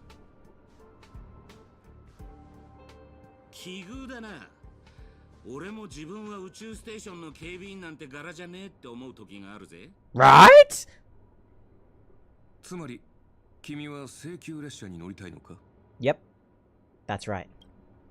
君のようなスタッフは毎年何人かいるが、いざその時になると例外なく尻込みしてしまう。Yeah, but they're trash. 彼らは重苦しい生活から逃げたいだけで、命を危険にさらすような冒険がしたいわけではないからな。それで君はどちらなんだ？ I want to go on an adventure into the unknown. 今のままでいい。どうせもっとふさわしい人がいる。自分なんて取るに足らない凡人だ。この世に後悔を知らない人間などいない。だからといってそのせいで誰もが足を止めてしまったら英雄という存在も生まれなかっただろう。行く先の見えない旅路でも願いを抱いて踏み出した者たちがいる。それは愚かなことかもしれないが、その愚かさこそが七死人や Oh my god, he already knows about the nameless. 英雄を生み出してきた。 Or maybe that's like that's what he's being brainwashed into. ある英雄がかつて存在した証だよ。 Do you know what it is? ただの質の悪い工芸品だ。誰かの甘い願いが偶然それを記録として歴史に刻んだに過ぎない。列車はもう出発したかもしれないし、まだ出発していないかもしれない。だがもし君が本気でその道を進もうと思っているのなら、列車があろうとなかろうと関係ないだろう。本当に自分が七死人だと思うなら、やるべきことは一つだ。 I need to leave. Yes! I must set off. もう行くよ。 Oh, I said it! Run! Go! 列車はもう出発した。今から行っても無駄だ。 No. 研究室に行こう。食堂に行こう。釣りに行こう。映画を見に行こう。 Shut up! Don't talk to me! 何が不満なんだ？ここでの生活を羨む人がどれだけいるか分かっているのか？ここには反物質レギオンも北条の意味物もいない。宇宙で一番安全な場所だ。何か I don't want 私を peace. ここにとどまらせようとしてる。 Huh? I don't want peace, I want an adventure. 七死人の未来には虚無と絶望しかないのだから。自分が特別だとでも思ってるのか？あなたよりも優秀な七死人たち、ティエルナンもケルベックもみんな暗闇に逃れて二度と戻ってこれなかったというのに。 You don't know that. So you'll finally admit that I'm a nameless. やっと認めてくれた。私が七死人だってことを。 The voices that once spoke to you fell silent in an instant. They never spoke again. They are shocked. Now move! Oh my god, it's just like Unlimited Blade works! I'm gonna pull the bat! No way! Wait, this is actually so peak. A bat, plain, unimpressive, yet strangely familiar. You once believed you'd never hold it again in this lifetime. それを抜いたが最後。 No way! It's actually the... Oh, I love the freaking similarity in this. それでもやるというのですか。マーリンにも同じように警告されたことがあります。 It's so good, holy. だから私 This は might just あ be な peak. たたちのために優しくて穏やかな夢を紡いで差し上げたのです。これこそがあなたたちの望んでいたものなのでしょう。 I want to be a nameless, even if that means spilling bloodshed. 確かに私よりも先手の剣を抜くにふさわしい者がいたかもしれない。そう考えたこともありました。ですが私はカリバーンを抜いたあの少女を責めることはできません。たとえ身の程知らずであったとしても、彼女はただ白き竜に挑んだ王のように何かを救いたかっただけですから。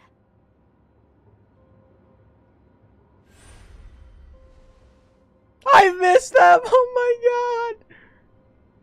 This is gonna be so peem. もし再び選択の機会があるとしたら、私はこう伝えるでしょう。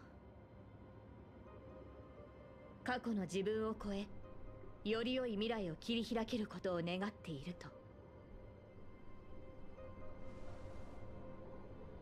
マスター、平和な無境で十分に休めましたね。さあ、私と共にここから離れましょう。必ず後悔することになりますよ。I'm not gonna let regrets hold me back. 後悔なんか絶対しない。Oh yeah!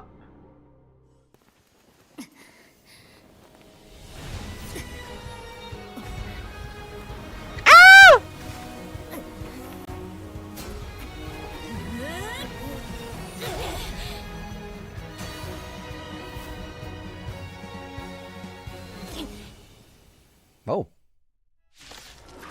Oh, that's it? And now we're fighting the friggin' mimetic entity.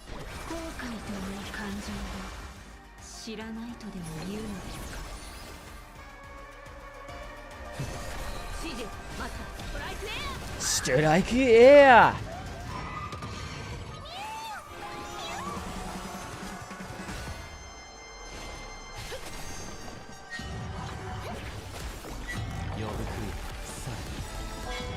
Oh.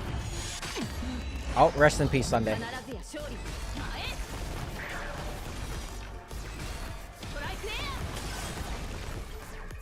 Attack that. Ouch.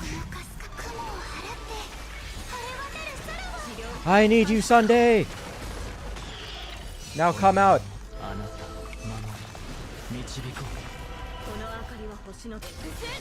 Cut it up!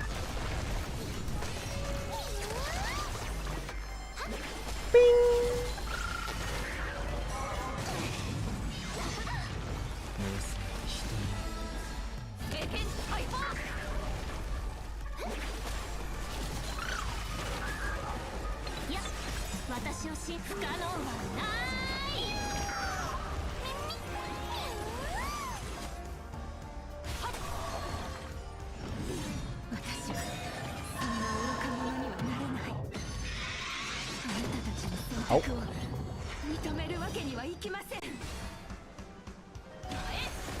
Bam. Cut it up. Cut it up. Ow.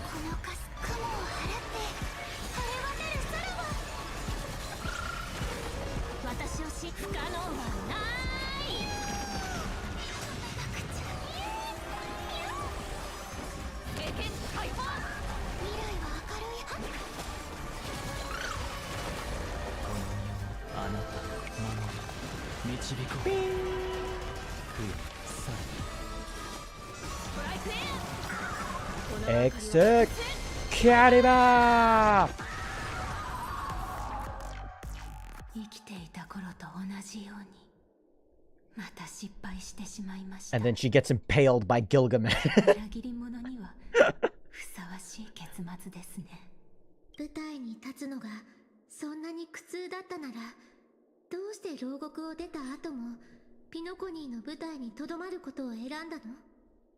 私が歌えば乱暴な囚人たちは沈み、乱暴しようか。泣いていた子供たちも笑顔を見せてくれました。些細な出来事かもしれませんが、そのおかげで私は牢獄の中にいても自由を感じることができたのです。でもピノコニーは変わってしまった。多くの琥珀期を経てかつての姿は失われ、今ではすっかり見知らぬ場所に。そして私はこの新しい檻に閉じ込められています。いえ、もういいのです。すべてを終わらせてください。マスターを裏切ったサーバントに存在する資格などありません。I agree. そうなら、Oh. あなたの望み通りに。 No way. レイジをもって命ずる。アスナ、ピノコニーを代表してあなたの名を返還するわ。 Who the hell is Asna? 名前を商標登録され、すべてを奪われたのだとしても、あなたは価値のない敗者なんかじゃない。アイリスの母よ、顔を上げて、重ねて霊樹を持って命ずる。あなたの英霊としての証をここに返還する。その死をきっかけに歌手やタレントたちは商人から自由と尊厳を取り戻そうと思うようになった。あなたは五大クランの一つアイリス家を供した偉大な人。決して名もなき影なんかじゃないわ。だからこそその名を借りたのでしょ。弟子であるメイフンと友 She 人の knew the whole 作り上 time. げたキャラクター、ドリームタウンで自由に歌うノーツガールの名をこれ以上は重ねて霊樹を持って命ずる。舞台に立つ後輩としてあなたに人としての自由を返還するわ。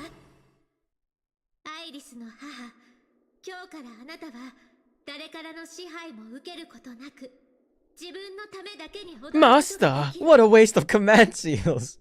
このお芝居はもうすぐ幕を閉じるけれど、その前にどうか大劇場を出てその目で今のタレントたちを見てきてちょうだい。どれだけの誹謗中傷を浴びても彼らの目にはあなたが英雄として映っている。それを確かめてほしいの。 Meanwhile, the master and the servants read from the dreamscape, stepping into the heart of Grand Theater. But damn, you have to read that so fast. 強い力を感じます。儀式はすでに完成に近づいているようですね。 Where's Lancer, though? 残る2機はライダーとバーサーカー。待ち受けているのはどちらか。いや、 Oh yeah, 両者 Rider, が同時に襲っ Berserker. てくる可能性もある。いずれにせよ、相手に Rider, 聖杯を占有されている以上、 There was one more boss that we had to fight.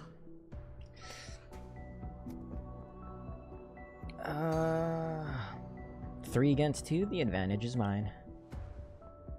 マスター、この剣にかけて必ずやあなたを守り抜くと誓いましょう。 Yes, ma'am. ブーとヒルたちも出てこれたみたいだし、様子を見に行こうかな。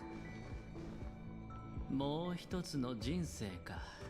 まったく夢の泡って本当に健康に悪いね。調和セレモニーで命を半分持ってかれたっていうのに、あのサーバントの幻で Yeah, this guy's playing with death. 残りの半分まで奪われるところだった。 Poor Ventrin. ねえ、あんたはどこに閉じ込められてたんだ？何をかけても永遠に勝てない夢。さすがの僕もそこではおとなしいウェイターになってすっかり A Venturin's nightmare is a life without gambling. ベイビー、脱ギャンブルってか？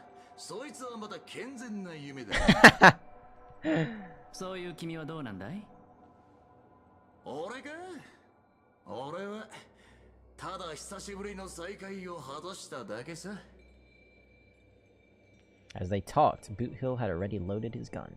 Next up, the final battle with the Mastermind. Mastermind. Good. Wait, before we talk to these guys, I'm gonna go toilet. Oh shit, sorry. Here, you guys look after my saber first. I'm gonna go toilet.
うん、いつでも出陣できます。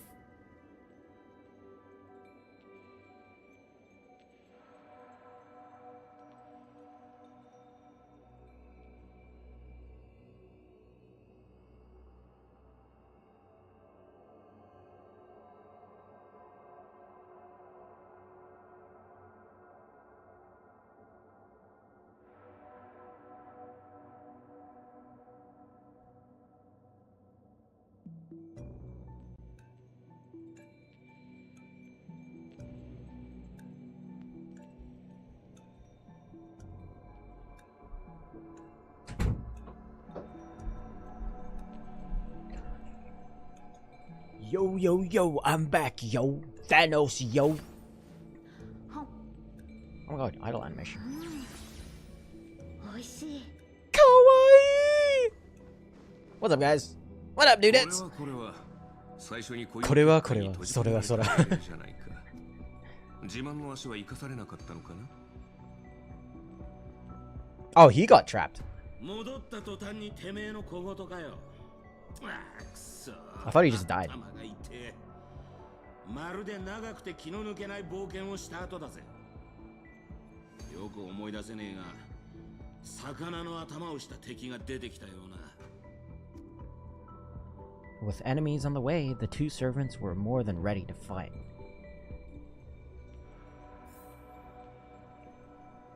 Hi! そうですね、そうですね。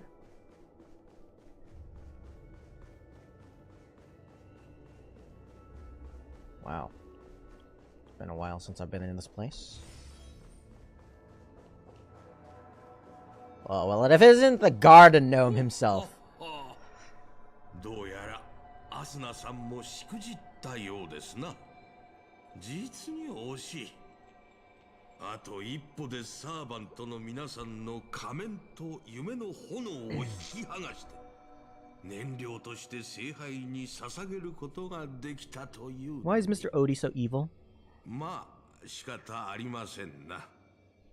どれだけ優秀なパートナーがいても肝心な部分は結局自分で解決しなければならない。これも業務提携の常識ですから。ボが聖杯戦争なんざ引き起こして一体何を企んでやがる。そのシワだらけの顔から考えると、あれか、不老不死でも狙ってんのか。 I wish. まさか。私はすでに10琥珀期以上の時を生きています。さらに我が医療チームが頑張ってくれればさらなる延命だってわけありませんよ。ではライバルを消そうとしたのか。マスターと一悶着あったと聞いているが。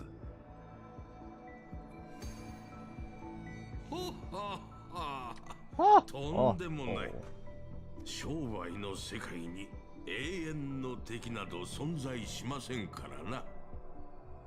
それはそうだけど、やっぱり僕はオーディさんの真の狙いが気になっちゃうな。私の知る魔術師たちの中には万物の根源に至るためなら命も人間性も平然と捨て去ることができるもの。 Mr. Odie is gonna fuse with the Holy Grail. あなたもその類なのですか。そのようなものに興味を持つのは天才クラブの方たちだけですよ。What's your real reason then? 最初から言っていたことですが、調和セレモニーがあっけなく幕を閉じてしまったことで、ピノコニーは新たな経済 I wish that you all fight! 起爆剤を必要としていました。つまり我々は誰もが注目するビジネスプロジェクトを立ち上げなければならなかったのです。 Let the show begin. 願いを叶えられる聖杯、これは金の卵を産むガチに他なりません。 I don't think this guy understands. This is a freaking This is a chalice from a different universe, and there just happens to be heroic spirits from the same universe as that, and they're telling you that it's not working. You damn old man!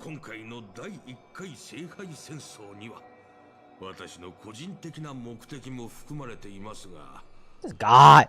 Oh man. Oh, old people. He's pissing me off. Why don't you just ask the Holy Grail for cash? 無から生み出される富などインフレを引き起こすだけ。経済の成長は願いだけではどうにもなりません。繊細なバランスの維持と緻密なコントロール。So you're a philosophical businessman. Okay, I get it. 確かに私はお金が A businessman with morals.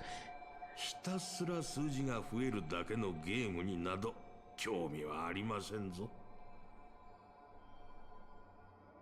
私は群衆がピノコニーに押し寄せ、全財産を投げ打ち、必死に聖杯戦争への参加権を得ようとするのを見るのがたまらなく好きなのですよ。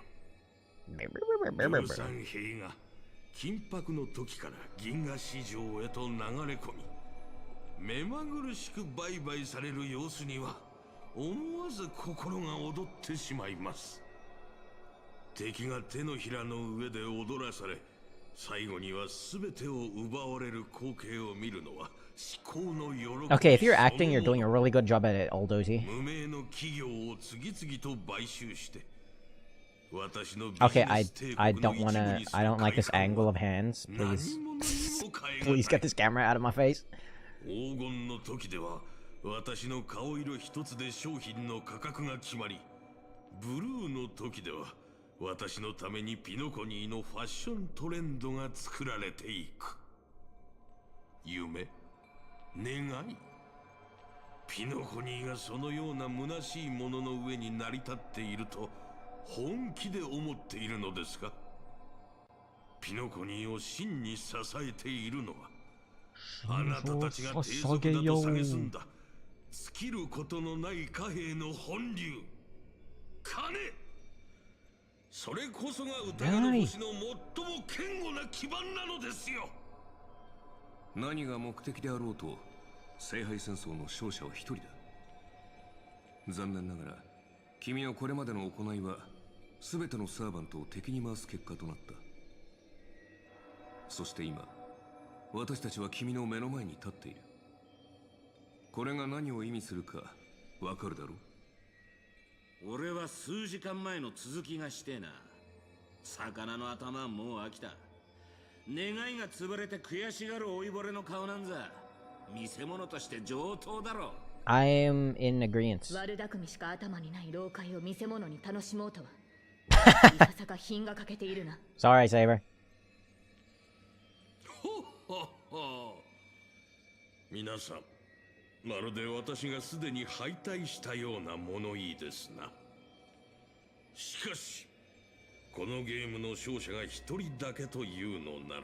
Just destroy the Grail. Oh wait, that's probably not a good idea. It's probably not a good idea if we do that. Oh, damn, Lancer's kicks. Holy crap, bro. We get it. We see the fit. ここで一つ提案です。どなたでも構いませんので、私と手を組みませんか？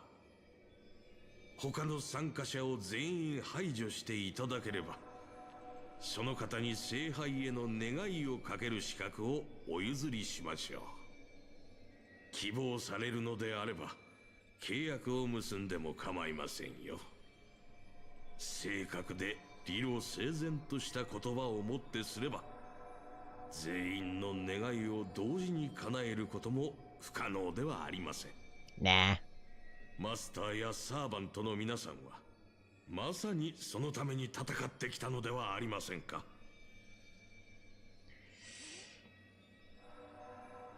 Shh. No peaceful resolutions, please. 全員の願いを汚すことで成り立つ聖杯なんざ壊した方がいいに決まってんだろ。違うか、マスター。いや、違わねえな。もっと言えばぶっ壊す前に大暴れしてやるのが正解だ。珍しく同感だ。その案は気に入った。どうするミスター・アベンチュリン。たまには正義の味方をするのもいいんじゃないか。悪役はもうやったからね。今回はオーディさんに譲るとしよう。マスター、申し訳ありません。どうやらあなたのために聖杯を勝ち取ることはできないようです。That don't matter. I trust your choice. ノーツガールが見せてくれた夢のおかげで、以前よりも深く理解できるようになりました。It's not about the journey.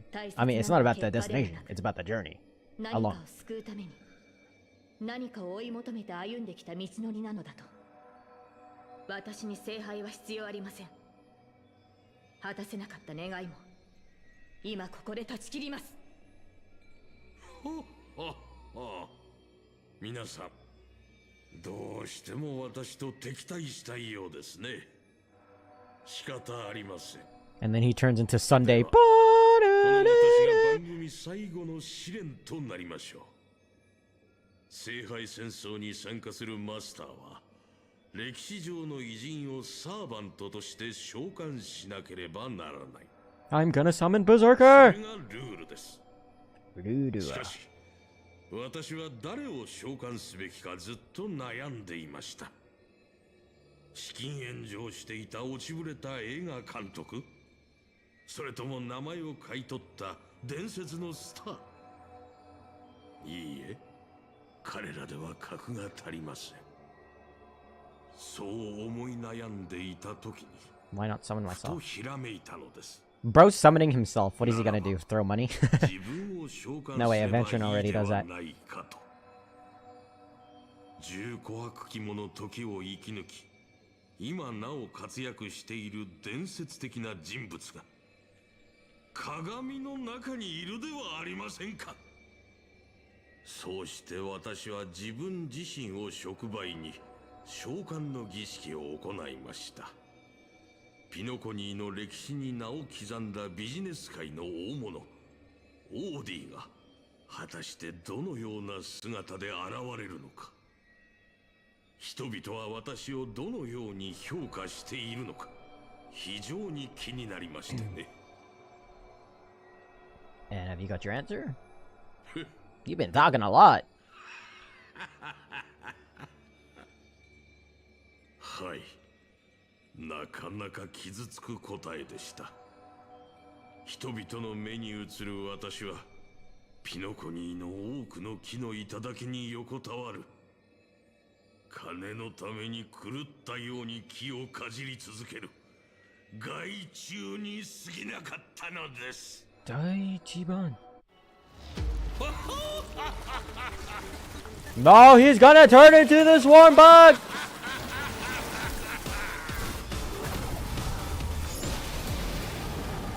Man. He's turning into Star Destroyer or whatever. Berserker.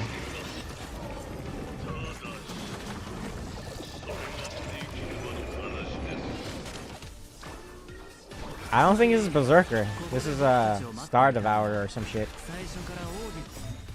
Or whatever. Activate your spell card. For what purpose? Command spell has fully charged energy. Time to unleash Noble Phantasm.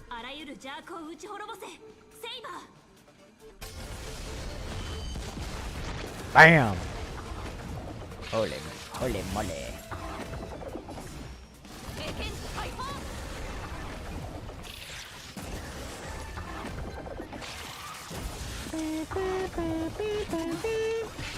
No way, this is the only peak that we're gonna get.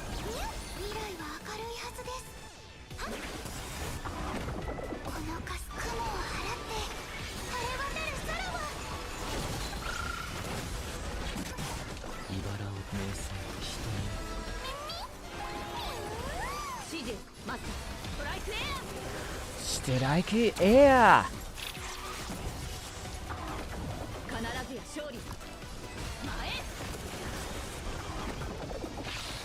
Bam.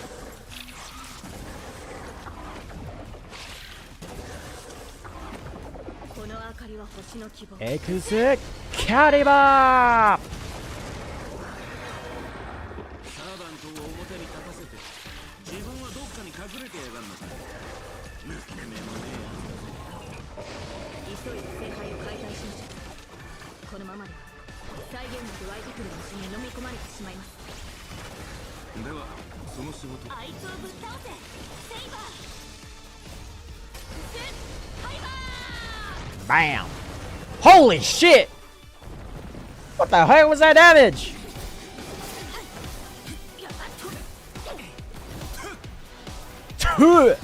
Oh yeah, Archer. Woo!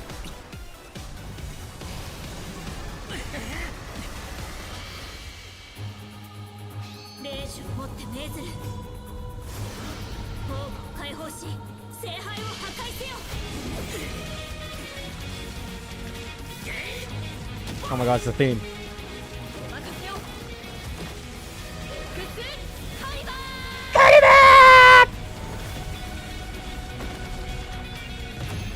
Bam!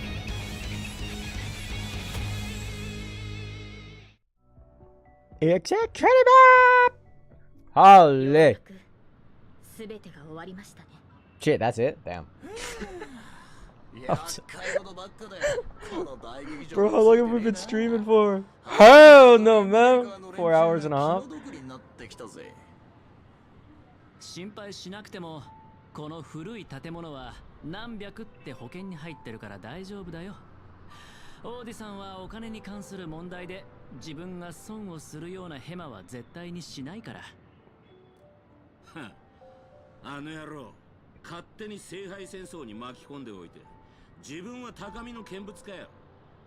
お前らあいつを引きずり出して文句の一つや二つ言ってやりてえとは思わねえのか。We should give him a good thrashing. 残念だけど今回の事件で負傷したマスターは一人もいない。彼に責任を問おうとしてもいつもの手口、一流の弁護士チームと莫大な賠償金でごまかされて終わりだろうね。それにきっと彼は聖杯戦争でそのコストをはるかに上回る利益を手に入れてるから賠償とか言われても痛くも痒くもないんじゃないかな。Oh, that bastard garden gnome! でもまあ今回の茶番は交渉の場でいいチップになりそうだ。うまくいけばジェイドもピノコニーに対してもっと大きな突破口を開けるだろう。Does Scott have no rights? スコート君の後始末はもちろんカンパニーの同僚たちに任せるべきだろう。 Thanks, Adventurer. 腐った金の匂いしかしねえピノコニーのルールなんざ知ったこっちゃねえ。ランサー、あのラブリーな年寄りをぶっ潰しに行こうぜ。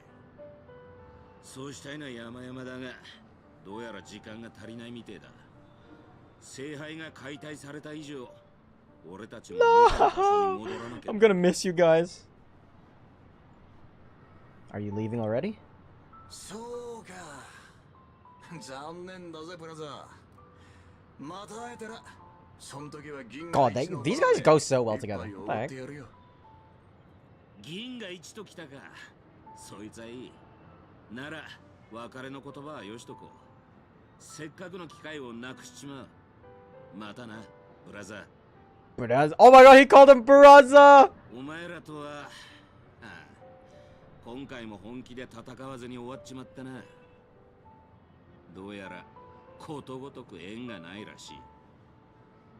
そうでしょうか。以前あなたを倒した記憶があるのですが。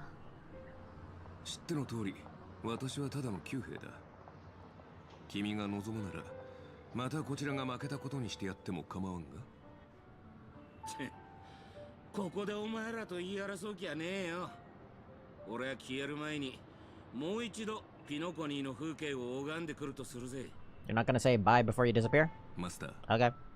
そろそろ別れの時だ。最後に言わせてもらうが、その服装のセンスは。He really doesn't like his fashion sense. だが、サーバントとして今回の聖杯戦争で君と同行できたことを嬉しく思っている。誇張した言葉と華やかな装飾の下には執着心のある子供が見える。たまには正義の味方になるのも悪くないな。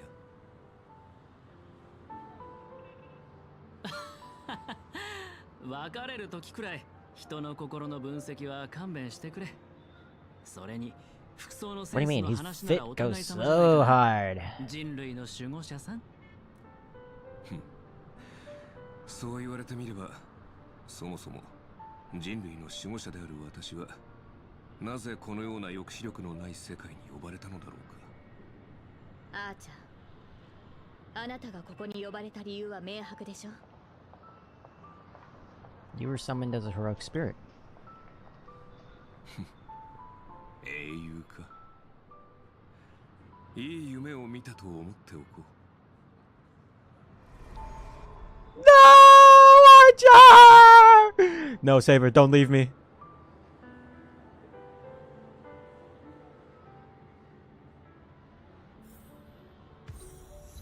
No, I have to say goodbye. No!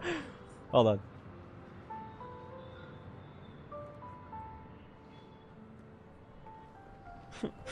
Saber! あなたの召喚に応じてこの不思議な世界を旅することができてとても楽しかった。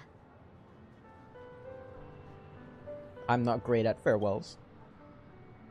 夢の中で私はあなたの恐れを見ました。ですがそれを恥じることはありません。未知への不安、迷い、失うことへの恐怖心、そして何かを成し遂げられなかったことに対する後悔の念は人間であれば誰もが抱く感情ですから。英雄になる前はヘラクレスもただの子供でした。今はまだ力が足りないかもしれませんが、あなたはいつか銀河を照らす星になる。私はそう信じています。Like you did? もし私の存在がわずかでもあなたの進む道を照らせたのなら、それほど嬉しいことはありません。マスター、未来のあなたによろしくお伝えください。Saber. No! What? Bro. Peak has left the universe. At the same time, in the Dreamflux Reef, the host of the Holy Grail War is sitting elsewhere, watching the scenery with interest. 聖杯が壊された。Man, shut up! なんともったいないこと。人々はそれを追い求め、それのために戦い、身を捧げ、時には命を懸ける。そう考えると、聖杯はまるで我らがピノコニーのようですな。ピノコニー。人々が願いをつぎ込んだ結果、ピノコニーは今の姿になりました。では、果たしてピノコニーは彼らの願いに応えたのでしょうか。この奥室ブラックホールを見てください。10琥珀期前にここに座っていたピノコニーをゼロから築き上げた者たちは、今や卑劣で恥知らずな老いぼれを残して、all the top dudes from each family are dead except for Old Odie, I think. この世を去ってしまいました。 I'm not caught up with Penacony lore. 正直に Or at least I don't remember. 私の願いはすでに叶っています。あなたたちが私のことをどう思っていようと、かつてどんなに憎しみ合った仲だろうと、聖杯はその功績を認め、英霊として限界させたのですから。これもまたある意味で旧友との再会と言えるのではないでしょうか。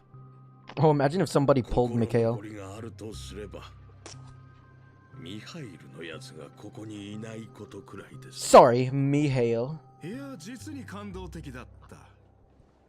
あなたのことを知らなければ騙されるところだったぞ。旧友との再会、そんなものビジネスプロジェクトのおまけでしかないだろう。グレイディ、おっと、今はミスター・レックと呼ぶべきですかね。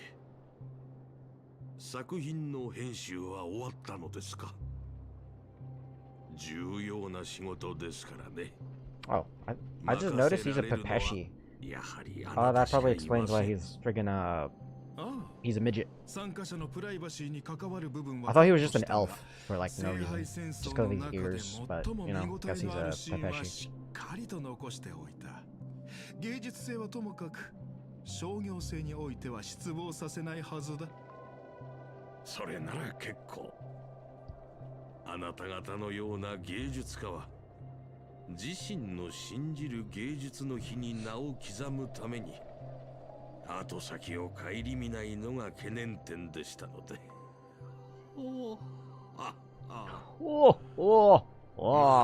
そのような大志を実現できる者は残念ながら聖杯戦争の勝者と同様にごくわずかしかいませんが、しかし私は違います。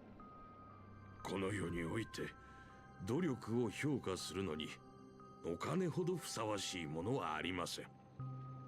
かつての英霊が持つ記憶もまた私を満足させられる報酬だ。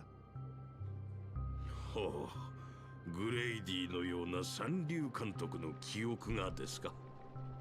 そのようなものに何の価値があるのです？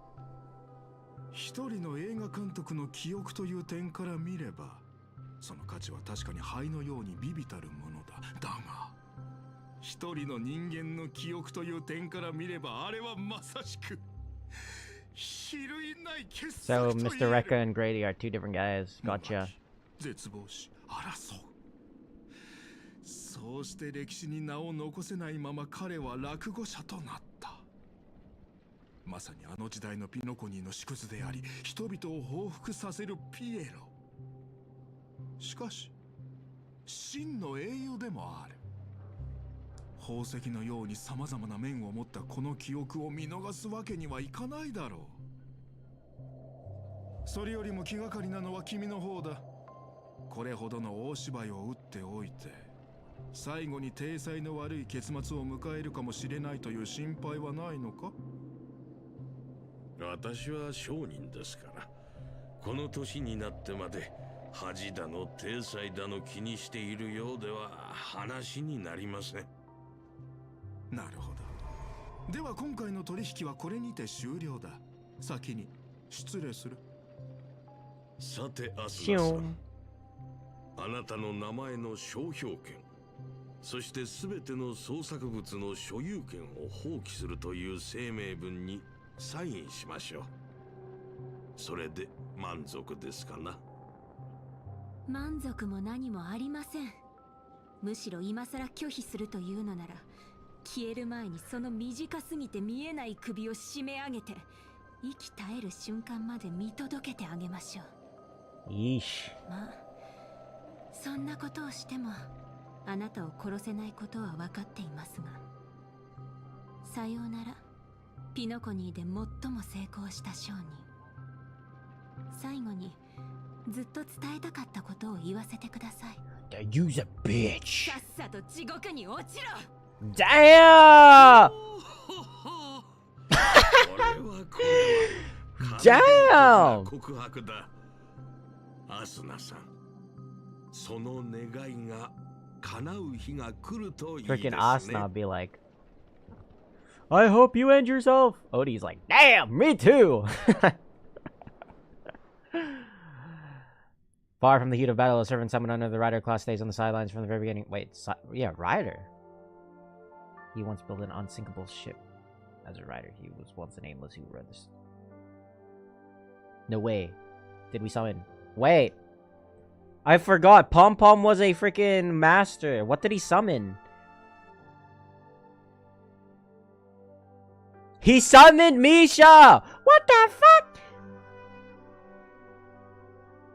Where's this guy been the whole time? この前は最天獣とかいう器物を持って帰ってきたんじゃが、それで測ったらなんと俺の点数はたったの1点だったんじゃ。あと姫子のコーヒーには気をつけた方がいい。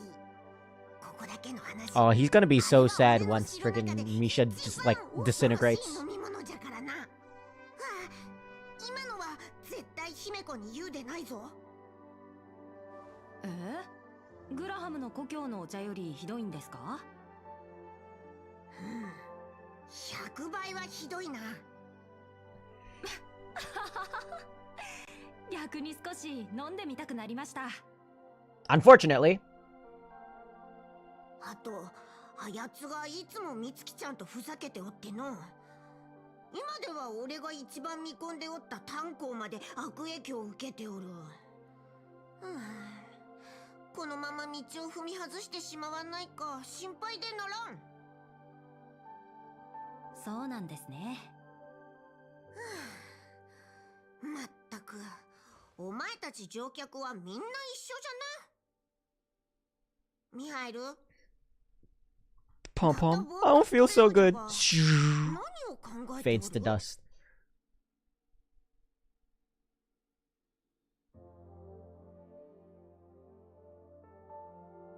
車掌さん、またお別れの時が来たようです。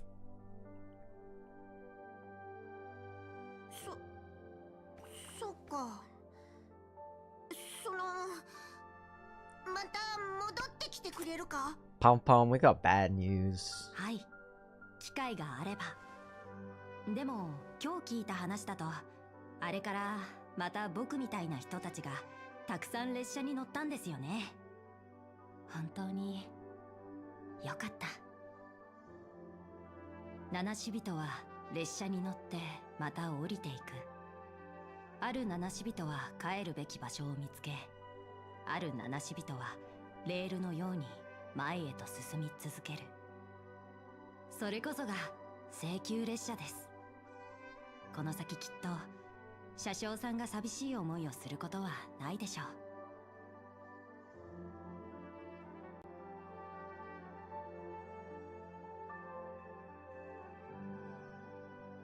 聖杯戦争はもうすぐ終わります。さまよう魂も眠りにつく時間です。僕もそろそろピノコニーに戻らないと。ミハイル、覚えておいてくれ。列車から離れてもここは永遠に七死人の家じゃ。俺はずっとここにおる。 But he's already dead. What do you? What do you mean waiting? He already dead. What the hell? はい。では約束です、車掌さん。次にピノコニーに停車するときは、僕のため、ラザリナのため、ティエルナンのために汽笛を鳴らしてください。聞こえたら必ず会いに行きますから。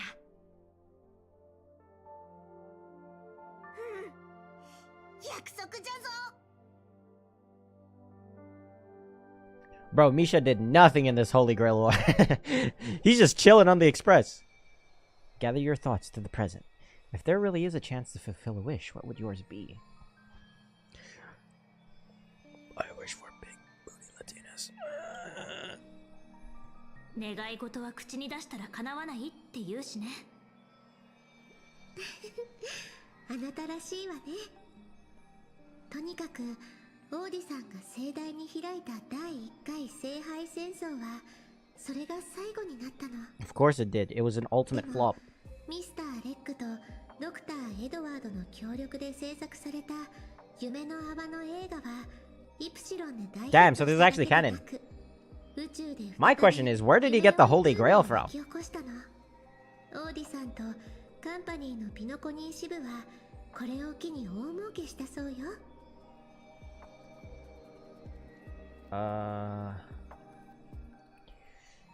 What about my appearance fee? クランの当主とピノコニーの株主を巻き込んだことについてはアベンチュリンさんが予想した通りほとんどがエンターテイメント番組の名目でごまかされたわ。巨額の賠償金や訴訟は避けられないでしょうけど、私オーディさんは聖杯が起動する前からこうなることを予想していたような気がするの。そうそう、もともとあなたには個別に賠償金を支払うつもりだったんですって。でもさすがのオーディさんもそれはあまりにも俗っぽいと感じて途中でやめたみたい。その代わりに聖杯戦争で一番価値の He gave me the Grail! 私たちにくれたの。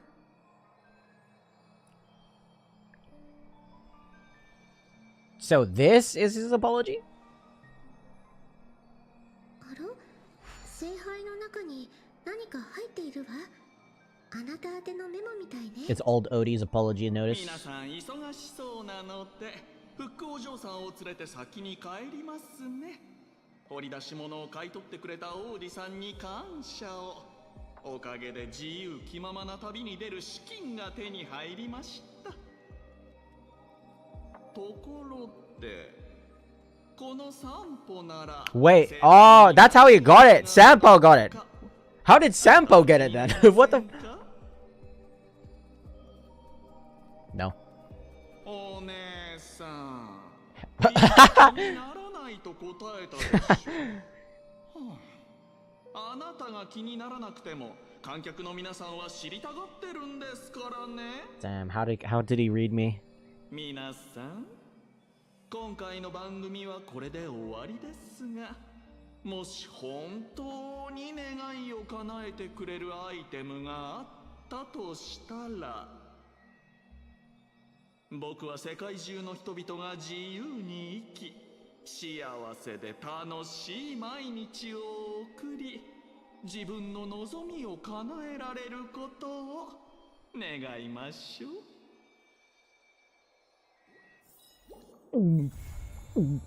Holy shit, we finally finished. Did we get anything? We got the lol. Tarnished glory.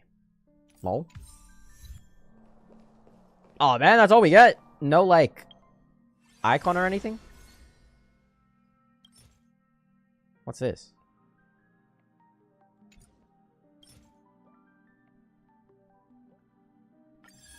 Wait, what is this?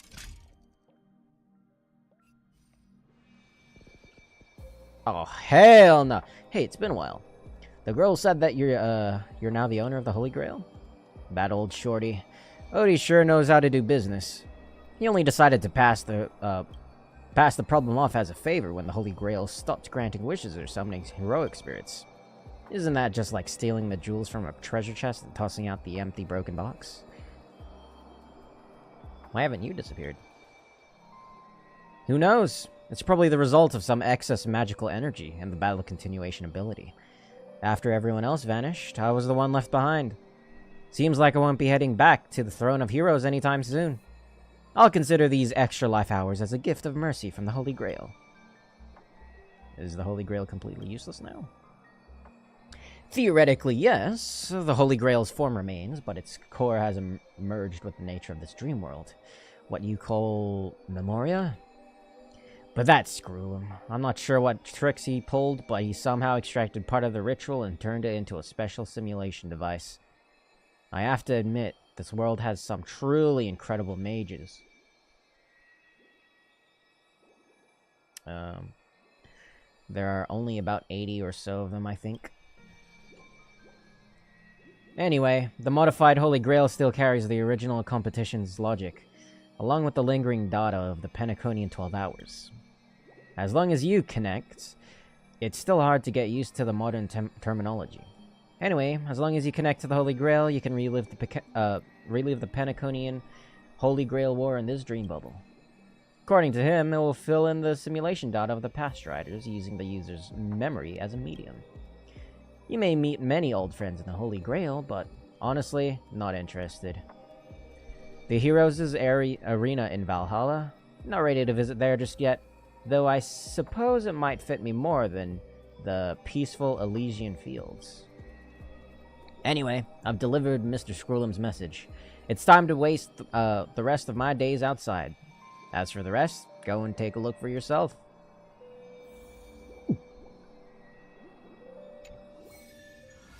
What the hell am I looking at? Start ritual.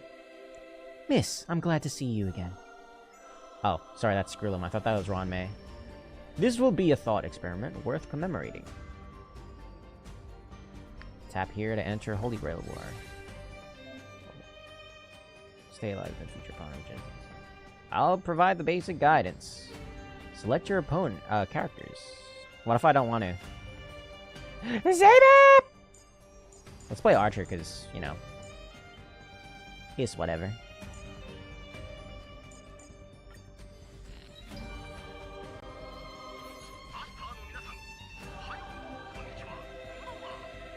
Saber, Assassin, Archer, Rider, Berserker, Caster.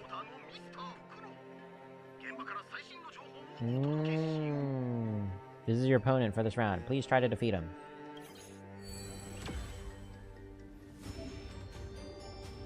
Oh man. May Idrilla witness the duel. You can change your team anytime. Is this guy serious? Okay, there are limited cycles in Holy Grail battles. You need to defeat the enemies before all the action cycles are over. Okay, and if we don't? Bam.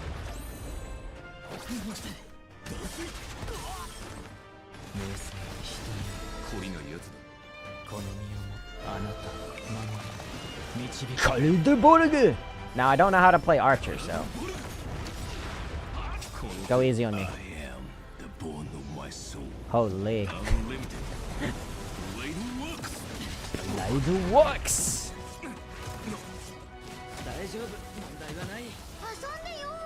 Oh shit, we're out of yep. Easels.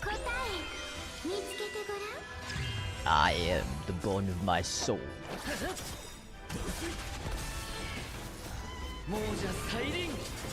Mojo sighting.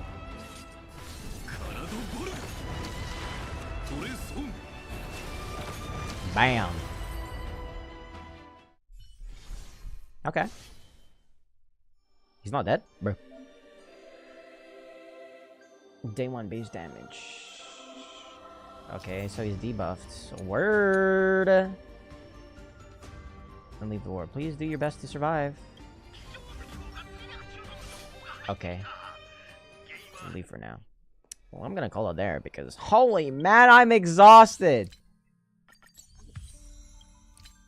Honestly, my thoughts on this game. Obviously, it's peak because Fate. It's a Fate collab, right? All the characters. Well, there's only 3 of them. Freaking Lancer, Archer, and Saber. Yeah, it's peak. It's peak. I don't know how I feel about the story though. It still just feels like your average Hoyo story, you know?